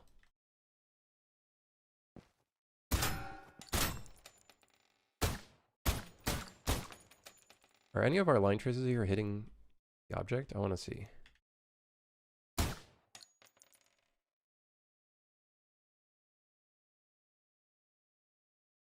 Don't know why he's shooting right there.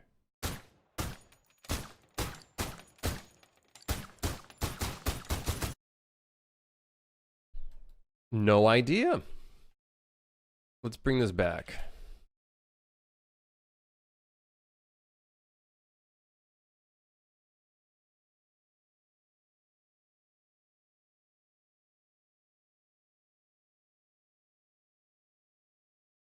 Okay, I had to double check for my sanity to make sure that I did hook that up. Because that'd be crazy if I didn't.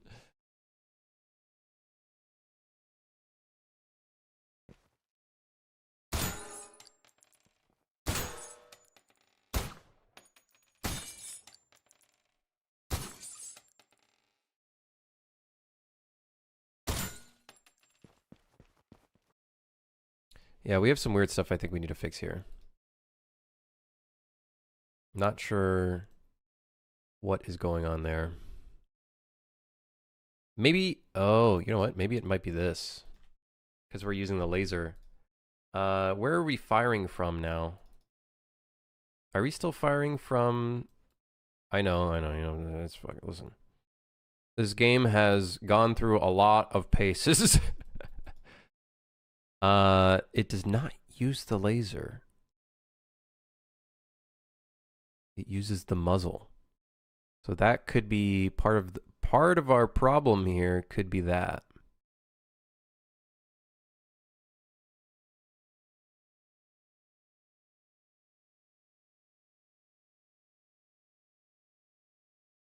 Yeah, it uses the muzzle. I wonder, instead of this, we'd want to use that instead. Let's take a look if we have more success.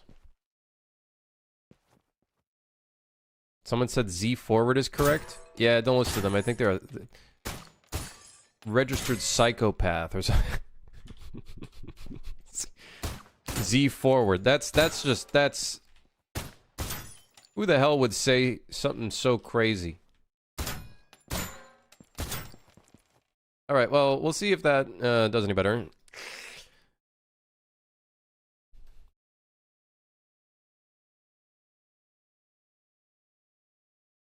Registered psychopath. That person's on a list somewhere. I'm who was it that said that? Z forward. I gotta scroll up. Who was it? I don't remember who it was. It was when I was modeling, if I remember correctly.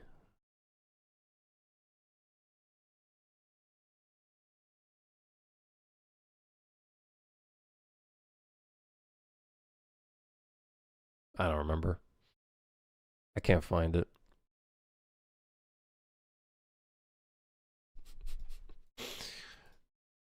Listen, I know in 2D you'd have Y being up and then X being left and right, okay? But in this world, X is forward and back, Y is left and right, and Z is up, all right? And down, up and down. Okay? And then don't mention quaternions, because that shit's... I don't even know what a fucking quaternion is. I literally don't know what that is. That's for rotations, I'm pretty sure, or something.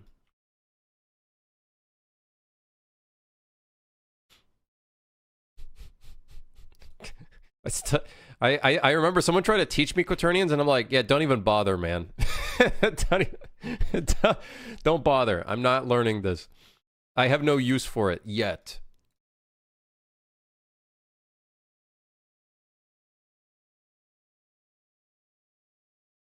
All right. We got our targets.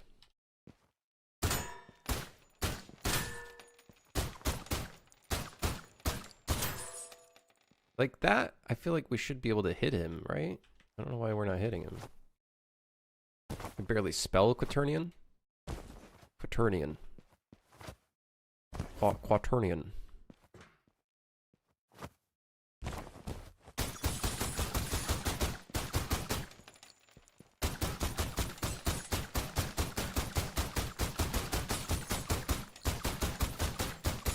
Yeah, I don't know why. It's kind of weird. The car window being that high up, I think, is part of the problem, honestly. I think that's part of the problem.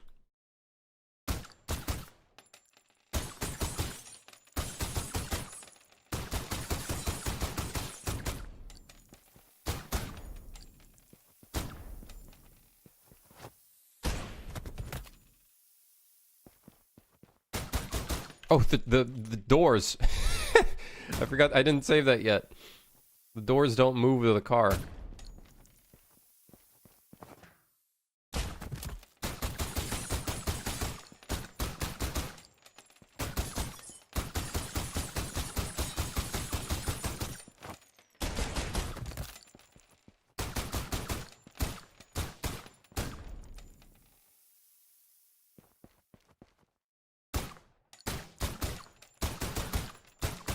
It'd be cool to put, like... I'm sure I'm going to probably do this for the zombie game. I'm going to, like, juice the fuck out of, like, vehicle destruction. Just because I really thought it was sick when The Division had such cool stuff going on for the cars and whatnot. That's going to take me a month. That's going to take me a month. Oh, no.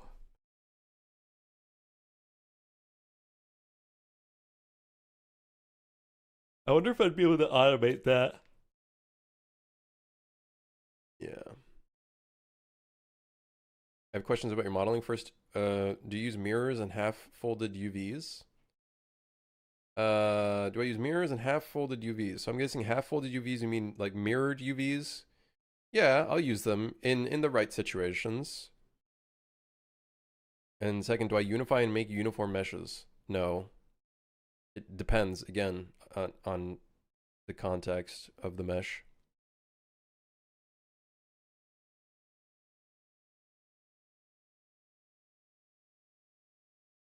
If the mesh doesn't need to be unified into one, like, uniform watertight mesh or whatever you would call it, whatever the term would be. I don't see the need to do it because that just adds way more effort. I think it would only make sense to make a watertight mesh if it's maybe a character model, or maybe you're doing like a high poly to low poly workflow, and then maybe it would make sense to make it watertight. And that just trying to get a feel for how you do game assets. Why I asked, workflow is quite new to me.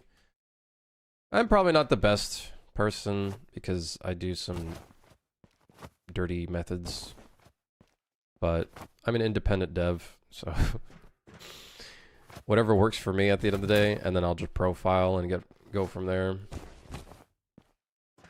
I have a video on my YouTube that goes through my workflow though. Multiple videos actually. All right. Damage system. Start down and then come up when players within a distance.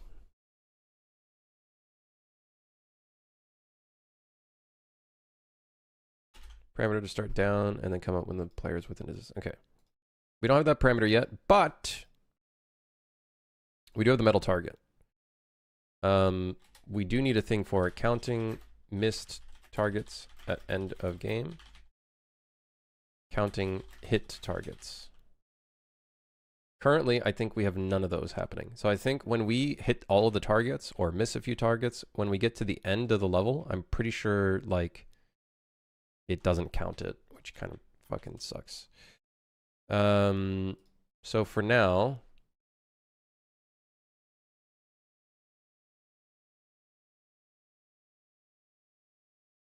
I could maybe we get started on the alpha level.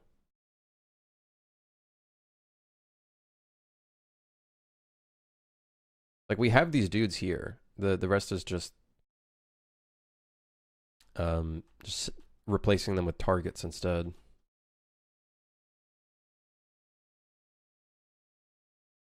Last question for now. How do you bake normals for convex bevels?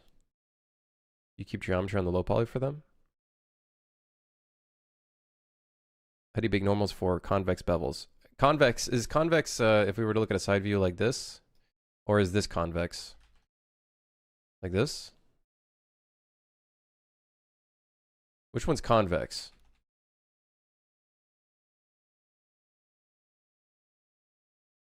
The first one? It depends on the model, I would say. Again, I would say that depends on the model again. It depends on how close the player will get to it. It depends on the silhouette. I think those are all things to kind of take into account. It also depends on how big the bevel is. If it's like a micro bevel, then you probably might not need that bevel if it's like something small like this. But if it's like a big bevel like this and you're making like a sci-fi asset, then you know, maybe obviously it might be better to actually just keep the bevel. I think there's a lot of I hate saying this, but it depends. That's probably gonna be my answer to a lot of those types of questions. I don't think there's an absolute there. I think it's like it depends kind of situation on a bunch of factors.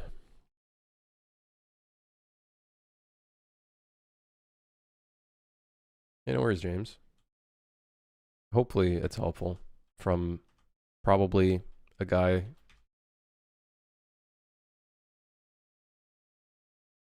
Probably shouldn't be giving a. I probably 1, 2, 3, 4, 5, 6, 7.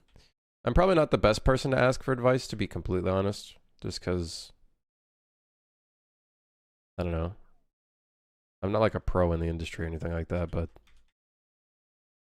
I guess I've been doing it for 10 years, so I guess I might have learned a thing or two along the way. A couple things here and there, you know. I know I do fucking box what's it called in Blender? Cube projection for my UVs, but dude, who cares? Yeah, 7 years in Blizzard. 7 of those 10 years. I'm kidding. That's a joke. It's a joke. Don't put me on a list. Do not put me on a list. Can I... I'm going to do something crazy. Can I select all of these dummy characters and then replace them with the target?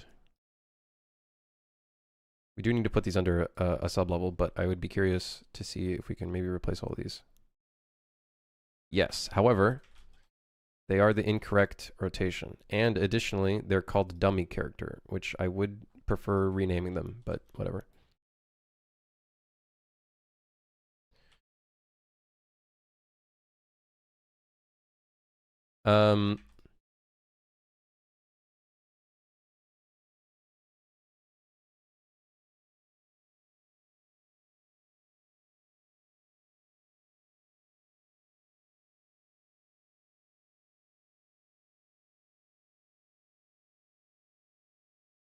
Hey, Rast.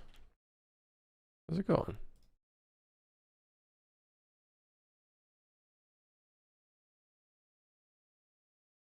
I don't know why this room is entirely empty. I think the idea was that I haven't planned anything out for it just yet.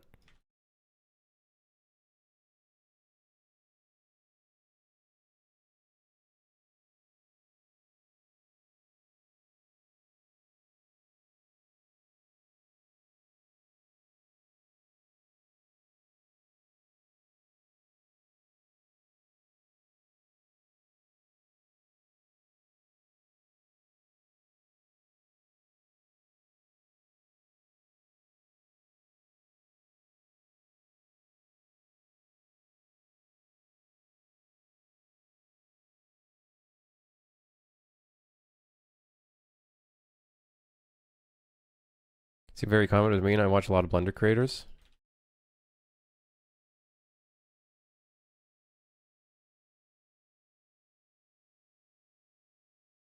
Even with my many years of experience modeling, I think you have a way better grasp on game assets than I do. I've just been, I guess I've just been doing mostly just game assets for a while. And there's some stuff that's like gnarly that I do. Like I said, the cube projection stuff, is like a lazy thing. But honestly, do I really need to do the effort of creating a huge, complex, unique UV for an object that I know I'm just going to slap tileable materials on, and I know I'm not going to be using it for anything specific, like some kind of painting system or something? You know what I mean? Like, I think as long as you take into the context of what you're using something in, I think those things like cube projection and shit like that, that technically I shouldn't be doing, is not that big of a deal. I really don't think those elements I really don't think are that big of a deal. Let's make it an interactable door. Let's do that. I'm sure a lot of people would probably judge me for using the cube projection, but if you really think about it, the context of where I'm using the object, it's really not that big of a deal at all. And I've been trying to lean a lot more into like using tileable materials and using trim sheets and stuff like that rather than unique texturing. Dude, I used to unique texture everything, and then I learned that's not a good idea because of the amount of texture usage. The amount of memory usage involved with doing that is abysmal. So I feel like I'd rather just go through a workflow of trying to make everything through trim sheets, or even using like a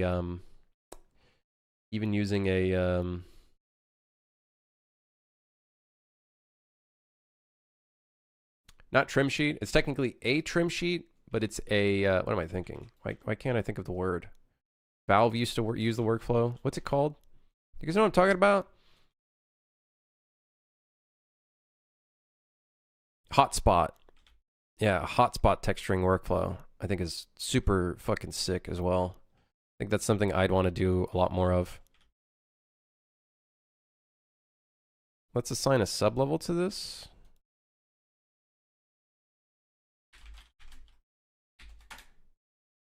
And then we're going to put all of our enemies.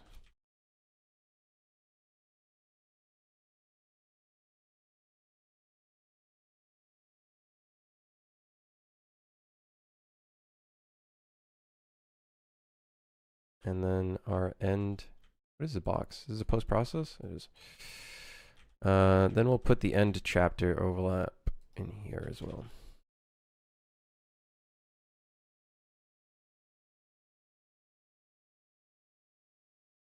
As long as it's not dirty like Josh Gambrel's horrible Boolean workflow. Yeah, I don't do Boolean workflow. And if I do Booleans, it's very like occasional. And then I'll have to clean up the geometry.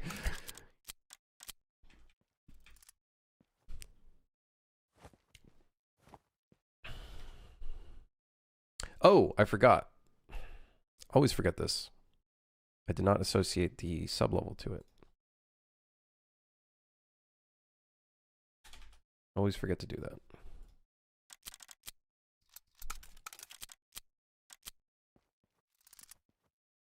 And yet, it still didn't save me. Wait, what? What the flip-flop player start? What? Oh, it's set to -1. Of course it is. Okay, main menu, play. I understand. Caribbean Alpha.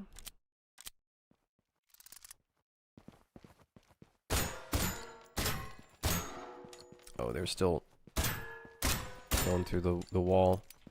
So I am going to need infinite ammo. Either infinite ammo or we can constantly keep giving the player ammo while they go through.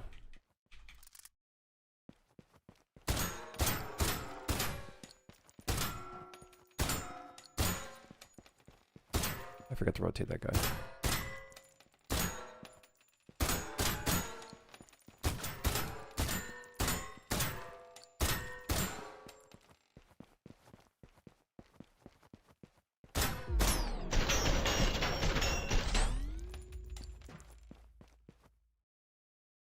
Yeah, I could see that being fun.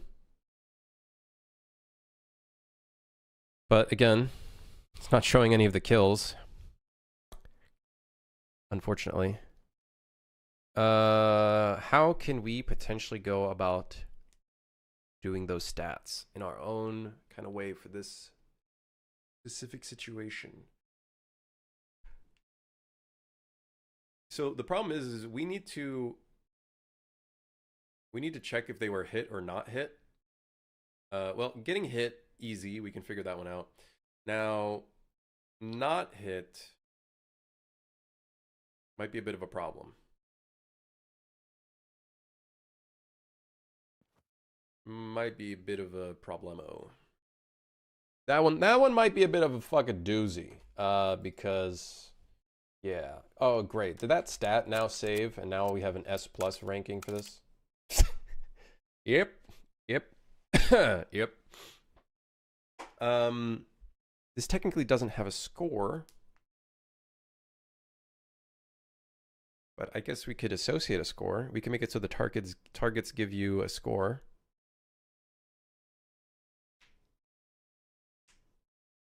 Yeah, we could make it so the targets give you a score.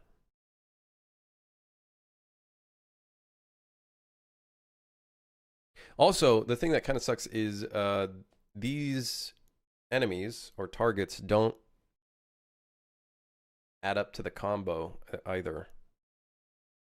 But we can do that if we want to do that. We can do the 7-kill combo system.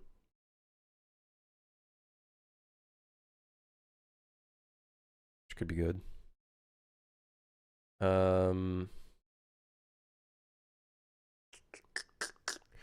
Yeah.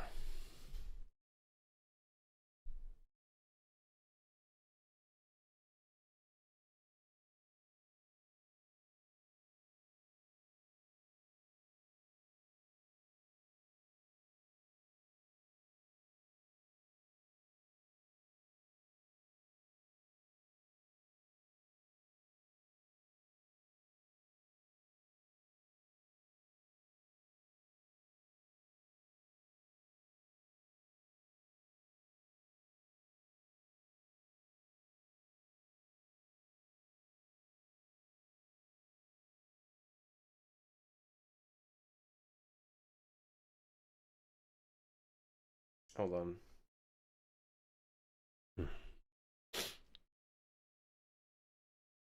Okay, well.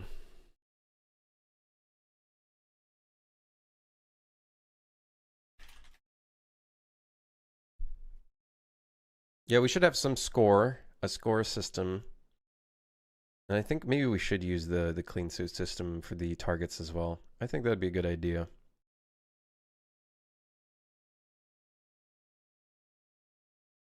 So we could probably copy over some of the enemy code in here.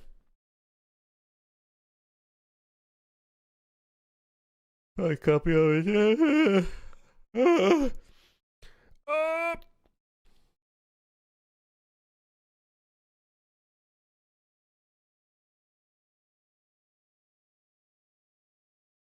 All right, dude, I'm getting tired. Let me stand up for a little bit. Let me take a little stretch, and I'll be right back. Give me 1 second. I'm gonna go take a look at the sun. The sun.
Guys, it's snowing. There's no sun. It's not even real. The sun's not even real.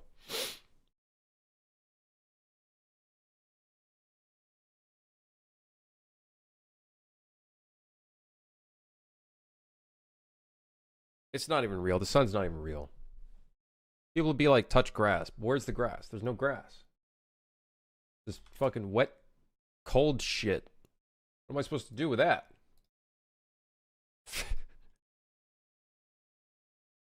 What am I supposed to... The hell am I supposed to do there, huh?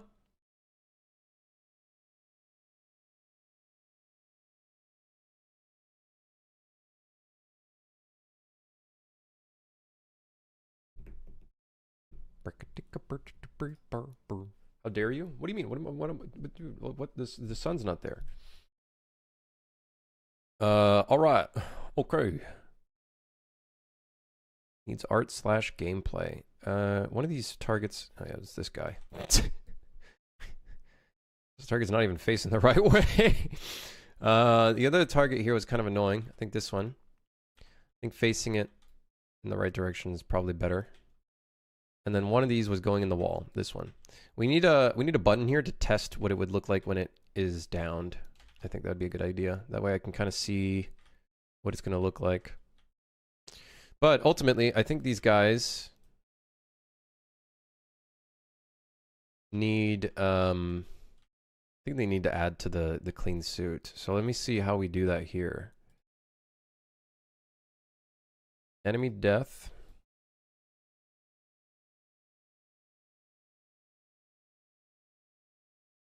Also, I realized something. If someone plays with no primary weapon and they enable the modifiers in this level, it's not going to work. If they play with no primary weapon, how are they going to kill this guy?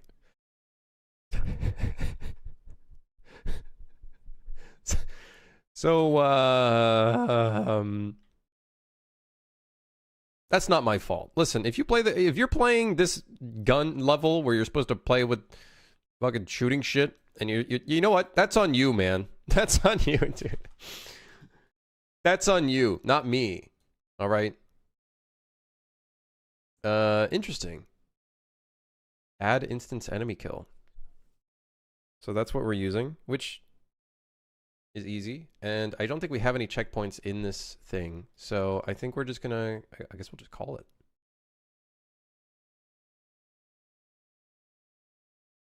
Kill type 0. Challenge will be 0.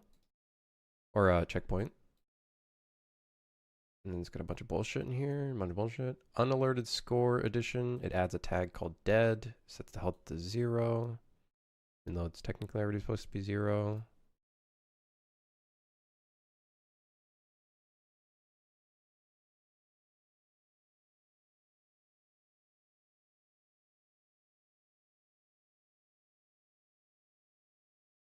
It's setting the custom depth stencil value to 1. Probably a good idea. Probably a pretty good idea. Where are we adding the score? Where is that being done? It's being done in the bullet. No! Why would you do that in the bullet? I just remembered. I just remembered in my head. I was like, wait, hold on. Are we doing that in the bullet? Wait, maybe we're not. No, we are. Oh, fuck.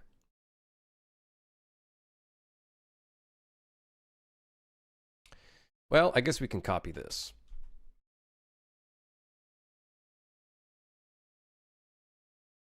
Score amount's going to be 100.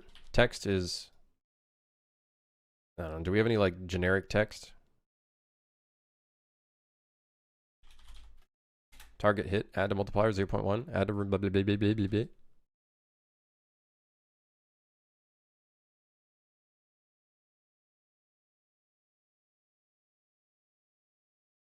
Hey, peace out, Ray. Have a good one.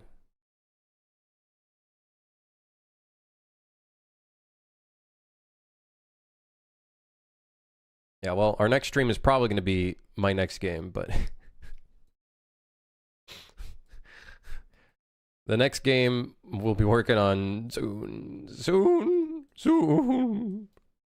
I think our clean suit system is in the bullet. It's in the bullet. I don't know why it's in the bullet. Hey, listen, there's a lot of things. Oh, great, it's in the bullet. Oh, why is it in the bullet? Am I stupid? I'm really dumb. I'm so stupid. Oh man. What's my next game going to be? I actually don't know. Bro, put it inside the bullet? I don't know why, okay? I literally don't know why.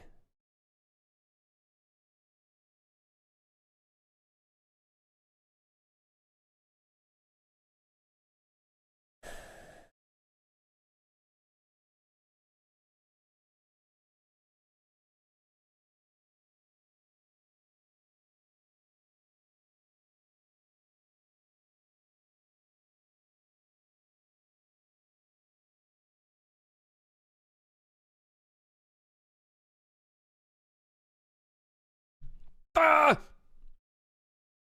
I have an idea.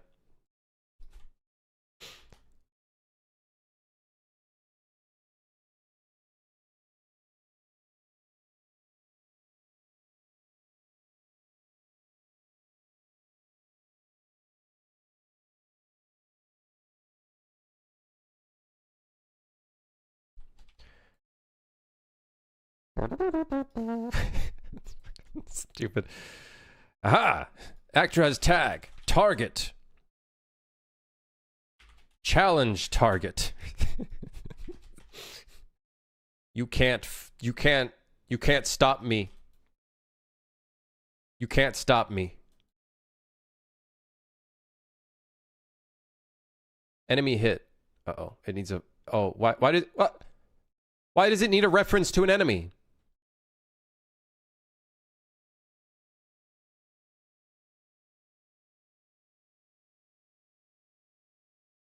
Oh. Okay. Well.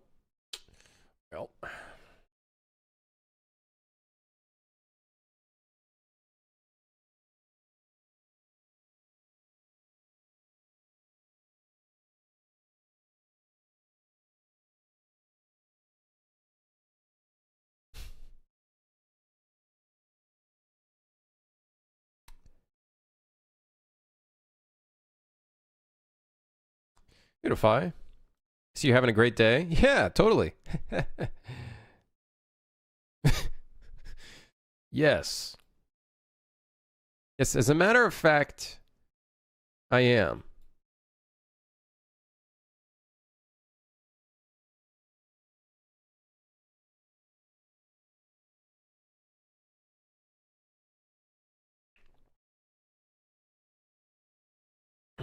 Okay, well.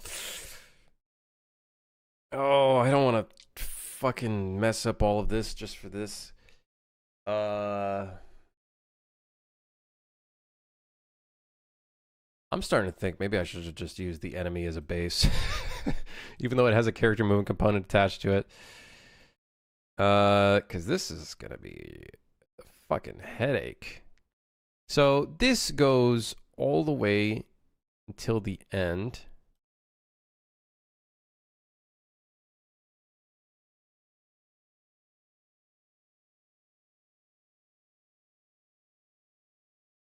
Comic camera, add a stat, grant achievement, call clean suit, turn off an ultimate, add ammo.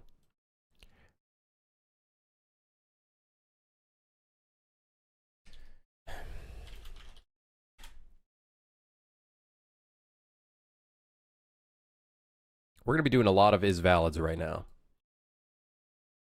This is not what I want to do, but this is what we're doing.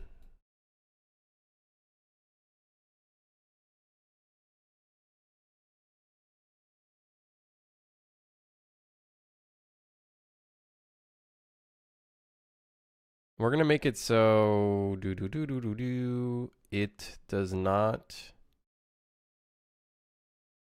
do any bullet time, I guess.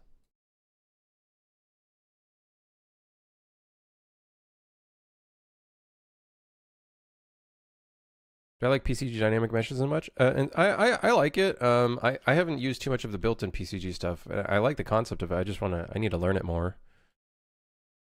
And I think depending on which game I work on next, I'll probably be doing a bunch of PCG stuff. I think that'll be kind of sick.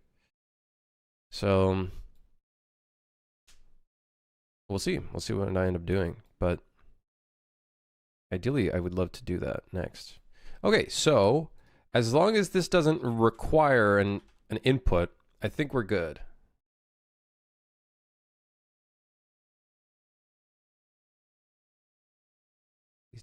Please don't error out. Yes!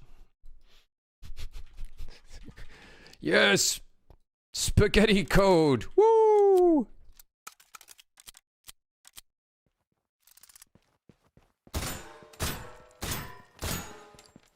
Guys, it's not adding to the perfect shot.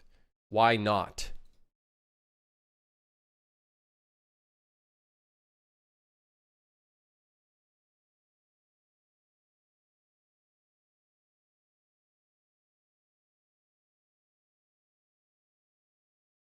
Is it because the bullet is somehow fucking with it? I don't think it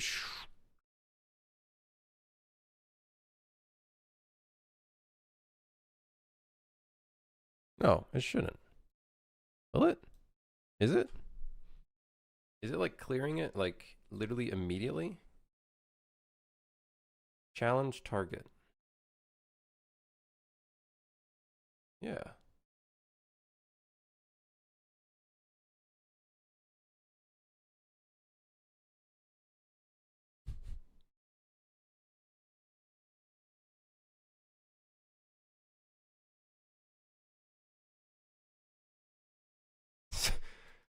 some real this some shit, let me tell you. This some shit.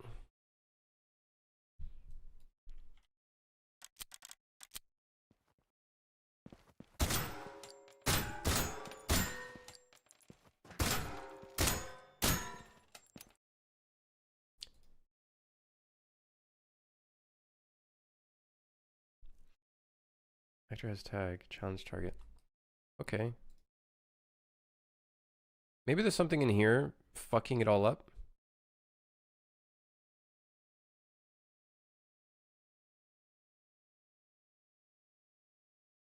I don't think it's this because we do implement the interface. So it's not going through there, it's going through here. Plus it's damaging it, so. And calling things.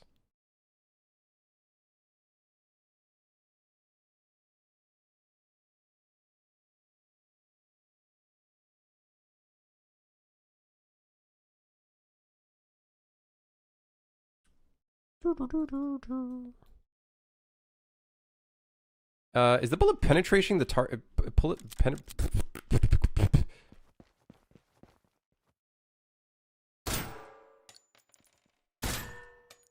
No. It's not. Which is good. That was very good for us, actually. But then that begs the question.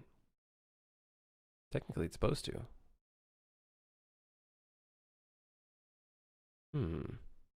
Suspicious. Our code is stupid. It's not working. Wait, what? Actor has tag. Challenge target. It has the tag. Challenge target. Is this level fucking broken? What tags do you have? You have enemy, despawn, and aim assist. Ah. Of course. They were overwritten. Of course they of course they would be. Well, you know, at least we found it. Okay, so now we should be getting the combo. Also, I am seeing the targets being penetrated. However, we're not getting the combo.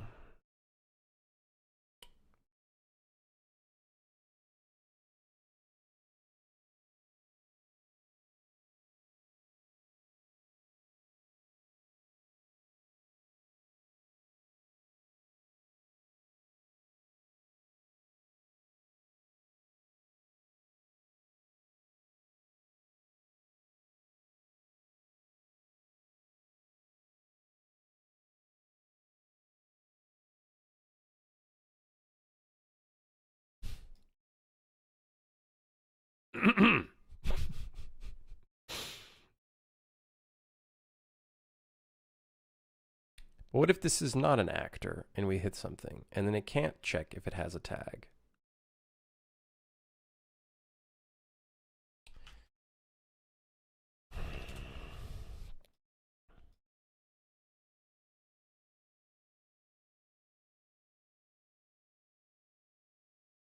This is getting real bad. Listen, it's the final stretch of working on this game. For a little, well, sort of. A kind of final stretch.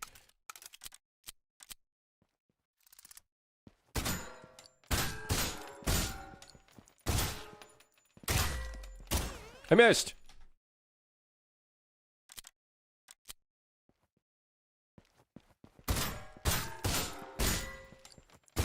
It has the goosh sound, which does not match very well, but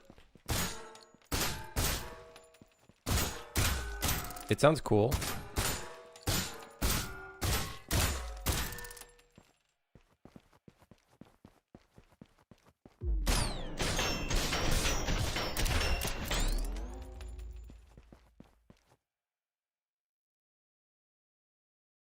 28 out of 28, baby. Is that correct? Oh, you know what? It's still not accounting for missed targets, though, I believe. So any targets that are not hit on end to play are not considered. So we need to make a system, maybe some sort of event dispatcher that will track missed targets. So if I go back, let's say I play this and then I run through it, it's just going to show 0, 0. Or let's just hit like 3 of these guys, maybe, you know, a couple more.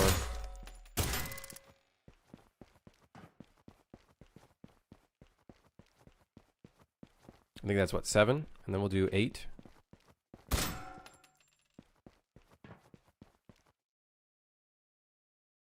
Right, so it's 8 out of 8. So we are counting them, but we're not counting the missed ones. We're adding to the score. And okay, so we're getting some progress here. Yeah! Yeah! My spaghetti code, yes! Yes, it's penne, and it's slightly cooked above. I forget what it's fucking called. What's it called? What's the thing that people like?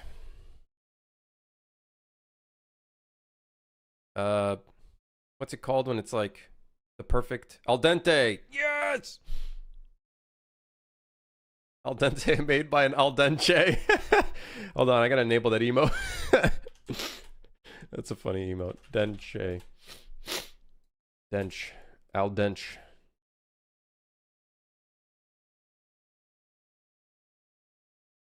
Wait, how do I... Can you not search for emotes anymore on 7TV? How the fuck do I search for emotes? Dench. I need the one that's like...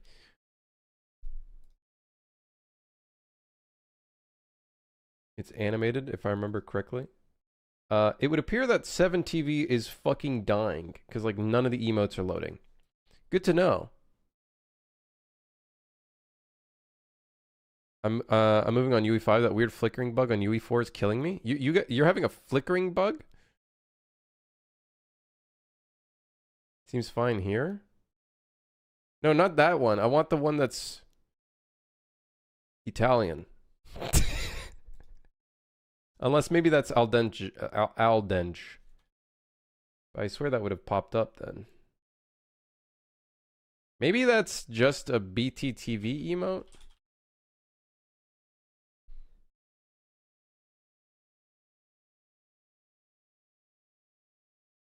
There we go.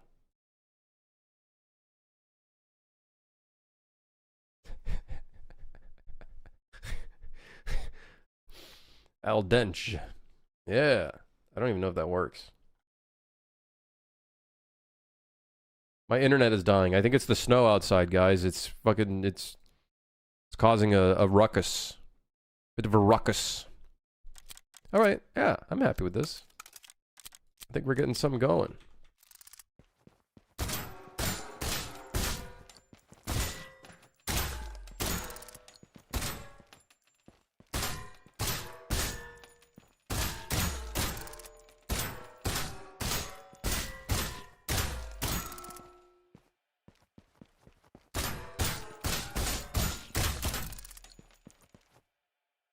Cool. Yeah, there's a very big time attack element here. How did I get 20 seconds as my best? I think that was me just literally running through it.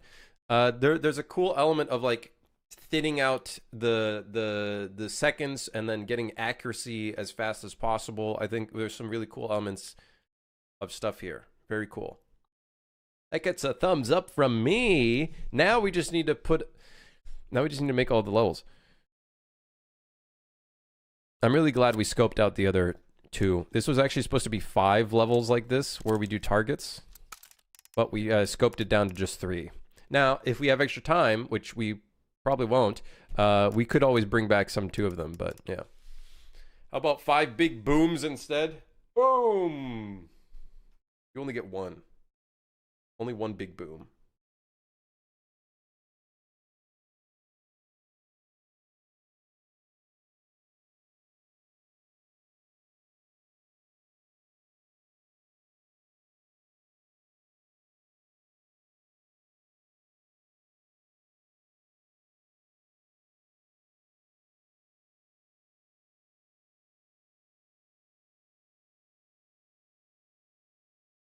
All right.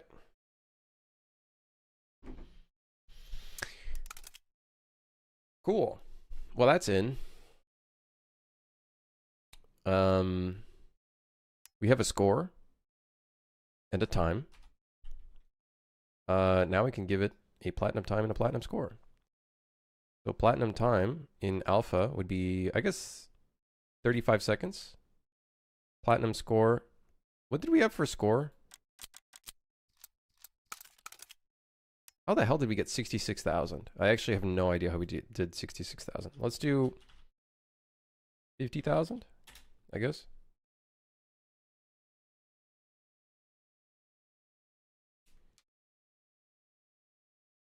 Now we just need to do the art.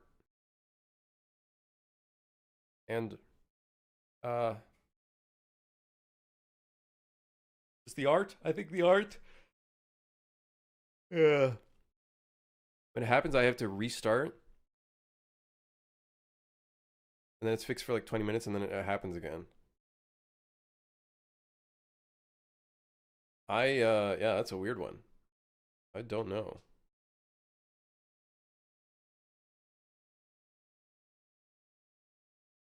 Oh, the level name is temporary. For these, no. We're just calling them Alpha Challenge, Beta Challenge, Charlie.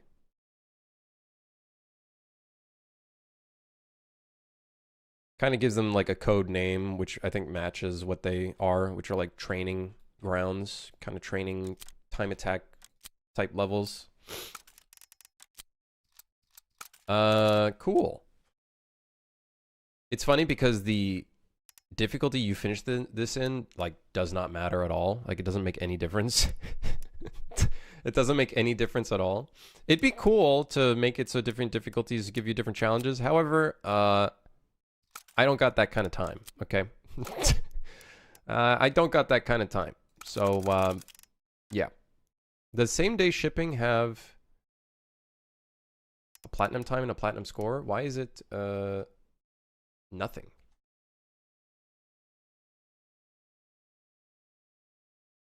It's got a platinum time of 90 seconds?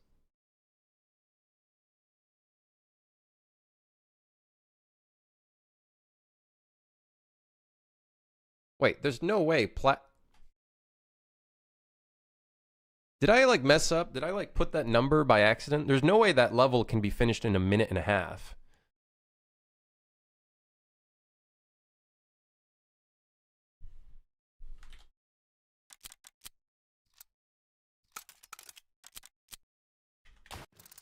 I don't remember this level being completable within a minute and a half. I'm going to be honest.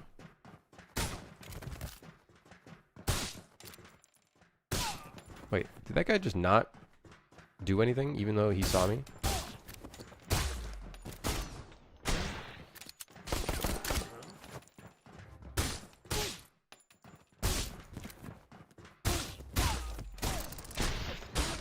Maybe it is completable in a minute and a half.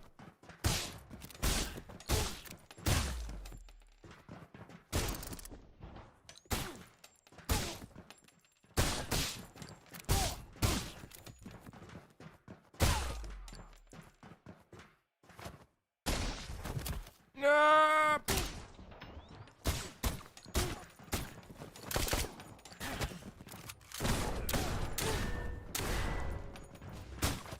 Oh, that guy should have shot. I don't know why he didn't shoot. Third person's bugged, but I didn't expect it to be that bugged.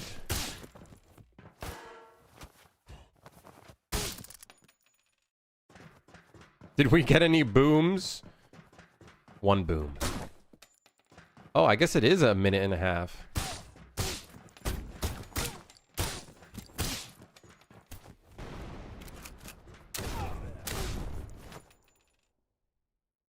Yeah, a minute and a half, yeah. Huh, past me must have done this correctly. Okay, why is the score 107,000 though? Even though the platinum score is 30,000. Why did I get a D? why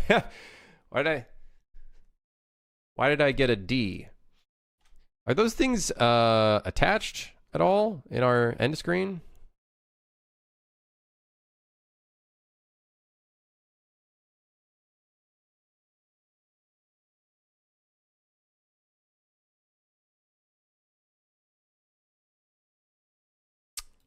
Um,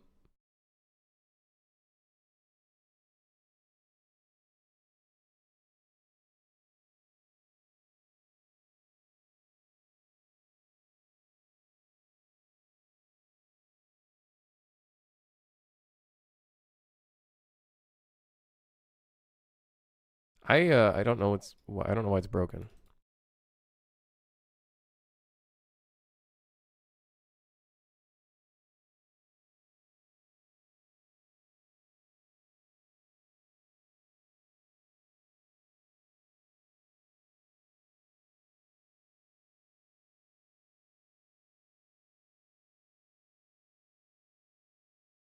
Oh, guys, I know it's broken.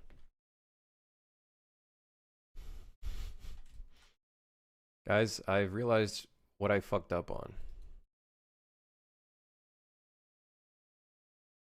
Let's just, you know what? I'll just leave it there. Whatever.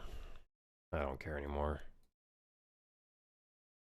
Although, it doesn't make any sense. Why are we doing this after? Is there a reason as to why I'm doing it after? Can I not just do it before?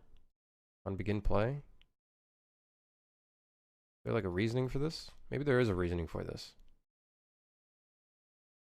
I just wouldn't know.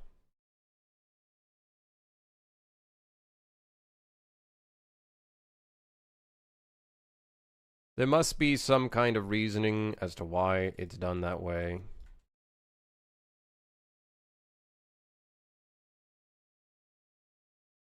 Guess we'll find out. Maybe I'll get a bug report and be like, hey, the score doesn't work. It's, oh, okay, well, shit. Maybe I know what happened there. If the cast failed, does it still go through? Like, I guess for safety. But if this breaks, then something broke, you know? We should just crash the game. We should just crash the game if this happens. Huh. All right, well, that's a very weird way of doing things, but we did it, I guess. It would make more sense to set this... It would make more sense that we set the score subratings at the end of the change stats results. I don't know why...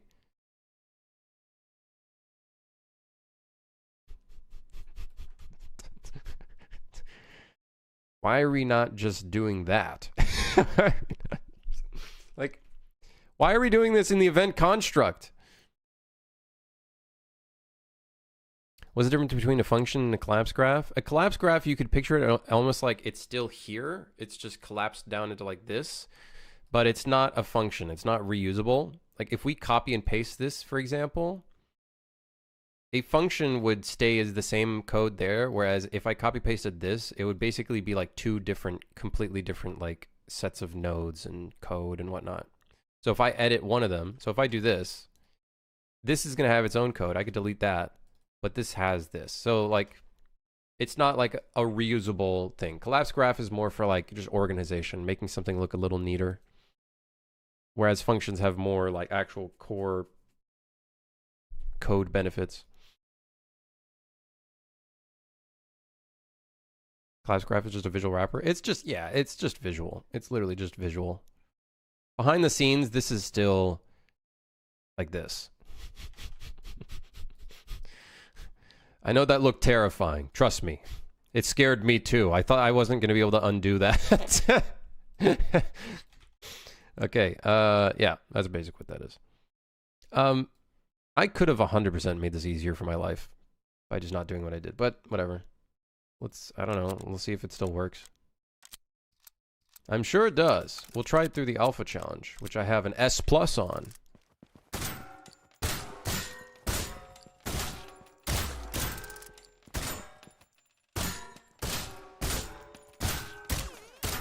I missed!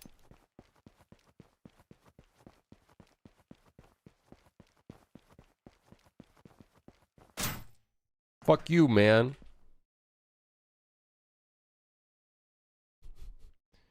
D? Oh, because I didn't reach the actual score. Okay. I think that one was correct. I think that one was actually correct. I think. Well, I wasn't really... Okay, hold on. Maybe we test that again. I need to test that again.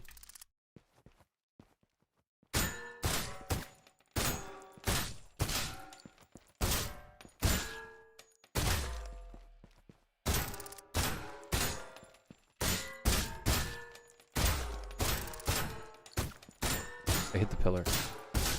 I hate that pillar. That pillar sucks.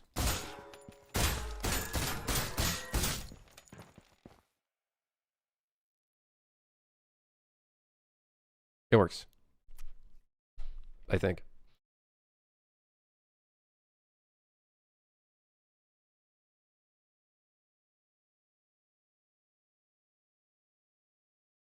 I don't actually know where the hell we were. Oh, here it is. Counting missed targets. Okay, that's the last thing we need to do is count the missed targets. That's the biggest one. Like someone said the other day, rework everything or it'll bite you in the ass in 3 years. Yeah, if you rework everything, then you just never finish your game. And then you don't ever have to worry about bad code because you just don't write the rest of the game. Yes, success, major success.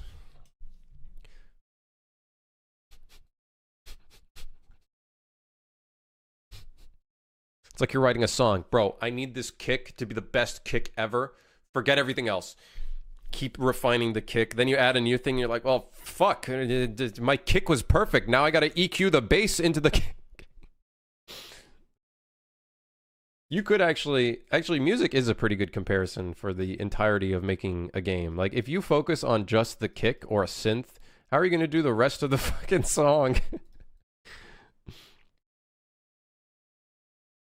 Progress of my project. It didn't embed it. Yeah, it's not going to. Arnold Halt.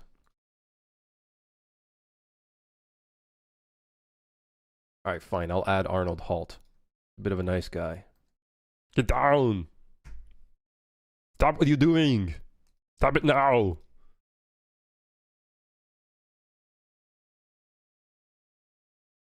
Making progress is illegal. How many points for voice redeem? I'm not very good at Arnold voice. That being said, I'm not good at Kermit voice or Yoda voice either. So I guess that's pretty on brand. I suppose that's pretty on brand.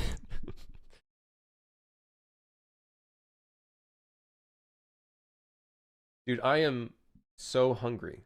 And I don't really have that much food here. I just got bologna and fucking ham. I mean, bologna and bread and mayonnaise. Mayonnaise. I might make myself an egg and a sandwich. So on that topic, we've made great progress on our alpha and beta levels. I'm not going to DoorDash. No, I refuse. I've been doing so well. I'm not DoorDashing. I only DoorDash once a month. I'm pretty sure I've already used February's DoorDash of the month. So I'm just going to make myself a bread sandwich. Yeah, woo! Thanks for dropping by. Thanks for lurking, chatting, sticking around. I will see you guys tomorrow, I think, right? I think so, probably, most likely. Unless I have to start crunching on work, which I most likely will because I have to do a bunch of work today. Maybe I'll just do that on Friday. Maybe I won't stream on Friday, but I will stream tomorrow, I think.